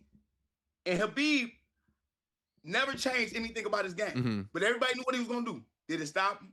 Did it stop him from doing what he did in the octagon? No. Were they able to stop it? No. So that's why I'm not going to have fear either. Right. You still going to have to go out there and stop it. If you can't do it, if they can't do what you do in training, you can't really stop it in the octagon either. I know they couldn't. I know they couldn't. I think that was Floyd's blueprint too. I feel like Floyd was so good in training. People couldn't beat him on the pads. They couldn't beat him on the speed bag. They couldn't beat him at jump rope. They couldn't beat him at sit-ups. So how are you going to beat him in the ring? But you got, okay. This still not CrossFit, Michael Chandler. I know. Sit down. True. I can do all these push-ups. I can do all these pull-ups. I can run that treadmill for hours. It's still not fighting. You still have to work your art. So guess what? The same dude that you talking about, he did all that. But then he got busy in that ring too, in the sparring. Oh yeah, for sure. That's true. They call it doghouse rules. Doghouse rules. Doghouse rules. No time. Nigga, no time. Yeah, no time. Nigga, no stopping, no breaks, nigga. I either 30-second out or you quit. Yeah. Who doing that in MMA? Nobody. Maybe you. Maybe you. Man, bro, I would. 30-second breaks in between rounds too. Not a minute. Floyd, the doghouse rules used to be 30-second breaks in between rounds instead of a minute. So I don't even know about that. I think it was no time limit, like endless rounds, but 30-second break in between rounds. I'm pretty sure. But still, 30 seconds off a minute is crazy. I think it was a straight round. Straight rounds. Whoever quit first. Okay. Doghouse rules, I don't think it was no breaks in between at all. We got to look into it. But it's hard to find info on that because it's all fucking undocumented. They turned off the cameras, but there are some doghouse sparring sessions. Yeah. Just in case somebody really get fucked. Yeah. Then they turn the camera on after and show all the blood and shit. That was fucking crazy. Fuck that, because we talking about something good, man. We talking about something good. I don't know if you even realize it, right? But why in the realm of MMA culture, right, where you hear a lot of, well, I don't spar at all, or sparring's not that good for you. Why do we hear that? I don't know. I think the reason why is, man, you gonna call me crazy. Motherfuckers just pussy, man. They scary, bro. They scary, bro. You don't realize how many guys in the MMA space, bro, just do not like to do this. It's just the truth, man. You see it in the gym, like guys not wanting to spar? In the gym, guys don't want to spar. Damn. You know how many guys be picking and choosing who they gonna spar, who they gonna go up against? You know? Yeah. I've never been in a space where I denied anybody any work. The only time I did that, we already talked about it before, was Marvin Toy, but I wasn't sparring nobody. That's right. I got a fight coming up in 3 days. Fuck you talking about sparring, you nigga? Like, but after that, hell yeah. Yeah. You'd be happy to. How would I be nervous to spar Marvin Toy when I spar Sean Strickland? You know? When I sparred somebody that knocked me out like Chris Curtis and then came back and sparred with him. You know what I'm saying? I sparred Kyle Borjalo. You know? I have no fear to spar anybody. Niggas, what we do. This is how we work. Even if I get my ass whooped, I'm going to learn. Okay, you just exposed to me what I didn't even know about myself. That's why I love sparring, right? But people fear getting exposed, first off, but also fear just the pressure of not being able to win, right? You don't have true competitors in the UFC. They'd rather not do it. They'd rather not do it. Man, come on now. Yeah. Let's keep it real. How many people really? No, I really want to tell myself, like, how many people really want to be champion? Yeah. How many? A lot of people. You know what I always kind of say to prove your point almost? I kind of think that sometimes these guys, they don't want to necessarily be champion, but being a fighter just proves to their circle of friends and family that they're tough guys. And I think some guys are okay with that. Man, they're simply okay with that. Here, you don't even know what you just said, bro. You don't even know what you just said. You know, I can smell it. People think they made it just because they in the UFC. I can smell it. I can smell it. Some guys in the UFC are just satisfied being there. I know. That's crazy. Just because people think they're tough guys. Crazy. Ugh. It is crazy. If you're not trying to be a world champion, I don't know why you, like, this sport not worth it. It's like it's life points you're playing with just to like get like for a little ego boost or something, you know? 100%. It's like, bro, go get your ego boosted elsewhere. You can go to the strip club, give a girl a little. I know, right? She gonna boost your ego real nice. It might cost more than $50, but she gonna boost that ego up real nice. Oh, a little 50, you give more than 50. Wow. Well, an ego boost for $50. Hey, more than that, that's crazy. All right, so we got Sean O'Malley coming up. Are you cutting your laces or what are you up to? I ain't cutting my laces. Oh, I thought I saw. Tying my shoe. I thought I saw some scissors in your hand. And yeah, we got O'Malley here. We got Song Yadong. A lot of people saying Song Yadong. I don't know what I don't know how this pertains to what you were talking about, but they just said hashtag Kevin Holland, so that's got to be in relation to what you were just saying. 100%, because he actually is very talented, very talented. Yeah. But you already see what his main focus is on. Yeah. He's like whatever, and he wasn't to quit in a fight. He'll quit for real. Yeah. You know? Okay, round 1 on. Song opening up with a leg kick. Okay, you got the fight on there too? Yep. Back to baseline. Buck just ran 70 or 85 push-ups. He back to normal. Yep. We got to get back to that 100. Yeah. We're going to see what that 100 about, though. I know I can hit 100. Yeah, you do that for like... That was just off the strength. That was no warm-up or nothing. That was off the strength. You'll probably be up to that like next week. 85, you're like right there. All right. O'Malley. Let's see what he could do. He's kind of had a fall off since these 2 losses to Merab. I mean, but that's still the champ. Well, was the champ, but you know what I'm saying? Merab's the champ, but more so like O'Malley used to be this guy in all the headlines, but he's really taken a step back and all that. So just curious to see where he's at right now. Can I be honest about O'Malley? What'd you think about O'Malley? I'm just being real. Like, I think he's talented. First off, a fight. I think he is a talented fighter. But just that whole personality shit. Like, do people really fuck with O'Malley like that? I mean, I think O'Malley does a good job of talking, but when he gets in front of these fighters and he shows up to these press conferences, he always underdelivers. Like, he talks good on his podcast, but he always like gets quiet in front of the fighters and stuff, and he doesn't talk that much. So I've seen people complain about that a lot. What do you think, though? I don't know.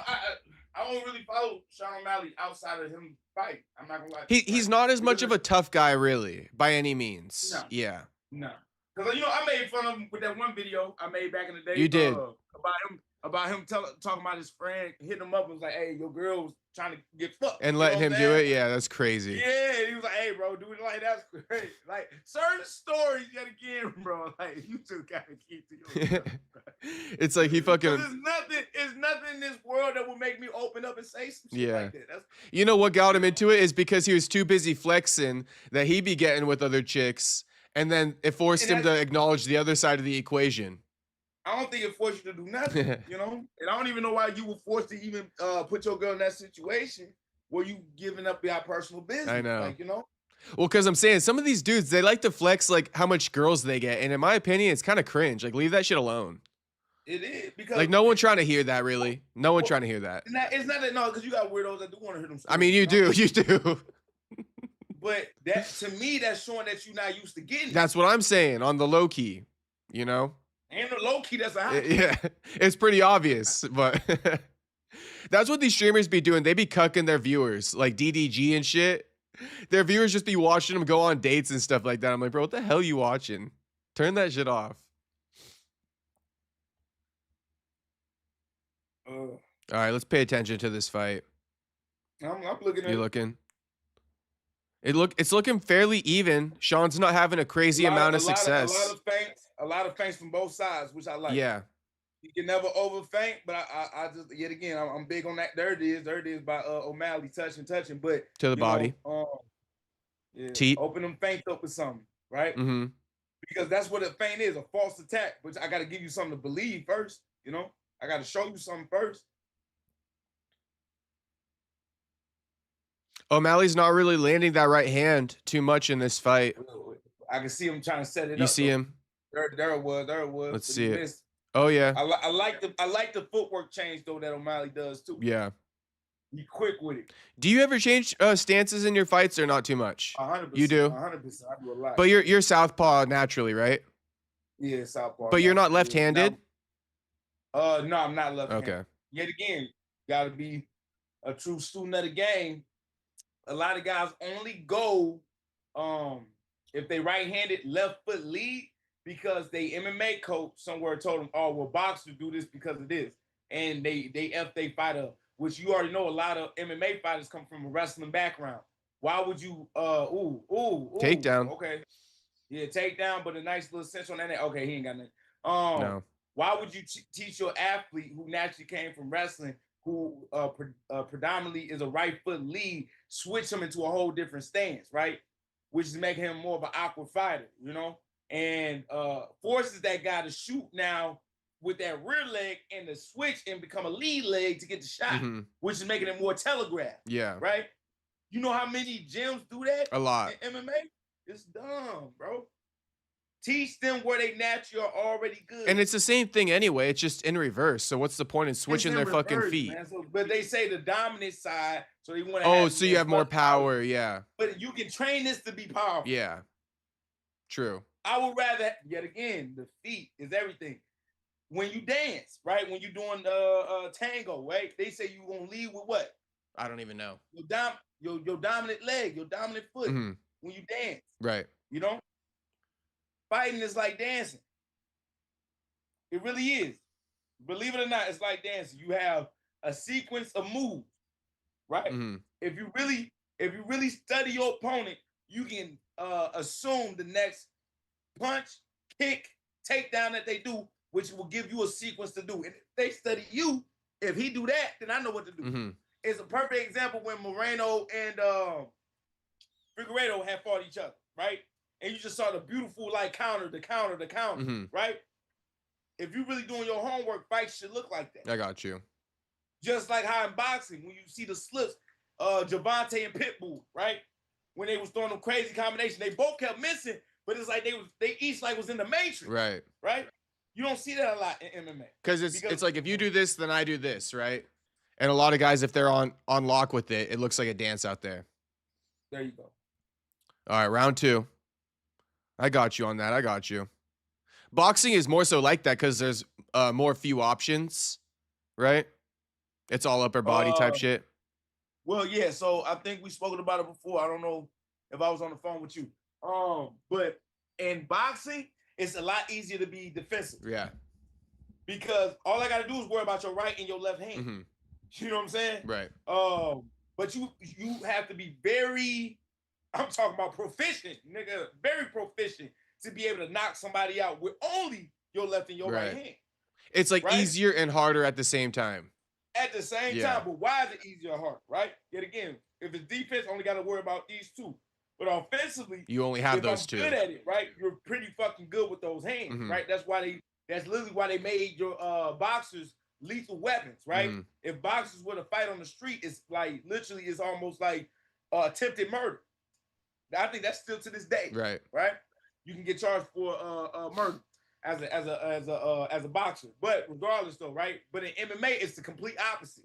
It's the complete opposite. It's easy to be offensive in MMA, harder to defend because there's so many weapons I gotta watch out for. Seriously, though, kicks, elbows, headbutts, damn near sometimes, you know. So you gotta really be about your shit on your defense side, right? But offense, you can just fucking, throw some shit out there and catch somebody, Yeah. MMA almost hasn't even been figured out yet in that aspect, And you're right. Yeah. Like, sure, there's right movements to make, but it's almost still getting worked out in real time. That was good. Rush by Yeah, Song's been able to get O'Malley down a few times now. O'Malley's been able to get up, but O'Malley's not landing that right hand. This is really gonna be the separation of the fight and where it goes for real. Yeah, we're pretty much halfway through the fight. How everyone's scoring it so far? Drop it in the chat if you got any picks. But I mean, really heavy on that hip. I see a lot of people are high on Yadong right now on this fight. Right. I think they want that new matchup, but why not? Yeah, why not? I don't blame him.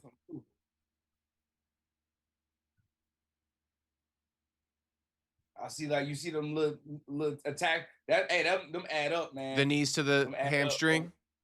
People don't think that shit hurt. Them bitches hurt because it's like a soft spot behind your knee, And I'm liking that he just keep attacking it, just touching it, just touching it. Whatever I can touch, no diddy. Whatever I can touch, I'm touching. It's gonna probably swell up too. Nice, yeah, this is beautiful by Song. Okay, yep, takedown again.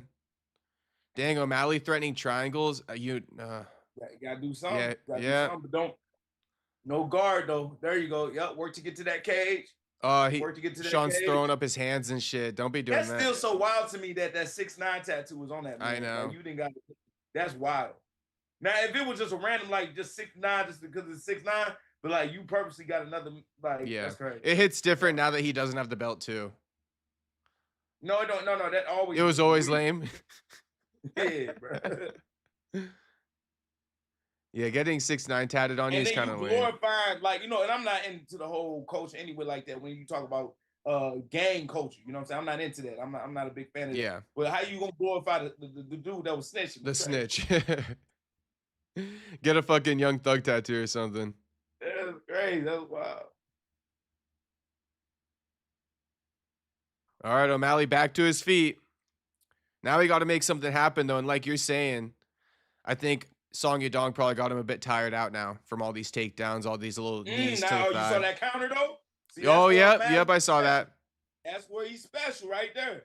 And if Song Yadong keep winging those shots, because he's powerful. He's definitely powerful. But a lot of these guys don't know how to move their feet when they strike, man. Yeah. And that's one thing O'Malley does know how to do, right? And let's talk about it. I don't think O'Malley is good enough to fight in a TKO. Oh, okay. He's one of the UFC fighters that I will put in a position to fight, you know what I'm saying, other boxers. I think he would be great in boxing. I'd love to see it. I think he'd do a great job. Yeah. I think he'll do a great job. 100%. The only thing that's missing from him is the true power, because he does a good job of just slipping out of punches and allow guys to run into the shot, but he doesn't have that right in front of you and just that stopping power. Yeah, he ain't got that. Yeah.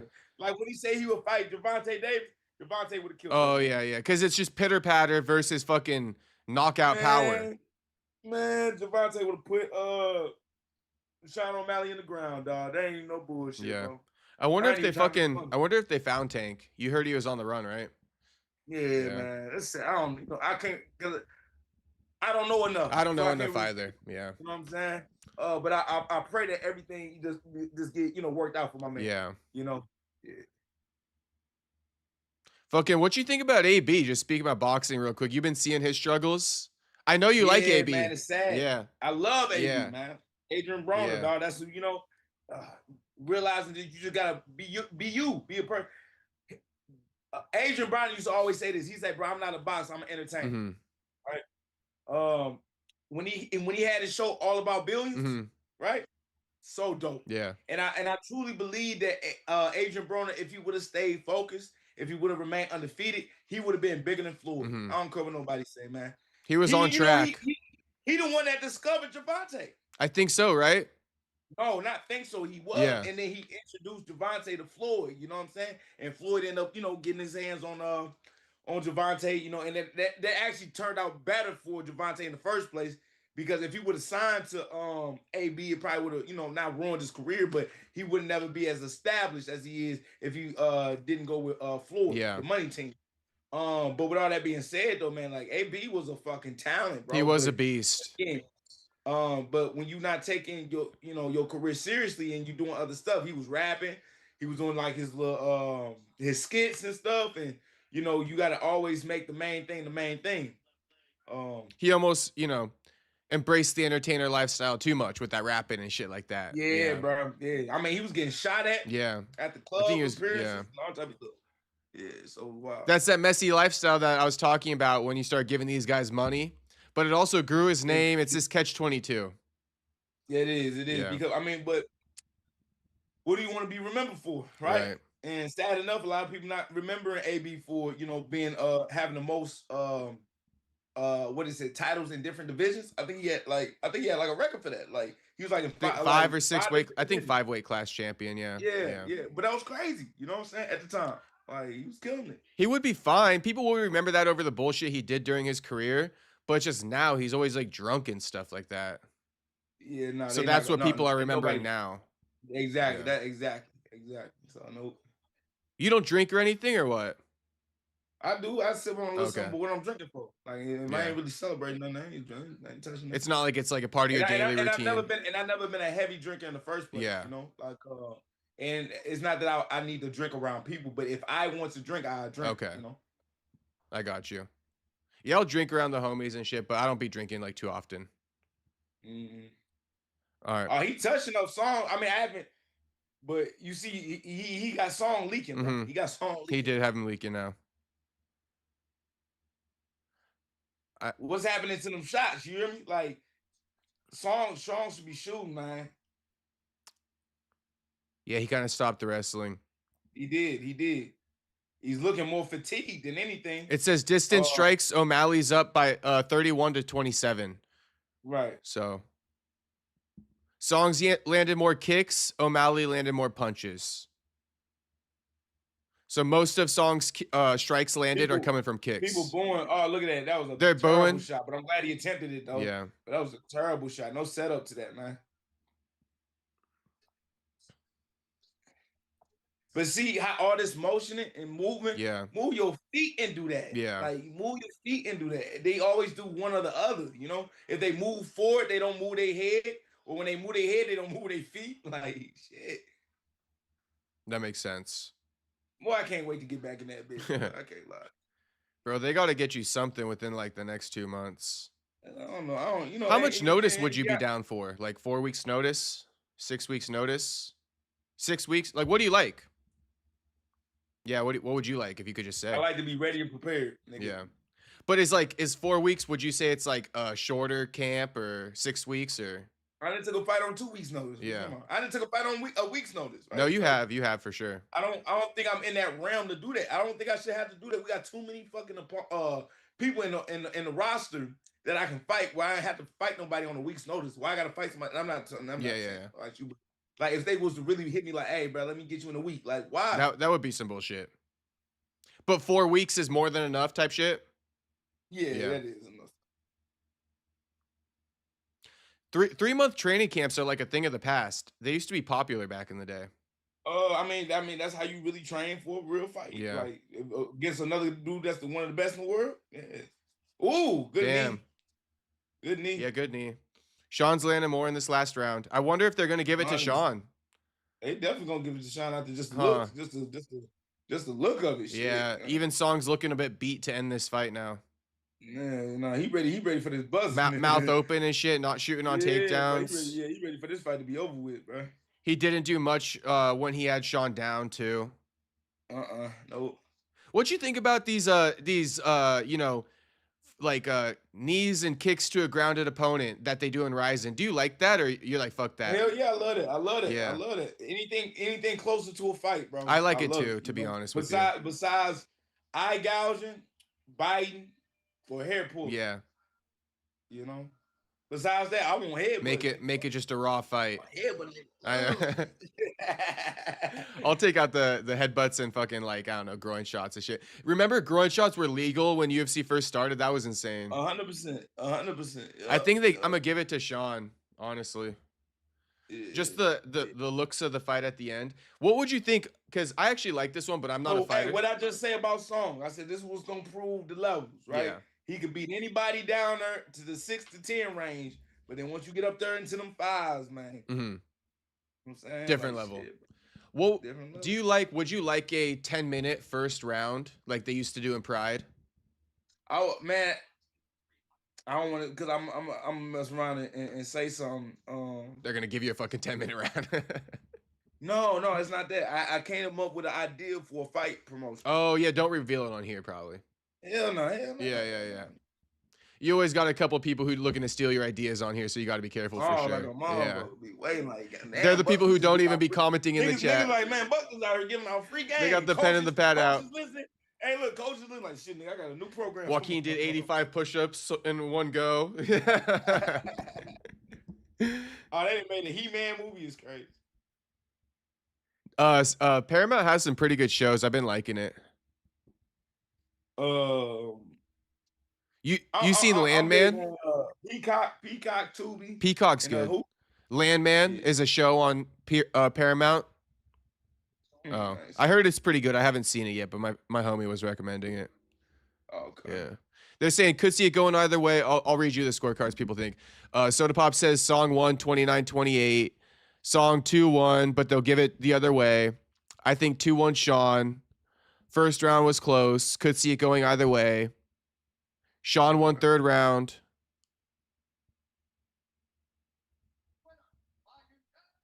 (29-28) Unanimous. Sean O'Malley. Damn, they gave it to Sugar.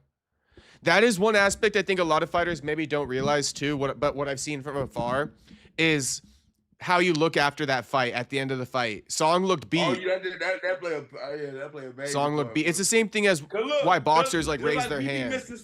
Just like we be missing stuff. Judges be missing stuff all the time. Mm-hmm. They got all that ass around them. Mm-hmm. Brooklyn Ranch, you walk by, you know, all them motherfuckers be looking. Yeah, I know, right? And they missed the whole part of the fight, you know. Yeah. Then they tune back in, they see Song looking beat up. That part, right? I'm like, oh, okay, so I guess, you know what I mean? So, I mean, people just got to look at it just with common sense, bro. You know what I mean? Like, shit, them motherfuckers be down there ready to fall asleep. They've been watching for hours, bro. So once they get to the main event, they be just ready to write whatever. Right. Who you think? I hear O'Malley calling out Merab right now. Or not Merab. He's saying if Merab gets it next, much respect, he deserves it next. The title shot, he's done the work. Right. But if Merab doesn't get it, he wants Peter Yan. Any thoughts? No thoughts. I don't know. I like to see Merab too get his Honestly, belt back, Merab does deserve it before Sean gets it, if I'm keeping it a buck. Right, because what he did to damn, that knee was nice. Because of what he did to Sean O'Malley. Yeah. Dominated him in the first fight and then finished him in the second round. It's crazy. Yeah. Sean's crashing out. He's like, God, I hate losing. Yeah. Don't we all?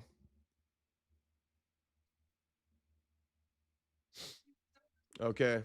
O'Malley, Peter Yan. I mean, it could easily happen. Like I said, controversial result the first time around. Merab also deserves it. His daughter don't look nothing like. I ain't trying to be disrespectful. This baby girl don't look nothing like his ass. She's Mexican. Yeah.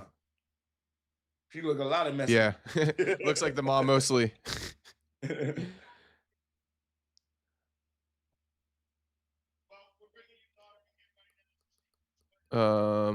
O'Malley is a dumpster fire. All right, let me make my coffee. I'll come right back in like a minute. I gotta go pee real quick.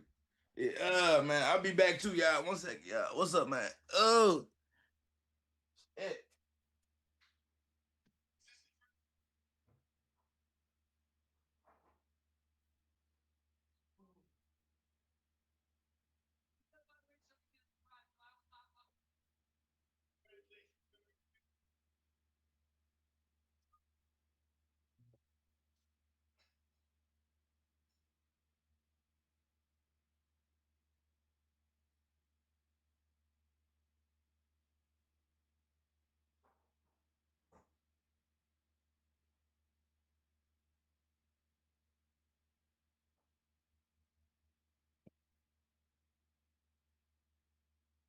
Oh.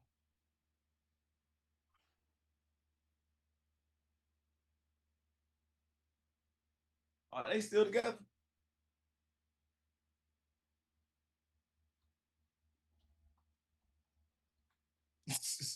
They still.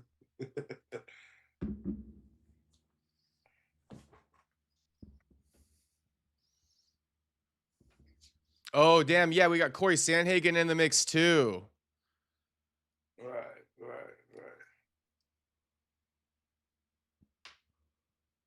Hey, there's Usman.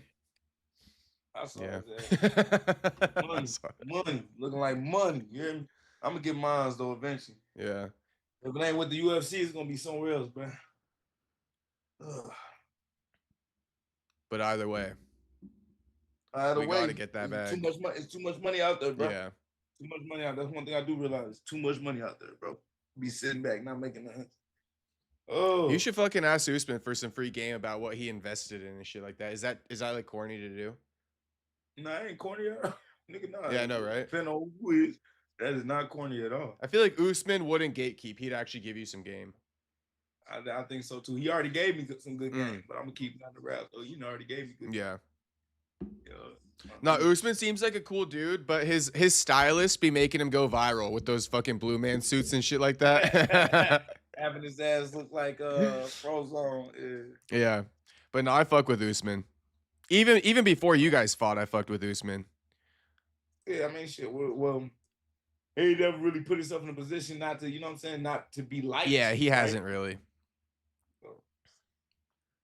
Someone says someone's saying you a Buck or oh damn, someone hated. They said Buck going to PFL and then someone said you a Buck hater. Yep. Shit, PFL, I'm gonna win that belt like Imp twice. Give me 2 M's. Like people don't realize I haven't made $1 million like collectively.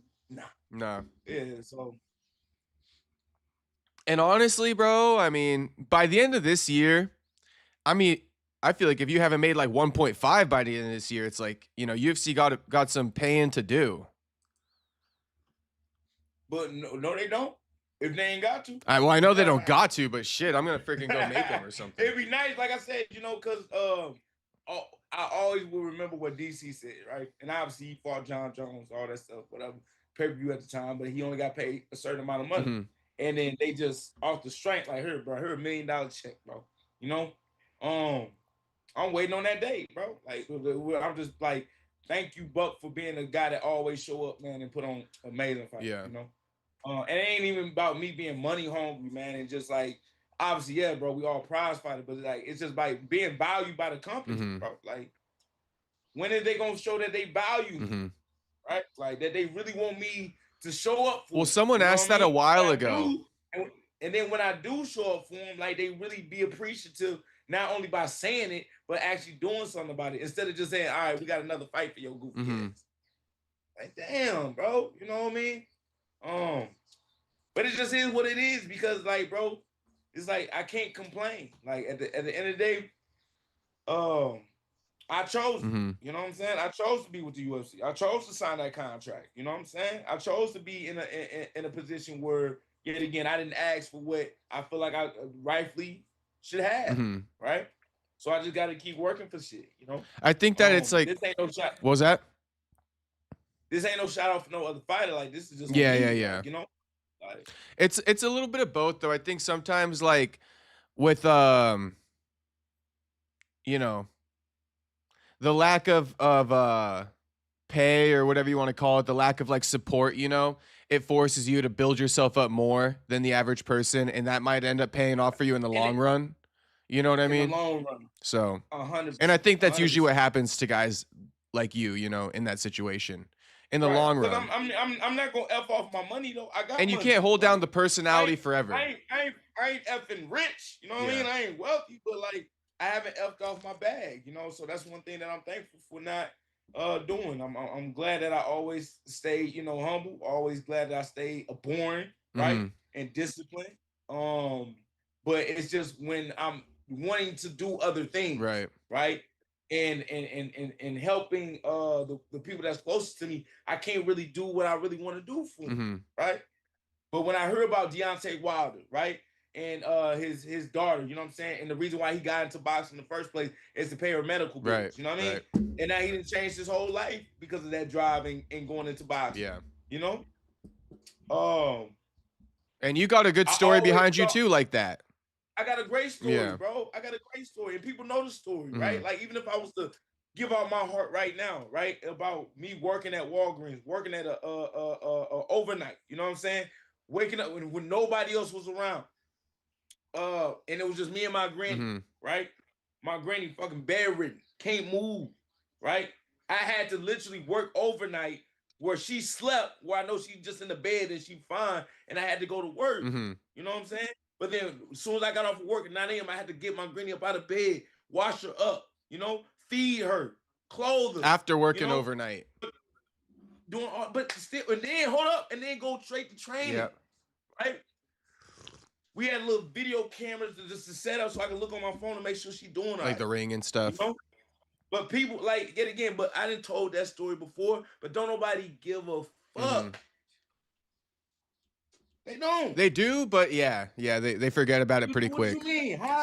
I seen some people post about it. Like, I'll give Home a Fight credit. They posted about your story one time, and I gave them respect for that. I was like, it's good that you guys are sharing the story because it's one of the best stories out there right now.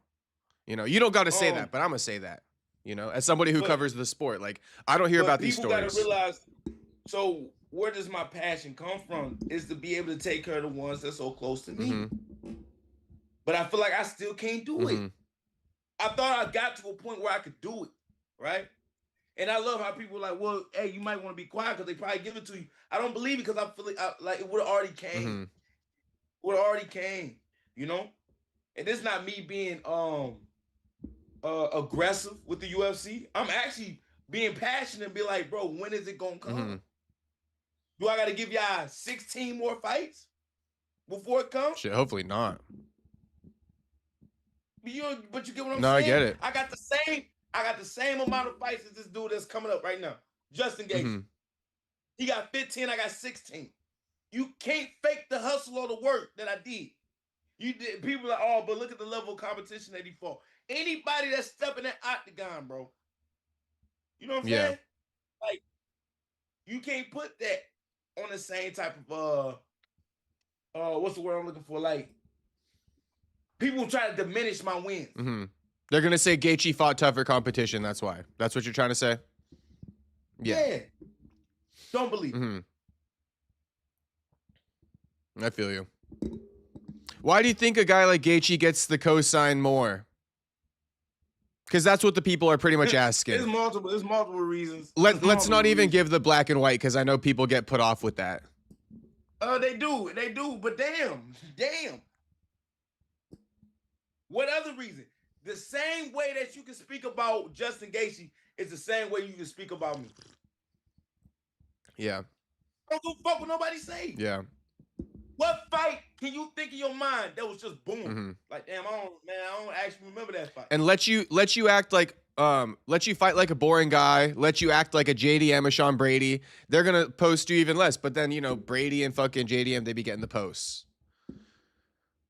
While being very boring. Let you be like that. No disrespect. Shout out to my brother. I'll be LeRon Murphy. I mean, even worse because I'm not even undefeated. Yeah. I'll probably be cut. I'll be with Interim at PFL.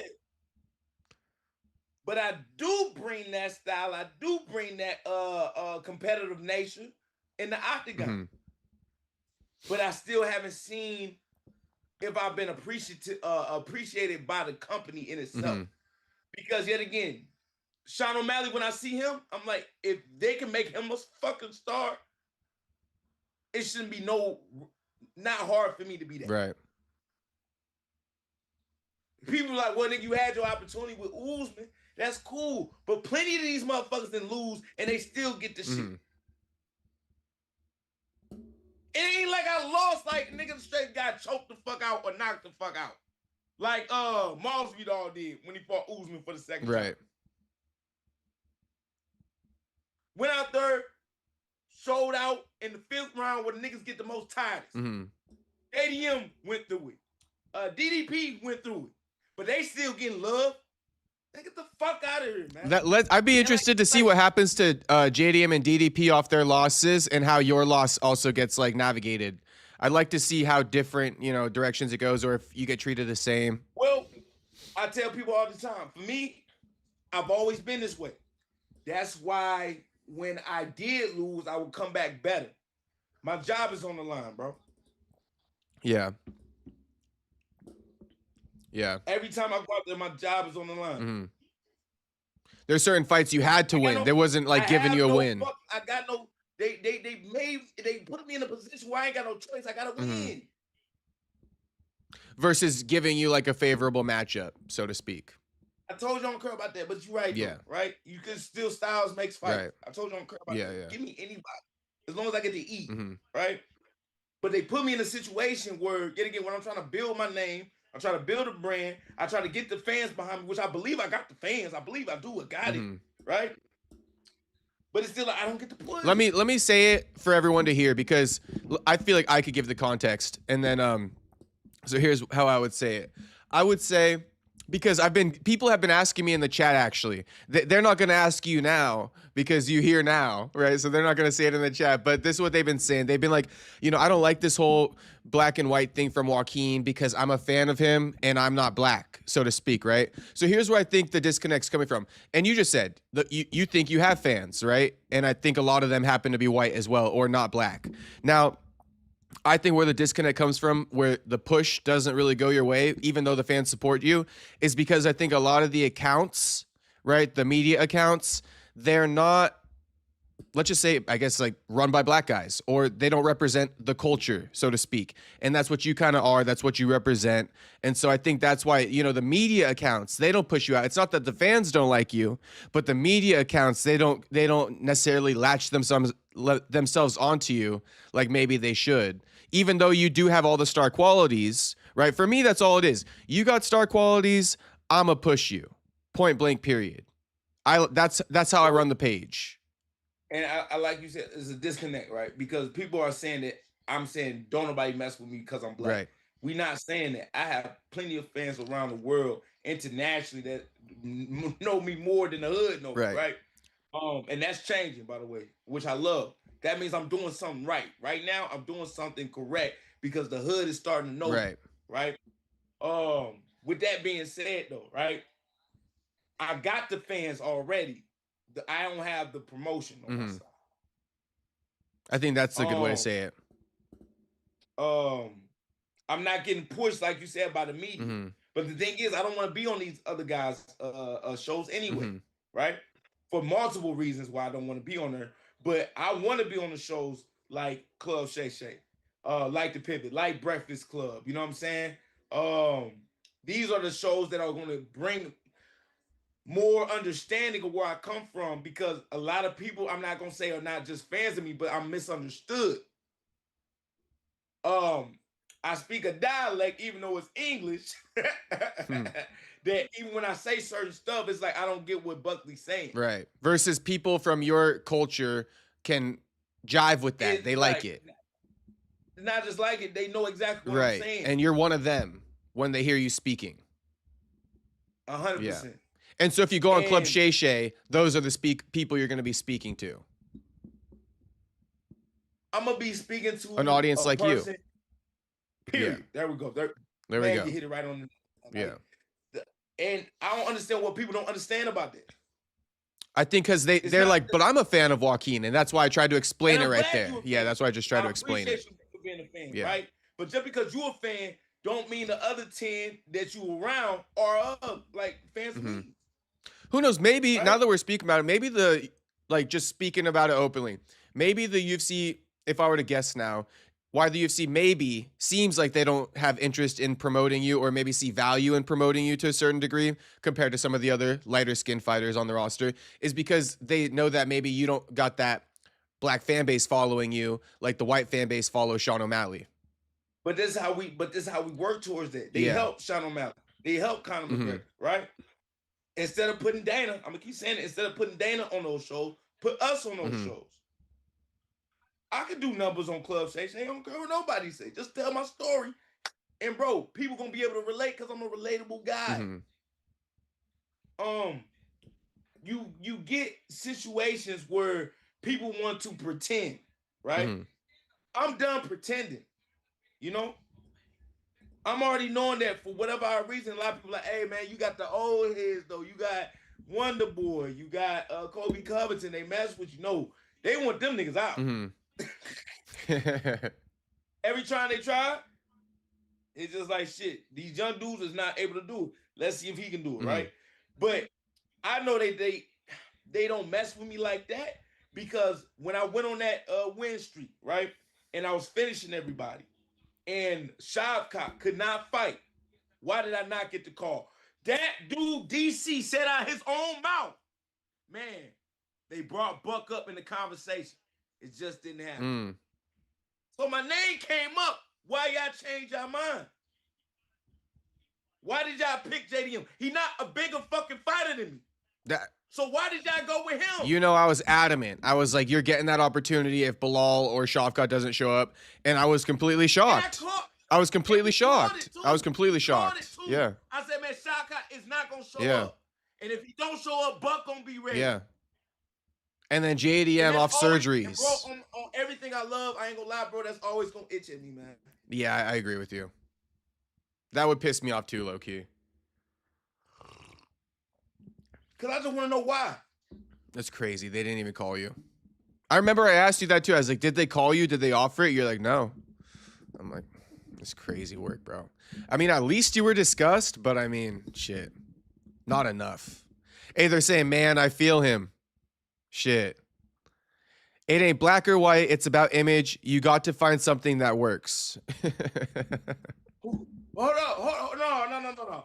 And what worked for JDM, nigga? His nose being on the left side. Yeah. Fuck out of it. Being a Diaz brother disciple. Yeah, seriously though, what worked for JDM? A lot of people are just gonna be like, oh, he's cool. He wears jean shorts. No, I think they just fucking are like, you know. Remember I was jokingly telling you it's on some Diddy shit? The thing is, though, I can't get mad because this has always been the story, man. Always been the story. Last thing before we get, somebody says, I'm rocking with Buck regardless. Shout out. So we got some hardcores. You a real one, bro. I appreciate it. Do you think it could be because you've been dropped the N-word a couple times on air, or you don't think that has anything to do with it? They ain't got nothing, because now Dana in boxing, where you going to have a bunch of way more boxers talking about this nigga. Yeah, okay. I just figured I'd ask that. I figured I'd ask that. All right, main event time. We might as well lock into the main event. But man, they've been taking a long time to get to these fights. Let me plug in my phone. They got to sort that out. This whole like delay thing. It's too much. We're not used to this.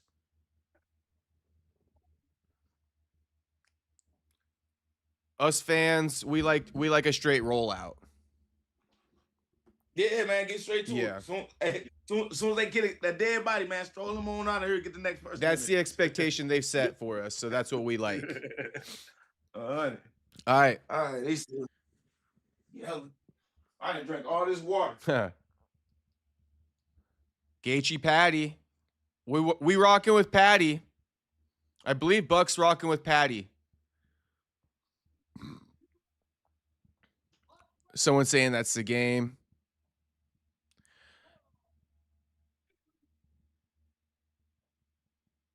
I think Buck can probably hear me still. The UFC treats all their fighters like trash. Just look at this garbage main event with Arman Tsarukyan sitting on the side. Don't worry, Buck. Time will come. Sometimes they just fuck you around. Hold on. Don't think I'm crying. This is why I think y'all is gonna F with me, because I'm gonna give my for real passion and my real thought. Yeah. Right. Mm-hmm. This is just how I feel. But the UFC not like it's not making me suffer. Thank you for not putting me on, because I'm putting myself on. Right. And y'all finna create a monster. That'll be more lasting. Listen to me. They finna create a monster when it comes to this, bro. Like, once this shit really go, I'm not holding back. I'm finna turn the fuck up on everybody. Yeah. On everybody. Rightfully so. Rightfully so. Made me work too fucking hard. But what you're building, as a result of all this, will be more lasting. How many guys we see, they're stars while they're in the UFC. The second they leave, they're gone like the wind. You build a name outside the UFC. You build a name for yourself. You build your own cult following. They're gonna be with you forever. And you know what? That's what you're trying to do now. So, and you've been doing it. So, 100%. Yeah. Someone joked and said, maybe Buck has to go wash Dana's car a few times. What did you say? Wash go wash Dana's car a few times. That was hilarious. They saying snatched the throne. He still got that staff. Yeah, bro. He put a sticker on it yesterday. At the weigh-in, he put a sticker. They exposed him. The fans are too good, bro. It was like literally identical to his skin color. I couldn't even tell. Yeah, a nude. Nude Band-Aid. All right, main event time. We've been waiting for this one. Paddy lit a fire under Gaethje's ass. Excuse me? Did you watch the press conference? Fucking Gaethje was pissed off at Paddy. He's like, I'm going to destroy this kid. Right. Yeah, all right. Fight's on. It's on. Fight's on. Who you got definitively? Paddy? Definitively. Hey, I'm telling you, as long as it's on the feet, Justin Gaethje got a chance. But I feel like the fight going to hit the ground, and I feel like Paddy going to be able to do something with that. I don't. I'm going with Paddy. Okay. I'm going with Paddy. I wonder how much like antibiotics and shit Gaethje been on. Right away, Gaethje looks a little bit thicker than usual. In a good way. Bad way, like his stomach seems like it's got a couple extra flabs on there. It got that dad. It's jiggling. I'm not used to seeing it jiggle. Yeah, he look a little beer belly type shit. Well, I heard that Trevor had to slow it down for Justin. Ooh, look, he already kind of getting cooked. Anyways, though. Oh shit. That Trevor Whitman said he wasn't looking like his natural self, and they had to kind of change something up in the camp. But obviously, with that staff, I'm not saying that's the biggest part of that, because you got plenty of guys that kind of train and kind of fight with staff, and it don't really affect them. But he kind of getting clipped, bro. He getting clipped, bro. That boy just he is. Clipped, but see the thing about that that was a good little uppercut. Paddy should work a head kick too. But Paddy just keep that chin in the air. I know. So often. If Gaethje connects, he's gonna put him down. Oh wait, you're ahead of me. Oh, he put him down. I told you if Gaethje connects, he's gonna put him down. You could tell. You could see it. Yeah, but I'm still gonna say this though. Justin Gaethje, when he was getting hit, it didn't look good. It didn't look good though. Also, Gaethje from this position right here, after he puts guys down, he doesn't know what to do. I can give you that. Yeah, he kind of like this is what he does. He goes in the front headlock and he just kind of like batters you till you stand back up. Nah, look, there you go. You just called it. See what I mean? He did this with Michael Chandler. I've been watching the film. Good uppercut. You saw that uppercut from Paddy? Yeah. That landed, right? Yeah, that definitely landed. You But think the thing Paddy is, like should I work the said- head kick because at the end of his combos because Gaethje's leaning over to that right side. Right. Oh yeah. He's leaning hard to the right side. Hard. Just finish off the combo with the lead head kick, I feel like. Right. Paddy got tagged But OMG, no yes. setup, though, so but you can't throw empty kicks though. Yeah. He did it again. There's an empty kick. That's what I'm saying. Finish the combo with the head kick. I think that would work for him. That's way better. Yeah, lead head kick. Finish. He just caught him with. He just clipped him with a hook. Yeah. Oh, another knee up front. Left hook. Look, he's not taking them shots, Will. I'm telling you. Bro. Oh, uppercut from fucking Paddy too. I'm like a few seconds behind you, I think. I'm at 2:14 right now. Okay, I'm at 2:16.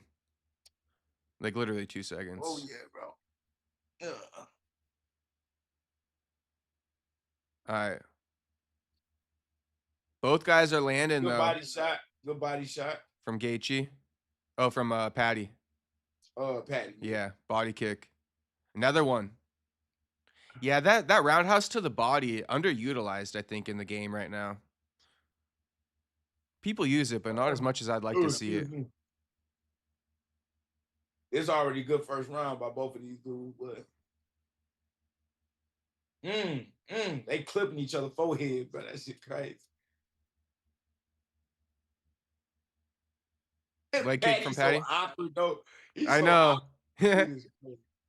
It's like cartoonish almost, man. He almost keeps his posture like straight up, like too much. He does, man. Like, look, bro. Yeah. Like, he really got his chin in the ceiling, bro. Even when he slips, there's no like bend in the waistline. It's just... Nah, nothing, bro.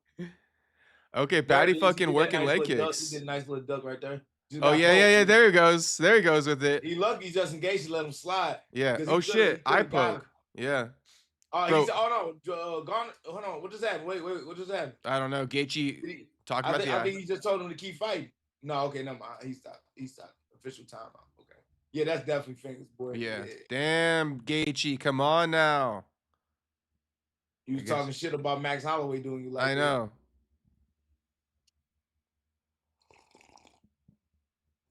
And that's just bad defense, bro. That's all that is. On whose part? Paddy's. Paddy's part. I guess if you can't dodge a punch, you can't. I know. So. Bad defense on both their parts, I guess. Someone's saying should be a point. Enough of this poking BS. Yeah, immediate point. Honestly, you know my take on it? We all know better. Man. I think they should start suspending and fining guys who have a history of this stuff. Yeah, you can say that, but just a point. No warning. Point. No, I'm saying after the fight, though. No, just take the point, bro. I'm saying after the fight. Like, Cyril Gane should have been suspended and fined. I'm done. I'm done with that. I mean, hey, I'm going to say this right now, and I ain't even trying to be funny. I don't think Tom Aspinall coming back, bro. Oh, I know. It's very scary. You think I'm playing? I don't think it. No. I believe you on that one. I've been questioning it, too. All right, head kick from Paddy. There it is. And Gaethje did lean into it. Oh, shit. Turning up now. Gaethje knows this is his time. Coming off that eye poke. Damn. Paddy firing back, though. Paddy straight firing back. Yeah. He put his chin down. He said, fuck it. You saw the elbow? I'm about to see it. Oh, yeah, I see it. Close elbow. Nice short elbow. This boy get nasty, man. Yeah. Get nasty in that clinch, man. Paddy been in this game since a kid, you know? I think a lot of people underestimate that. Oh, that was an ugly-ass fucking spinning elbow. Gaethje lands with the right hook, though. Oh, my goodness. I don't think Gaethje got this fight for 5 rounds. He already kind of slow. Bro, I ain't gonna lie to you. He don't look in shape, man, like you said before. Right. He don't look in condition at all. And even with Paddy looking so awkward on the feet, he looking in good shape. Yeah, I can tell Gaethje's looking a little bit slower, like weathered. Yeah. You be training those spinning shots, or at least be training the defense to that shit, because everybody be getting caught with it. Mm-hmm. Something like that. Yeah. So you do work on that shit now that you've kind of seen people using it. Mm-hmm. You're like, I ain't giving out that free game. You're like, I ain't working on it. You're like, try it on me. I think all areas of attack, you know what I mean, you should work on. That's all I'm gonna say. I would say it's ill-advised not to be training defense and offense with that spinning shit. With how successful people were in 2025. 100%. Well, if ain't nobody throwing it in training, you know. Right. It's only one round. Justin going too hard, not staying calm. If he's on antibiotics, he'll fall apart round 3. That is true. Or it could be true. Justin looks gassed. He does actually. He do look gassed. Yeah. Bro. But he's still a dog, though. He's still a dog. He's not going to quit. He's going to go out cold if he needs to. 100%. We all know that about Gaethje.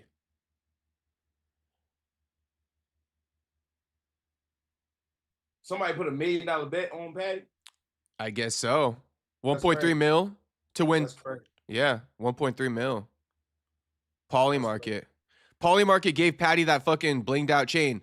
See that though? It's like, okay, we want to see Buck with that chain on too eventually. Man, don't get me started, bro. Like, my thing is, I'm finna start wearing the ski mask on dudes, bro. I think you need to ski mask into the next fight. And the PI, nigga, I'm holding the ski mask, nigga. I ain't gonna lie to you, bro. Cause fuck that, bro. Like, I do the same shit. Fuck that, man. The ski mask walkout goes hard though. No, you missed what I said. Bro. No, I know. I got what you said too. Oh, okay. You're gonna start sticking guys up in the PI. Yeah, give me all that. I got it. I tried to give it that innocent spin. Mm-hmm. Justin needs to use his wrestling. People are saying Justin never uses his wrestling. Never ever. 100%. Yeah. This must be your first time. I know. Paddy got more takedowns than Gaethje, surprisingly, with the judo at least. Right. When you see these empty kicks, he fell off. Oh damn! Yeah, because Gaethje caught him with a left hook as he threw that head kick. Ooh, the elbow! Damn! Oh my god! Damn! Right, scouts don't get knocked out. Boy. Left hook elbow from Gaethje was nasty. Paddy countered with the teep to the face. That uppercut to the chin was nasty, bro. Yeah. Oh, from Paddy there? No. Gaethje? From Gaethje. Because it was right up against the cage and he didn't move. He couldn't move. They both like the uppercut in this fight. They're both throwing it and landing. I like short, like the long uppercuts like that. That's Paddy throws a long ass uppercut, yeah. Yeah, that's long, but I like them short. Them motherfuckers right there. I mean, everything should be pretty short, right? Even the overhands and shit. When you talk about those weapons, yeah. But yet again, if you got good rotation in the hills and somebody coming into it, shoot, them looping uppercuts and that I hurt somebody. Yeah. That's one of them yabba dabba do punches. You know a little wind up behind it too. Yeah. Okay, looks like Gaethje landed 51 strikes to the head, Paddy 30, but Paddy got more body shots and leg kicks. Mm-hmm. But I mean, 51 shots to the dome in the second round is crazy though. Yeah, that's quite a bit. Knees from Paddy though, leaning on Gaethje.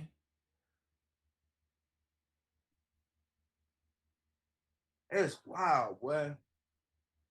Who even won the first round? Because Gaethje dropped Paddy. You got to give it to Gaethje. Right. And I mean, Gaethje pressing Paddy this whole round. Snap him down. I like that. You know, you can't. There we go. Yeah. Consider that a takedown, but he snatched him down. Yeah.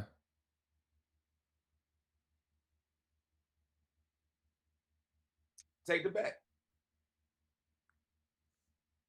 I'd love to see a fighter hit a cradle.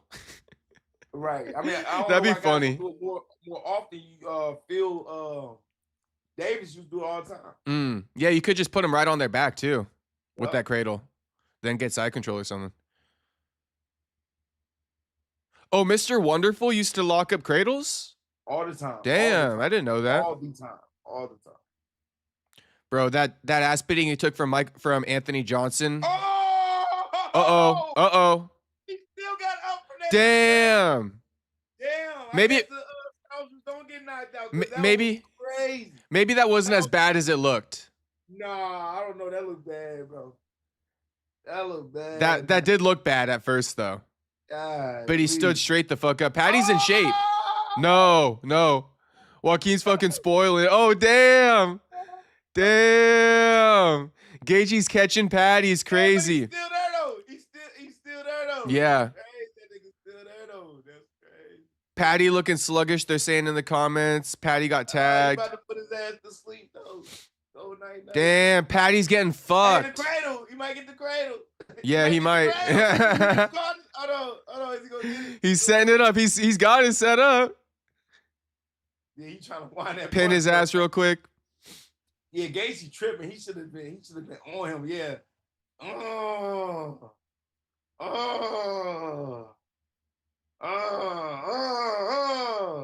Time saved by the bell, boy. Dang. Saved by the bell. And dapped it up before you got up. That's Dang, crazy. Paddy looks fucked up. He had to dap him up after too. Damn, 2 rounds only and Gaethje looking like this. I think whatever gassing out Gaethje was doing, he's back to it. He just stole fucking Paddy's energy from him. That's usually how it works.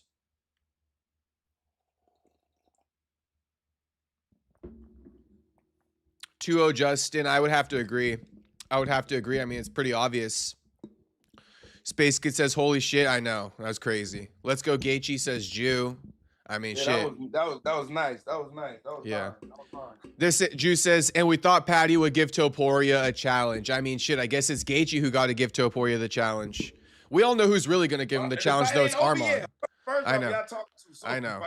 But keeps calling us out for that. Yeah, fight ain't even over, bro. Hey, you think Armand did dirty, or do you get like everything that's going on with that? I mean, it makes sense. I mean, yeah, literally, what the day of? Literally the day of that he like. Come on now. Yeah. They suspect that he pulled out because the title wasn't going to be on the line because he was expecting to miss weight. That's the big drama with that. All right, round 3. Yeah. They're saying maybe Paddy's holding back. I doubt he's holding back, bro. What? No, stop.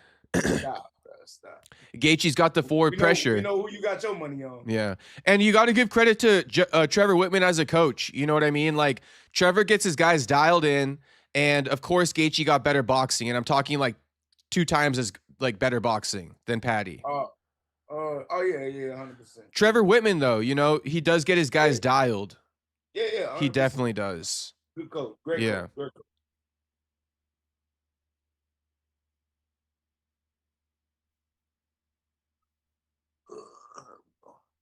What we got right here, man? About 300, man. I appreciate everybody coming on live. What's up, y'all? Who all watching the fight?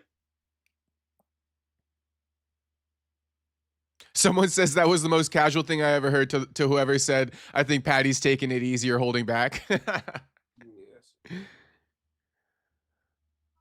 That's that Dominic Cruz shit, man. Yeah.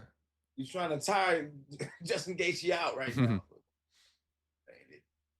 Ain't it, bro? All right, but it's a bit more even for Paddy this round. He's not getting caught as bad. He's keeping the center more, though. He knows. He can't keep backing up against the cage. That was doing him in.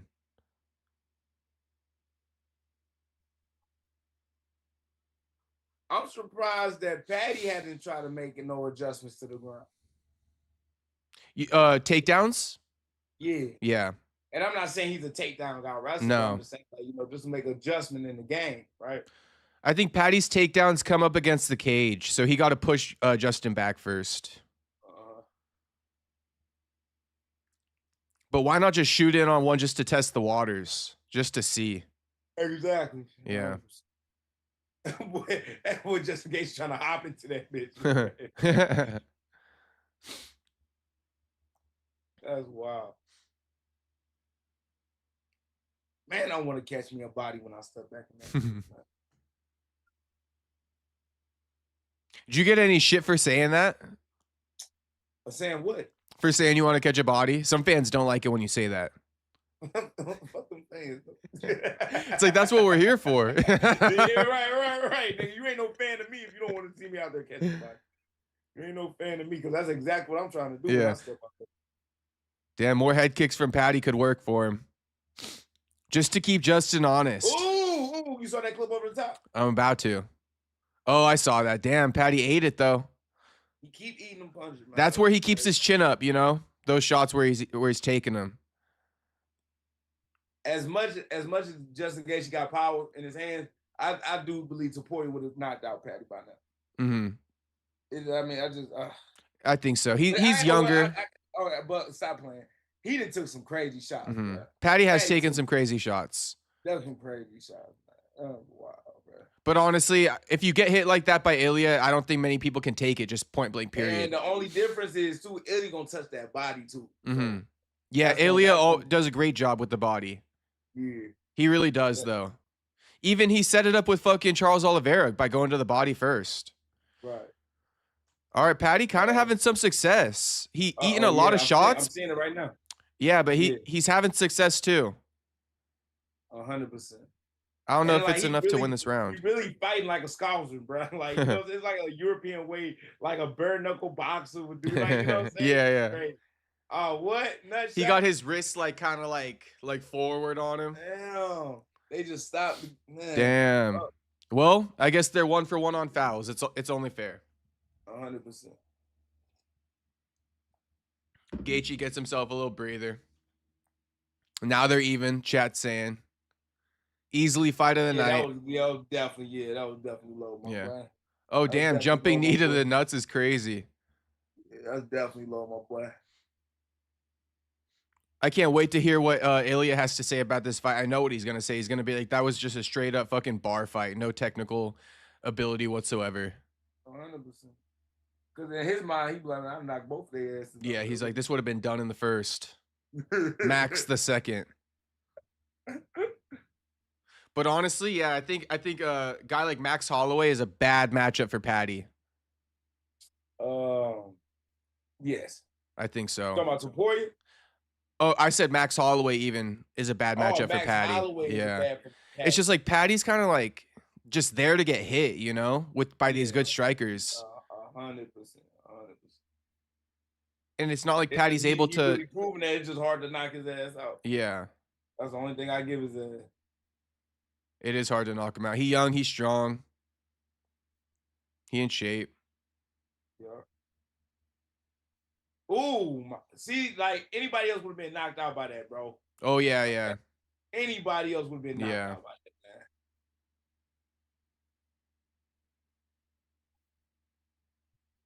Yeah, credit to Paddy for taking these shots. Living up to the name. Scousers don't get knocked out. Oh, he's saying my round. He said my round after that. I don't think it was his round. He got hit too clean in that round, Paddy. When you get hit that clean, I mean, it's hard to win a round. Man. Like over and over again too. Man. Just like completely open. Boom. I got to give that third round to Gaethje as well, to be honest with you guys. What do you think? Who do you give that round to? Man, I got to give it to my man Gaethje too, but like just for the simple fact, man, that dude Paddy just not falling. It's crazy. Credit to Paddy, but I'm going to give the third round to Gaethje. 100%. But what's the significant shots on the brain now? I know. I mean, I can't see. Golly. Probably over 100. I wonder, like, who got the record for taking the most, damage? Shit. That's a good question. Absorbing the most significant shots. Who got that?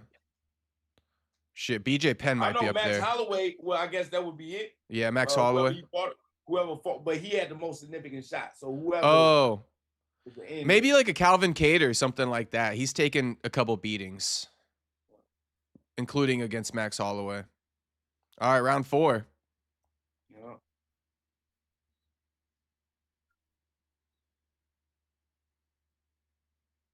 I don't know how to explain it. I know it's an interim title fight, so that's probably why I'm saying it, but it doesn't really feel like this mega matchup at the moment. You feeling that or no? I guess I get what you're saying. Yeah. I don't know. Maybe it's because neither of them are active champions at the moment. Right. And like Paddy's coming off a win over Chandler, Gaethje coming off a win over Fiziev. It's not the same, but I'm liking the fight. 100% good fight. Yeah. 100%, but I get what you're saying at the same time. Like it didn't feel like when Topuria fought Charles. You know what I'm saying? Yeah. It's like just clash of wars, nigga. Right. All right, they're back in this front headlock position, and Gaethje just working these punches from the side. Gaethje could totally benefit from learning a Darce, could he not? He keeps falling in this position. Yeah. I mean, you ain't finna learn it right then and there. I know. Oh, he going for a cradle again? Even DC called the cradle. That's crazy. We manifested it. Run the cradle one time for us. Yeah. Okay, Paddy back up though. I like this fight too because Paddy just fighting like a straight street brawler. Oh my God. And he just won't go down. Oh, damn. Golly, bro. That's crazy. Yeah, credit to Paddy. He getting up every time. Anybody else would have been put to sleep. That's one thing I get paid. I mean, even myself, and they like, you know, I'm not, all right, bro. Hey, but for real though, I know we spoke about this yesterday, right? And everybody who's watching pretty much knows I've been bitching about Jake Paul. This is what I'm talking about, why I'm so upset with Jake Paul, because Jake Paul didn't show a warrior spirit like this against Anthony Joshua, and I don't care that it was against Anthony Joshua. I think it's almost that time, though, bro. Oh, God. I think it's almost no, it's all that good. time, bro. But you feel what I'm saying? This is what I like to see. Even Paddy showing his warrior spirit, bro. Like, I respect it. Right. And if you don't do this, I don't respect it as much. Just like point blank, period. Damn. So this okay, this is good. Damn. So, Paddy is obviously not going to stop fighting like this. He's going to continue to fight like this. When is the corner going to intervene? I know. How like that's why yet again when you got boxers, right, and they get beat up, even if you surviving, if you're not landing any other shots but besides just absorbing shots, when is your corner going to take in the responsibility and like bro, save you from yourself? Like, I wouldn't call it yet personally, but I would call it if it gets any worse. Bro, you gotta, man. He taking life off his man. I'm telling you, bro. Like, well, tell me what you would do. Would you throw in the towel now? I've been throwing that motherfucker. Oh, okay. I've been throwing that motherfucker. Would you hate your coach if he did that? Listen, but people, yes, your coach, yeah, whoever. You would be pissed? Who? I would be pissed. Yes, as a fighter in the moment, yes, I'll be pissed. Okay, but that's not their job to be emotionally attached to me. Their job is to make sure I stay safe. Right. Because what the fuck we wasn't doing in training, we shouldn't be getting beat up like this. Right. So yeah, in the moment, hell yeah, I'll be fucking pissed. I'll be ready to fucking swing on them motherfuckers, right? Right. But why, as a fighter, am I allowing myself to get beat up like that? Right. You think that it should be something where? So this is what I'm saying to people. People really don't think this game is dangerous enough where Paddy could go to sleep and not wake the fuck up tomorrow. Friendly reminder that it is that dangerous. Fuck out of here, man. No, you're right about that for sure. I mean, there's never any denying that. I was gonna say something about the whole. Oh, so you're more of the mindset throw in the towel once the fighter doesn't really have a chance at winning anymore. If it's clear as day you're beat, then just throw it in. Come on, it's clear as day right now, man. Yeah, yeah, he's tripping all over the place. I don't know. If he gets rocked bad one more time, I wouldn't be opposed to it. I just see Paddy fighting back, so it's like I see both sides, you know. He fighting back, but what is he landing? No, I know. Is he stopping just in case you? He's just landing a left hook here and there. That's pretty much what Paddy's like dwindled down to. A left hook here and there. But he's getting hit like 5 times in between that. Man, he looking silly right now, bro. Yeah. But you know, like yet again, you cannot deny the heart. That's one thing you cannot deny the heart, man. You know? And that's why again, fuck Jake Paul. For the one time.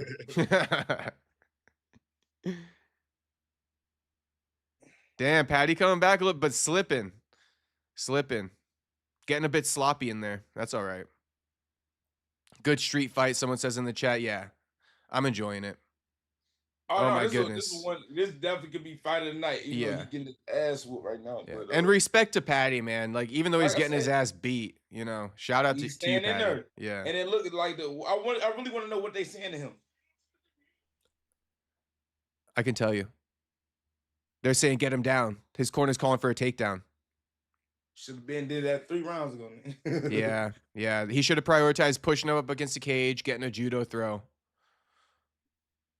Yeah, they're saying once we get him to the wall, let's wrestle him there and get a takedown. Exactly what I was kind of saying. You know, of all things, I feel like calling the fights might be like my favorite thing to do.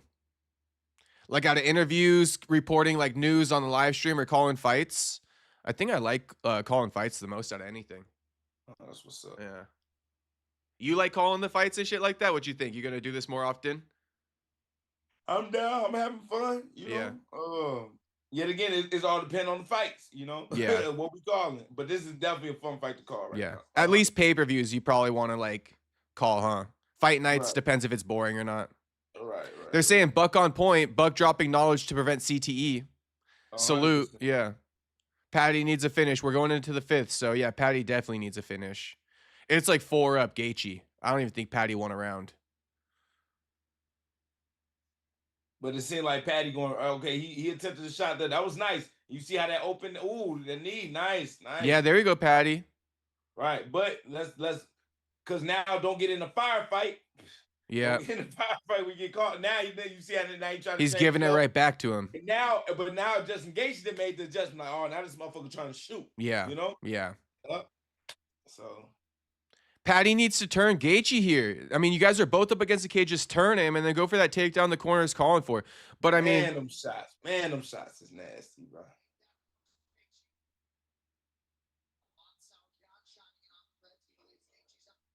damn, yeah. See, Paddy didn't even turn him up against the cage. But I was gonna say, even if he takes him down now, it's like no point. You got to go for a knockout. I mean, I guess he could submit him. Go for a TKO, but I mean, Yeah. Justin Gaethje's a dog too, though. So shoot. Yeah. Can't believe Gaethje's gonna capture that interim title again. Right. He's gonna keep it around his waist this time around. Believe in it. I know. Remember last time when he won it? Yeah, He threw that shit to the side. Yeah. He said in the press conference this week, though, he's like, I have a different perspective about that now. Okay. That's what he said. Yeah, he's like, it's special. It's not nothing anymore. Gaethje and his little beer belly. It's working for him. He got a little extra carbs to burn with that beer belly. Damn, beating Paddy with staff is crazy. He tried it. Though. There we go. He's still trying to hunt for it. Yep. But you battered, you beat up, you're a little bit more tired. Like I said, doing this early would have been good for you. Mm-hmm. But it is what it is. Oh, I'm forgetting the name right now, but who's the guy they're paying homage to with these orange shorts? You remember his name from Japan? Not at all. I do not. There's a guy with orange shorts. I don't know. Well, I'm just guessing. Sakuraba. Yeah, Sakuraba. There you go. Who told you that? I think like early on in Paddy's career, they were talking about it.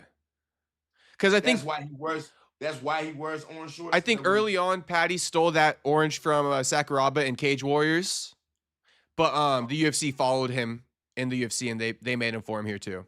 But I guess Paddy's inspiration for the orange was Sakuraba early in his career. Yeah. Gosh. I fuck with it. Anything to stand out. The Gracie Killer. Yeah. Yeah, the Gracie Killer, Sakuraba. You're right. Yeah.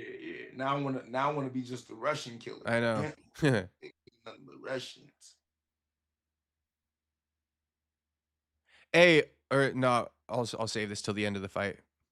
I'll tell you something though. We got a minute 40. Crazy. Yeah, minute 40. Yeah, this is definitely fight of the night right here. Definitely. Yeah. I mean, taking shots like this, if you're Paddy, you need like a double bonus. Bruh. I wonder if Dana was serious. I don't know if you heard, but Dana kind of promised, or he sarcastically said okay to $350,000 bonuses tonight. Yeah, I did hear that. Yeah. He said maybe, I think, or something like that. He's we'll like, see. Yeah, he's like, sounds good or something. I don't know. Yeah, no, he said we'll see. I think he said we'll see. It came off like sarcastic or non-committal, but right. Shit, drop the $350K one time. Yeah, man. Yeah. Damn. And nigga Justin Gaethje getting PTSD, you know what I'm saying? You know what I'm talking about? That fucking last second brawl with Max Holloway. Yeah. Yep. Fight's not over. This gonna be a historic fight, along just because of how hard they fighting, bro. Like this fight definitely gonna be in the history books in my mind for a long time. Yeah, this is a crazy fight. You know what one of my favorite fights of all time is Colby versus Usman 1. Yeah, I like that fight. You don't like that fight? The hell? I never said out of all the fights, I wouldn't expect you. Yeah. That's actually one of my favorites of all time. Like maybe I'll put in my top 5. What's my favorite? It's just absolute fucking war. Was this Jose Aldo? Actually, no. BJ Penn and Sean Sherk. That was fun. Oh, that was a fun ass fight. Damn, good that was fight. A crazy fight. Man, that was a crazy BJ fight. Penn, Sean Sherk. That's not a bad one. Yeah, that's actually great for him. Topuria would have smoked Paddy. People are saying them boys was scrapping. Damn, these 2 went 5 rounds, longer than my night with Snoop Dogg.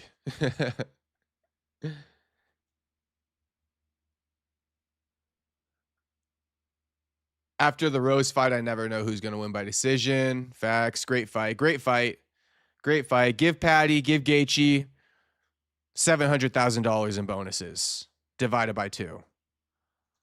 $350K each for him. Hey, I was going to tell you for this commercial break before the decision gets announced, I told the chat that you want Amosov. And they were saying, nah, we want like Bilal, Brady, or Shavkat. Fuck Amosov, yeah. I like those names, but we call that all 3 of them fools. Yeah, facts. So we gotta get what we gotta get. You know what I'm saying? Like I said, I gotta eat, y'all. Shit. Man. I guess bottom line, a grappler. I wouldn't say because bottom line of grappler. I told you what it was. Bottom line of Russian. A Russian, I know. But yeah, I guess you same thing. Same thing, right? Yeah. Except these guys are just not Russian, but yeah. Still wrestlers. Mm-hmm. Okay, watch this draw be announced. Okay, so people calling draw. I think no way. Okay, Gaethje won that shit. Whatever Draw it is, what it is. Yeah, draw is crazy. I think it's clear as day. They're still on Rose Namajunas losing. That's why. They're like, Rose won her fight. I know. Well, we done seen a lot of crazy decisions, but that'd be wild. Look, they got them little went up there. Look, he got his nice little bling, but go out there to get effed up, man. Yeah. But hey, look, you know what I'm saying? If you willing to sacrifice your brain cells for that, I give you that. Yeah. Hey, who you think? Someone mentioned Arman should fight the winner of Dan Hooker versus BSD next week. You like that? Arman versus BSD? Nah, not for real. Nah, because like where does he go from here? Damn, BSD Gaethje double. Yeah. BSD versus Arman. Never mind. No, I don't want to see that. Okay. I don't want to see that. No. Okay. Gaethje took it. Is that a bad boy tattoo on Gaethje's chest? Is that what those eyes are? You ever wonder that? No, I never wondered that. No. You know the bad boy brand though? Is that what it is? You think? I don't know. No. Probably some Looney Tunes shit, nigga. I have no clue. All right, congratulations to Gaethje. Gaethje won. Let's hear what he got to say. Paddy raising the hand, rocking the bling. They both got bling. I bet you Paddy's bling might cost more though. Oddly enough.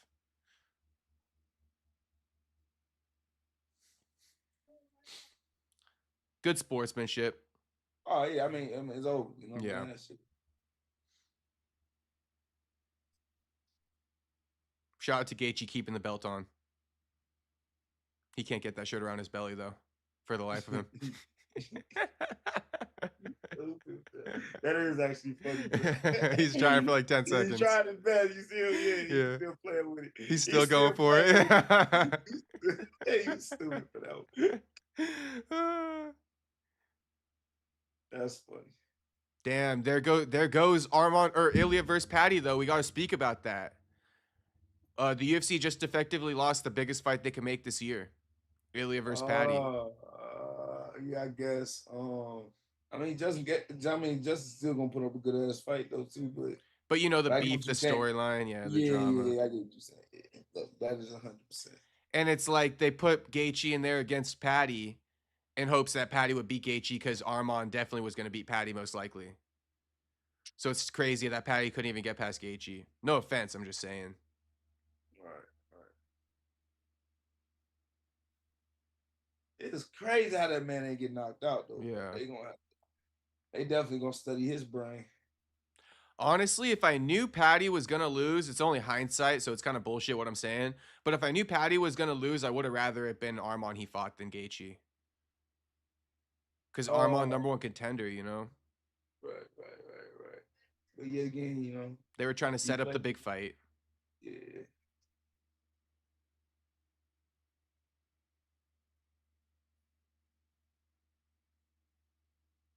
Shout out Trevor Whitman.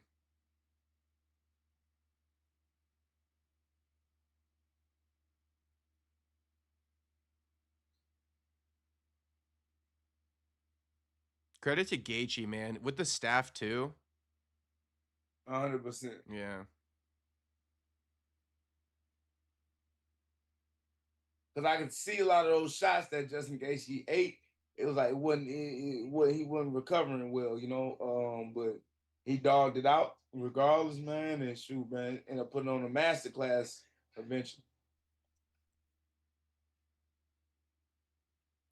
Any message to Ilya? America, baby. No message to Ilya, I guess. Oh, I got the belt now. Yeah. Shout out Trevor Whitman once again. Gaethje's mom and shit. Soda Pop's calling for Paddy versus Loco Torres. I know you fuck with Loco. Manuel Torres, if you don't know Loco. Yeah, I know what you're talking about. But he got hands. You and Loco Torres should have like a crip walk contest because Loco can do the crip walk now. That's cool. Who said I could do the crip walk? I saw you doing it with Marag. A little low key one. Ain't no damn crip walk. That's all. A little crip walk mixed with the jerk action. Right, with the little jerk. Yeah. Does Paddy ranking change now? I mean, obviously. Got to.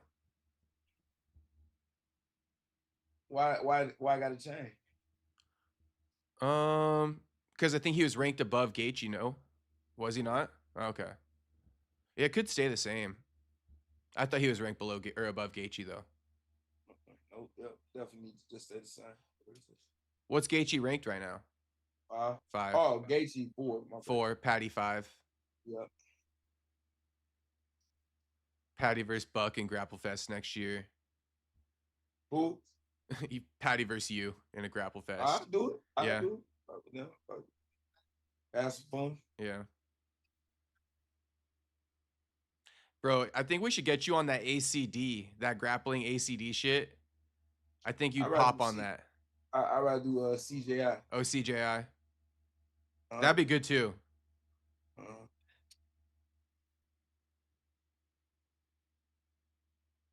Shout out to the mental health. Yeah. Shit, my experience, the less you think about that stuff, the better. The mental health. What do you mean the less you think about it? Like the more I think about it, the worse it gets for me. The less I think about it, the better I am. All right. What's up? Huh? Broom? Yes, sir. Sure, I gotta look for a broom. I just dropped some stuff too. I'm sure some broom here. Check it out. Check it out. Damn, they calling you sir and shit. Respect. So you got some young bucks in the gym right now? Yeah, yeah. Damn. Get buddy name. But yeah, this is a 24-hour gym. Oh shit, okay. Yeah, no excuses. Come on in. You know what I'm saying? So kids just come in, get the work in. Get that work in at 3 a.m. if you want. Damn. Yeah. All right. Shit, that's the card. Ilya versus Gaethje is the next fight, pretty much. First Paramount card success. Yeah, first one. How many finishes did they have? Let's review it. Let's take a review real quick. All right, man. That's almost bedtime for me. Yeah, I won't hold you any longer. Good, but no, I'm curious though. Okay. But no, shout out to you, bro. How long did you stay locked in for? Fucking like 6 hours? I mean, that's crazy. Yeah. That's good work. Yep. If you can stay locked in for 6 hours, you're definitely meant to hop on a stream if it's what you like to do. Right. Yeah. Like I said, man, I gotta be bouncing on somebody with this shit, man. I can't. I feel you on that. Myself, you know. Shit. Okay, let me see.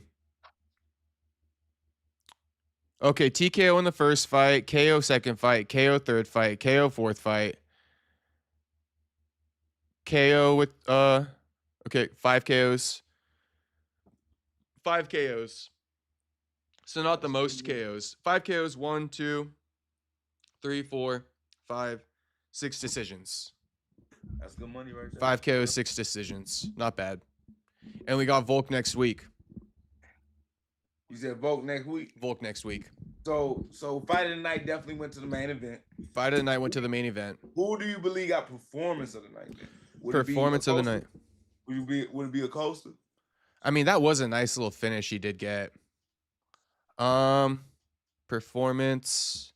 Just scrolling through. I mean, I don't know. Alex Perez just kind of ran through. No offense to Charles, but just on, you know, the bonus tip. Flawless victory for Alex Perez, really. I mean, if we're talking best performance. But you already know they always put names. Say, actually, just keep that right there, bro. Yeah, keep right there. 100%. Thank you. I need to use it right after this. What you finna work on, bro? Everything. What'd you say? Everything. You said everything? Yeah. Oh yeah, you different. My man said everything. He trained MMA or boxing? Boxing. Okay. That boy said everything. Everything. Jab, growl, hook, speed, cardio. He gonna hit all the fucking little bags, the double M bag, the speed bag. Shout out to homie. How old is he? Sounds young. I don't know. Like I said, you know, I'm brand new to the gym. All right, bro. That's pretty much it, though. I'm gonna catch the bro. press conference and all that stuff. But yeah, shout out to Buck. Wait, let me read the chats. Everybody say something nice to Buck on his way out. Say something nice. Yeah, let Buck know how you feel on his way out. Let me see here. Yeah, man, make me feel good, man. They're saying Buck, read Buck. Did you read Way of the Peaceful Warrior? No. I'll look it up. Yeah. I like reading. Way of the Peaceful Warrior. Buck, we're ready for you to get in the octagon. Me too, brother. Damn, somebody's saying, Buck, you still underachieving, bruh. So, shit. I guess they're trying to light a fire under your ass or something. I guess so. Yeah. It's all right. Anything else for Buck before he heads out? Thank you, Buck the Baddie. What do you say? Thank you, Buck the Baddie. Thank you, Buck. All right, yeah, everyone's saying thank you, Buck. Yeah, shit. Say thank you to Buck. I'm gonna say this though, you know, hey man, appreciate everybody that watched the live with us, right? They held it down for what, 6 hours? You said we did this shit for like 6 hours. 6 hours, 15 minutes. You know, get used to it. Get used to seeing us locking in, watching these main events, just commentating, saying stuff, certain stuff. But y'all gonna hear how I feel. You know, I'm gonna speak my truth.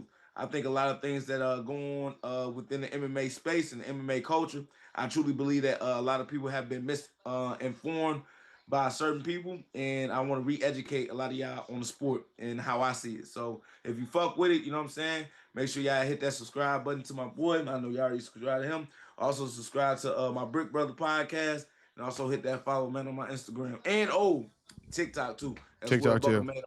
But for the Brick Brothers, how often you guys dropping episodes, just for the boys to know? I think every Monday. Every Monday? Yeah, every Monday. Yeah. You and the homie Eldrick, right? Eldrick, yeah. Yeah, your coach, also longtime friend. 100%. Yeah, okay. You guys added somebody new. Is that Eldrick's brother by chance? 100%. Okay, they look alike. Okay, so yeah. Evan Dillard. Evan. So yeah, tune in on Monday. Buck dropping a new episode, Brick Brothers podcast. They be doing interviews and shit like that. And he got two co-hosts, Eldrick and Evan, his two homies. Real life homies. Real life. Grew up with the motherfuckers. Yeah, day ones. Basically his brothers. All right, boys. 100%. All right, G. All right, peace out, homie. Thank you again. Right. I'll talk to you soon. Thank you. Yeah. Thank you. Yeah. I got you, bro. We'll be back on it. All right, peace out.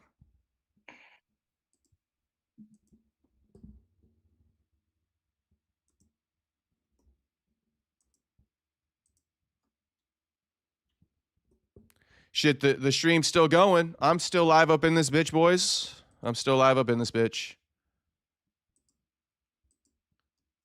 I figure we could do a little post-show action. Should we not? I mean, I'm not going to be reacting to a lot of stuff. But I figure I'll say what's up to you boys. I actually got to go eat. I'm going to go catch the press conference. And then maybe if you guys are lucky, I'll hop back on stream. If any blasphemy goes down at that press conference, you already know I'm going to be back on stream. So, yeah, if any blasphemy happens at the press conference, we got another stream coming. But I'm going to just chop it up with you guys real quick. Although I didn't read these to Buck. But if Buck's listening, I'm going to read them right now. You guys said, never miss a Buck fight, explosive power. Hell yeah.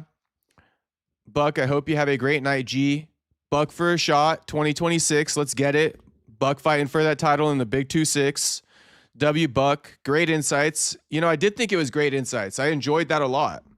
I thought that was a solid fucking stream, to be honest with you guys. I'd love to get your opinions on that.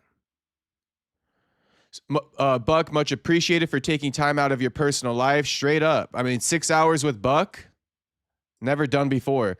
Brick by brick. Thank you, Buck. LFG. Shout out to you boys thanking Buck. The way Gaethje fought, Ilya would KO Gaethje first round. Gaethje ain't that good, says HT, aka Weird One. I feel you, homie. I think we all know what's going to happen when Ilya sees these guys in the octagon. Bricked Bros for life. Too sweet. Shout out the Brick Bros.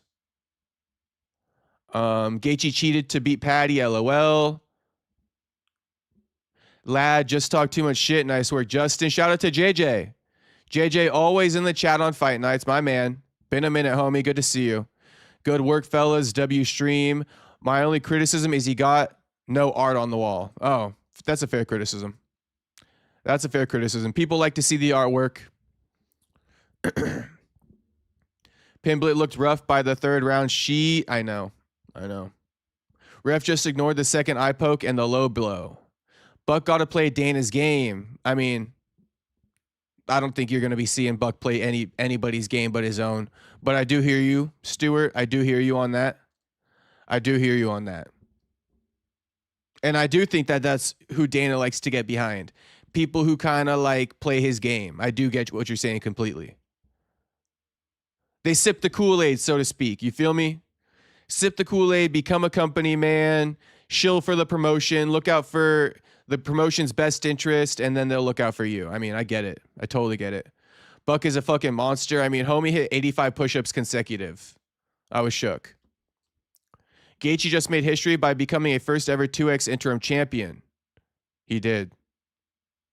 Hell yeah, I liked the stream. It was fun. I'm glad you guys like it.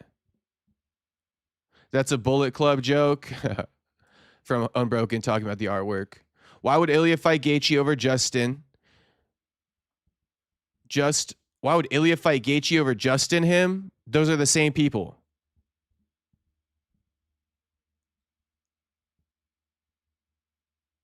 Yup, company man gets the shot. I know. How lame. Shout out to everybody who tuned into the stream, though. I mean,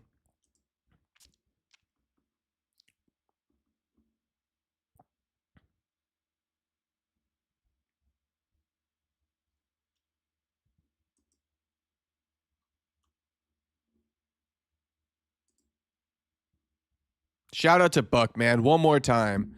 Fucking 6 hours on stream. 6 hours on stream. Shout out to Buck, man. Shout out to Buck. And how crazy is that? Now, the pay-per-view card ends at 9:48. Not bad at all. 9:48 Pacific. I mean, it pretty much ended like 18 minutes ago. So like 9:30 Pacific, it ended. Good money.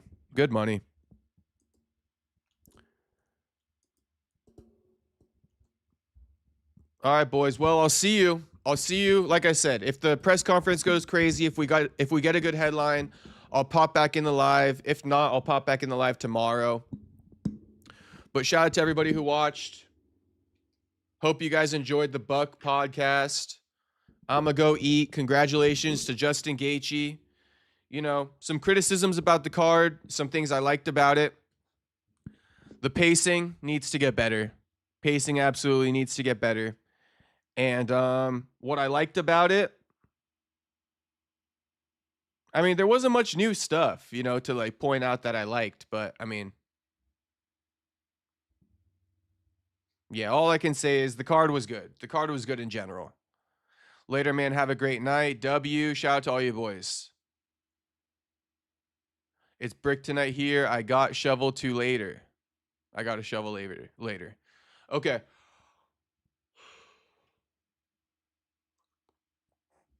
Peace out, all you guys. Thanks again for watching. I'll see you tomorrow. Shout out everybody in the chat. Otto, True Silence, Unbroken, him. Weird One, Eric. RPG, JJ. Jew.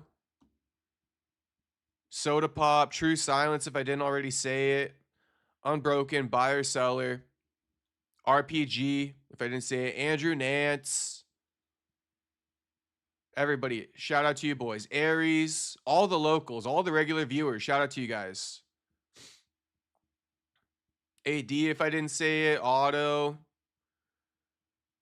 Nurbek from Uzbekistan. All you boys. Peace out. I'll see you guys tomorrow.